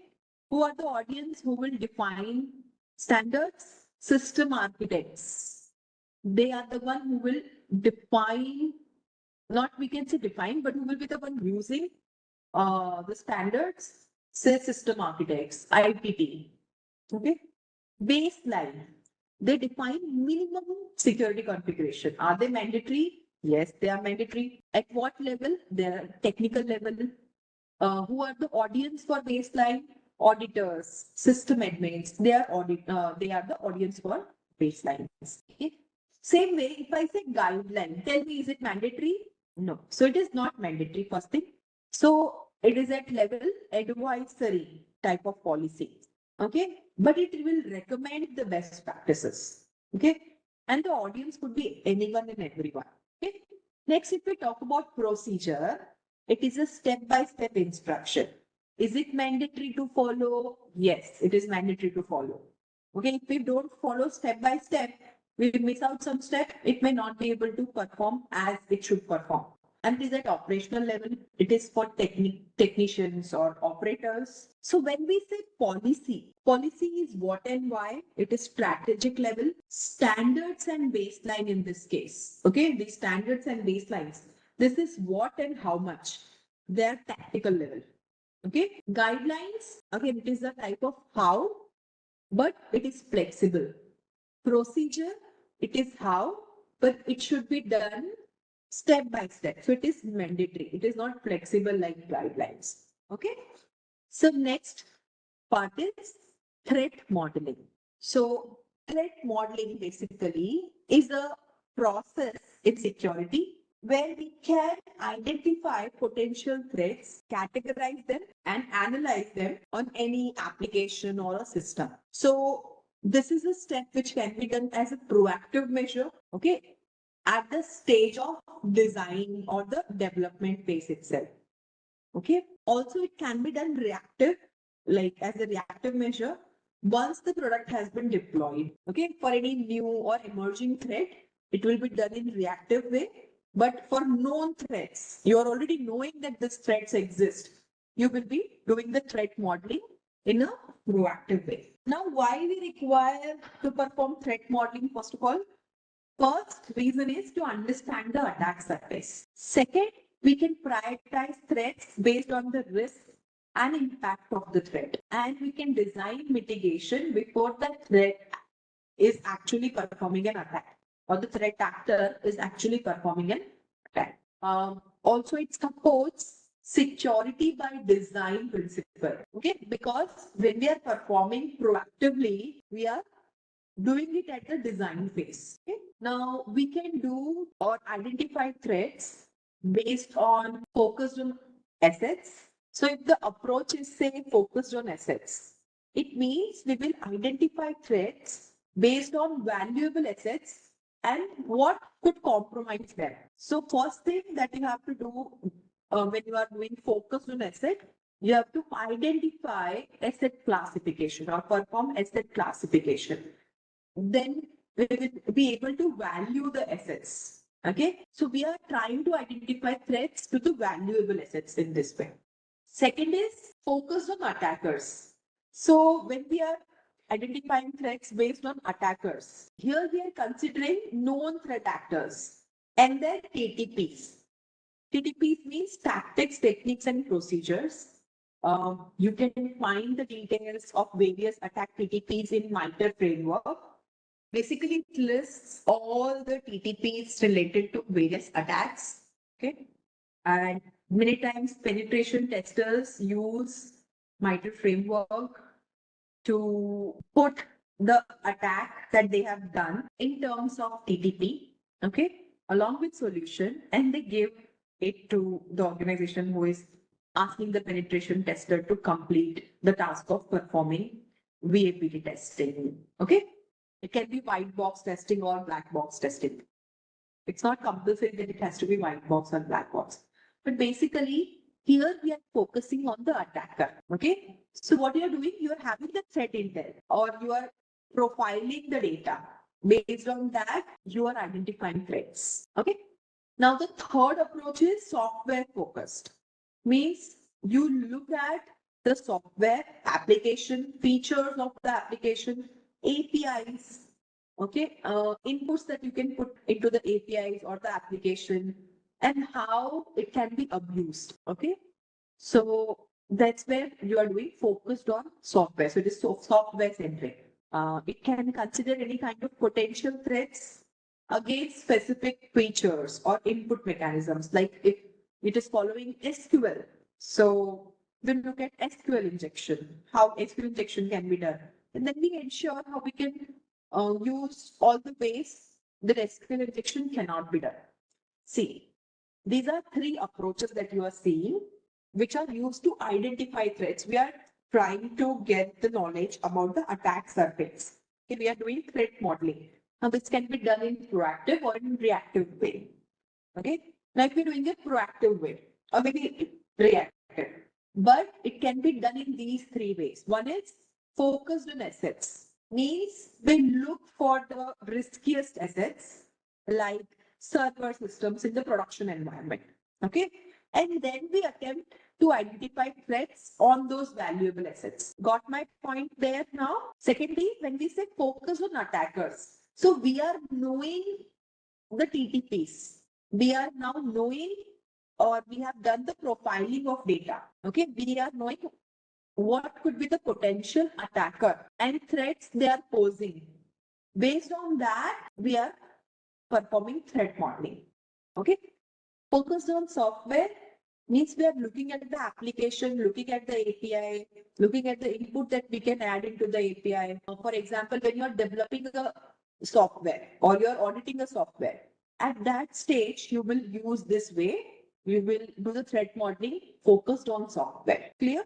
When you will do this focused on software, when you will do focus on attacker, when you are knowing that this attackers are actively performing attacks on so and so mechanisms. Okay, so we are knowing that TTPs, we are knowing the tactics, techniques, and procedure. To understand TTPs better, you need to learn a little bit more detail about MITRE framework. Okay, MITRE, framework. So it's a framework which has all the TTPs listed as per various attacks. Okay. Now, when to perform threat modeling? When I'm saying you can do it proactively. Proactively means during the design and development phase, when we want to build a secure system. Okay. Means when you're doing shift left. It could be reactive also. Means after the development is done, there are new risks or new breaches. Okay. Now, if we look at some of the frameworks and techniques for threat modeling, there are models like Stride, Dread, FASTA, Octave, VAST, attack trees. We will not be discussing on all of them. We will be discussing on few of them. Okay. So these are some models or frameworks for threat modeling. So first of all, let's look at this first one, that is DFD and reduction analysis. What is DFD? DFD is a data flow diagram. It is used to understand how, in this case, when we are talking about threat modeling, in this case, how threat modeling is done. Okay. And here you can see this diagram.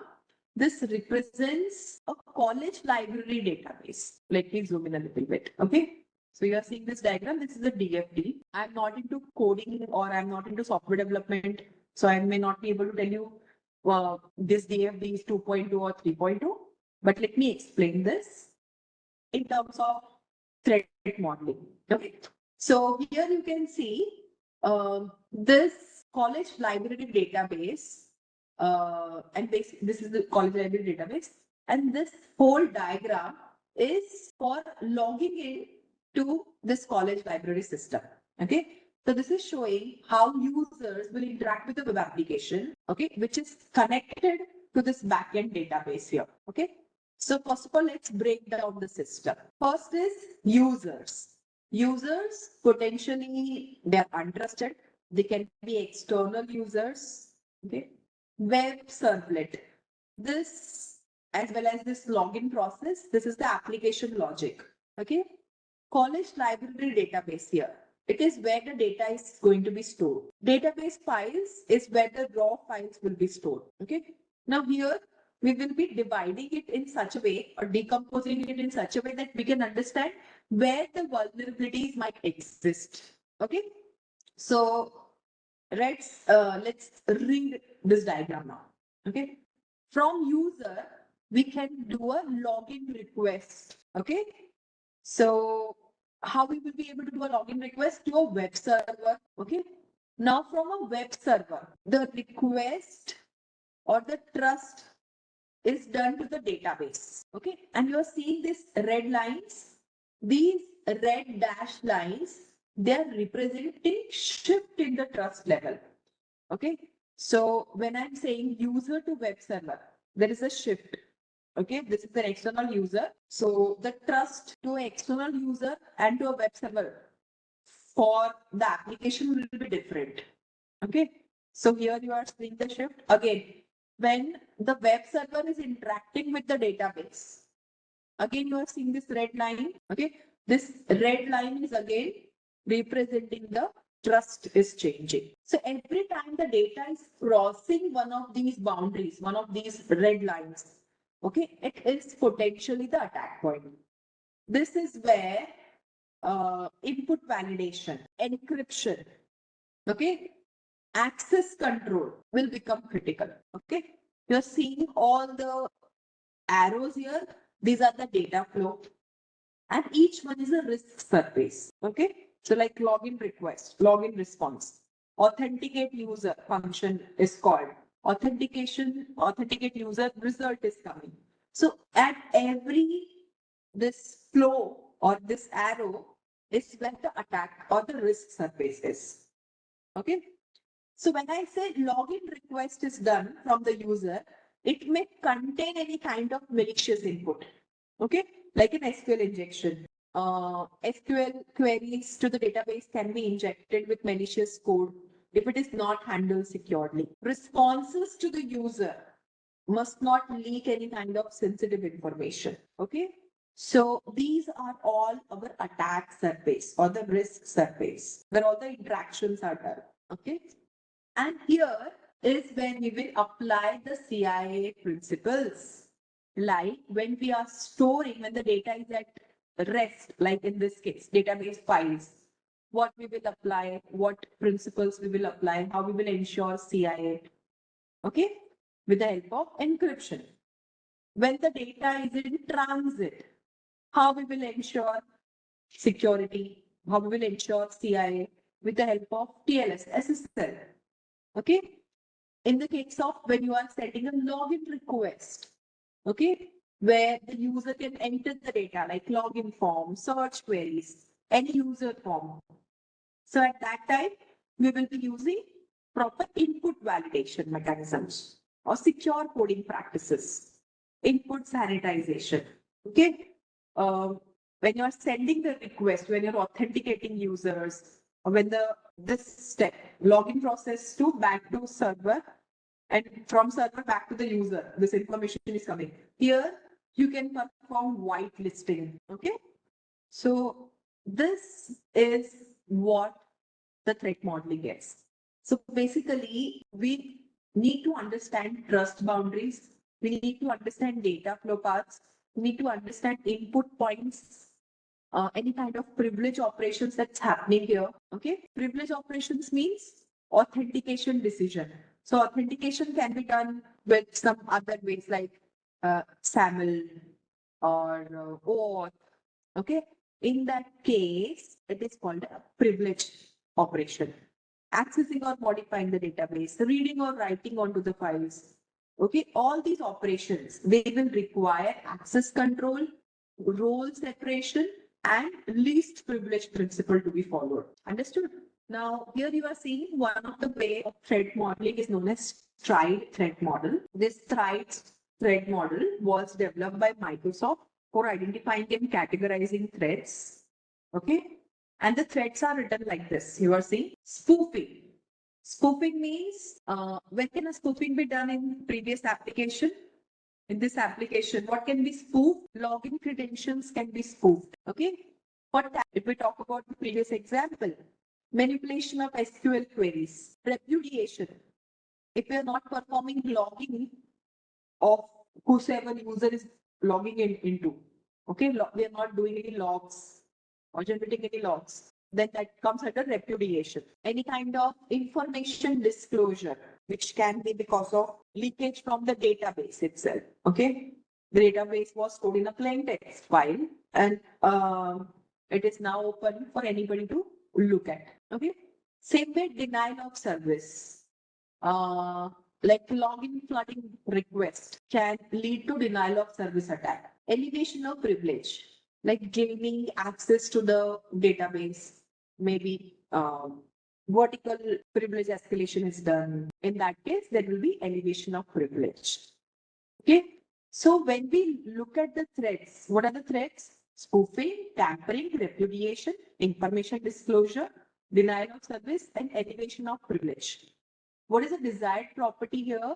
For spoofing, the desired property is authenticity. We need to ensure the authenticity of maybe the user or the system who is making the transaction request. Tampering, we want to ensure integrity. For threat of repudiation, we want to ensure non-repudiation. Information disclosure, again confidentiality, denial of service, availability, elevation of privilege, authorization. So here what we are saying that the threats are mapping directly to what we saw in the diagram. Okay. And when we talked about stride, it is a mnemonic. again developed by Microsoft. It helps us identify these 6 common threats: S for spoofing, T for tampering, R for repudiation, I for information disclosure, D for denial of service, E for elevation of privilege. Okay, so each letter is standing for the specific category of the threat. Okay, so if you want, I can further discuss about what spoofing is. Basically, it is a kind of masquerade attack where somebody is pretending to be someone else. Okay, what could be the control we can use to ensure the spoofing is not done? We can use strong authentication mechanisms like MFA, secure passwords, session management. So that will ensure spoofing is not done. So these are some of the controls. For tampering means there is an unauthorized modification of data or code. So attacker is basically intercepting and changing the login request or adding any SQL query which can escalate privilege. So how you can ensure the controls here in this case? Input validation, hashing, using TLS. So that will be ensuring that this threat tampering is not able to create any problem. Same way for repudiation. Repudiation means denying any action after the action has been done.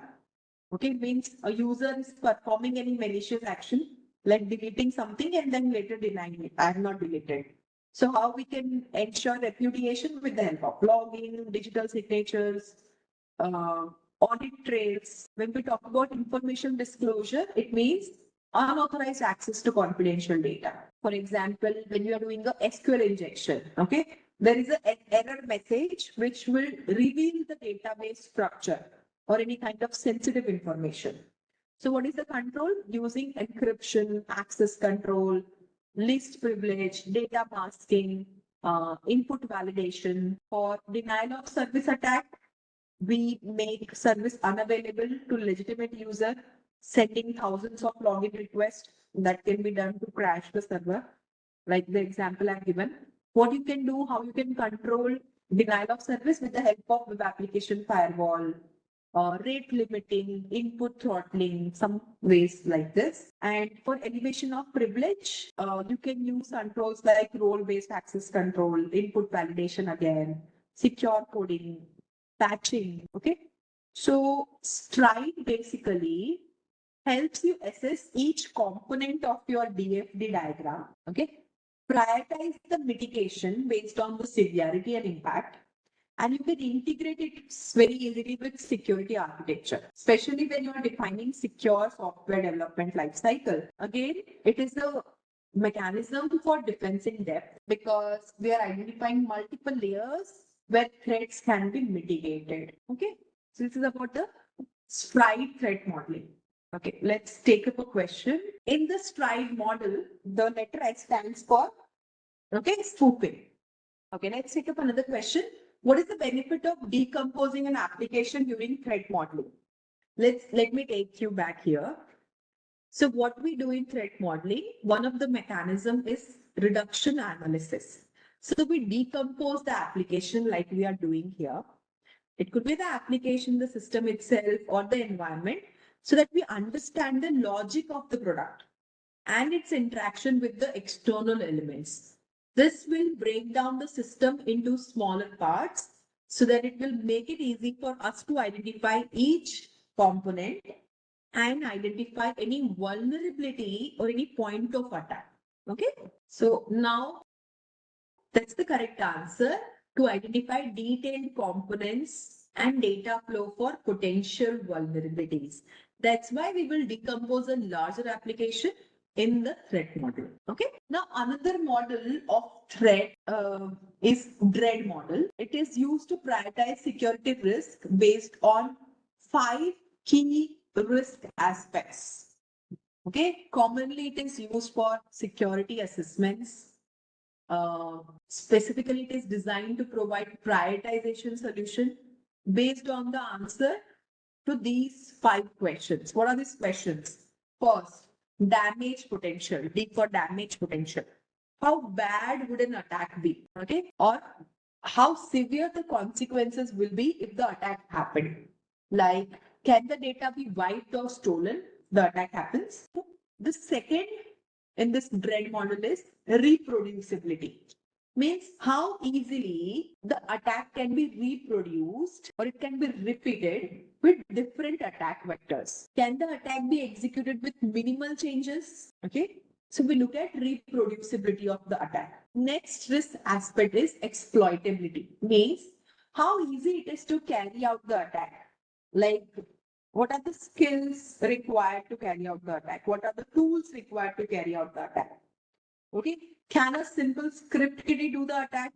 Or they will require an expertise, or they will require a specific tool to perform the attack. Okay.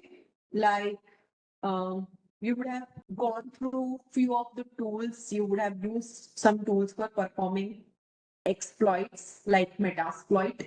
Okay. So that's available with Kali Linux. Many times when you start performing or start with cybersecurity, you start with tools like Metasploit. So basically, you are using some scripts to launch the attack. Okay. So this exploitability is the risk aspect where we are looking at the exploitability criteria. Okay. Next is affected users. Means how many users will be affected if the attack happens. For example, will there be only one or two people who will be affected with this user? If they are majority of users, then you require some more set of controls for ensuring security.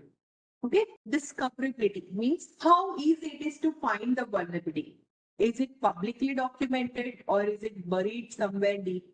Can anybody go ahead and perform the or look for the vulnerability? Okay, that comes under discoverability. So what we are going to do, each element you will put in the score of 1 to 10. Okay, and the total score is the sum of all the 5 factors. Higher the score, higher the priority to fix the threat. Okay, so if we take about the example of SQL injection vulnerability.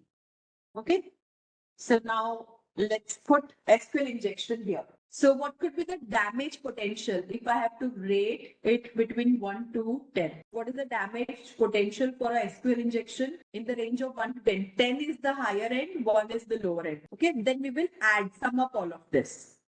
9, why 9? It can create a full database dump. Yes, it's about database dump, exactly. So damage potential 9. Okay. Reproducibility. In case of SQL injection, what is the reproducibility? What risk aspect? How much you want to rate 1 to 10? How easy it is to reproduce the attack once the TTP is known? Will it be easy? If it is easy, we will say 10. If it won't be, then 1, 2, 3. Is it reproducible? Yes, it is reproducible. If we know how it was done previously with minimal changes, maybe if you're looking for a specific admin page, okay, you can be looking at the admin page or any other page with just making minor changes and it is reproducible attack, right? So yes, it is going to be 10. If you talk about exploitability, so how much work is it to launch the attack? If you want to scale it 1 to 10, is it a lot of work? Let's take up another number. We have already 9 and 10 here. Let's take up 8. Okay, with some basic SQL knowledge, and if we know some basic ways to perform SQL injection, where to look at, what places we can put SQL injection, maybe it's easier to launch the attack, right? So I'm putting at 8. Let's take affected users. How many people will be impacted? If less number of people impacted, 1. If more number of people impacted, 10. I'm saying more people impacted. Okay, so we will put as 10 here in this case. If you talk about discoverability, how easy it is to discover the threat? Is it very easy? Is it little difficult? Is it very difficult? Somewhere average? Let's put up 5 or maybe put up 6 in this case. Let me make it to 6. Okay, so this is 6. Very bad handwriting though, but it is 6. Now if we total this, what is this? Total of this is, okay. So yes, we are getting 43. 43 is a high number. So it is a critical risk, right? So if we have to mitigate this risk, we will do it on priority basis. Is it understood how threat modeling, this threat model works? Let's take up this question. What does the threat model help to assess in the threat modeling? Is the correct answer risk severity of threats? So it is based on the risk severity. Okay. Just a quick info guys, Intellipaat offers cybersecurity course in collaboration with iHub IIT Roorkee and EC Council. Through this course, you will master tools and techniques of cybersecurity such as IAM, network security, cryptography, Linux, SQL injection, SOC, ethical hacking, cloud security, and much more from the top IIT faculty and industry experts. With this course, we have already helped thousands of professionals in successful career transition. You can check out their testimonials on our Achievers channel, whose link is given in the description below. Without a doubt, this course can set your career to new heights. So visit the course page link given below in the description and take the first step towards career growth in the field of cybersecurity.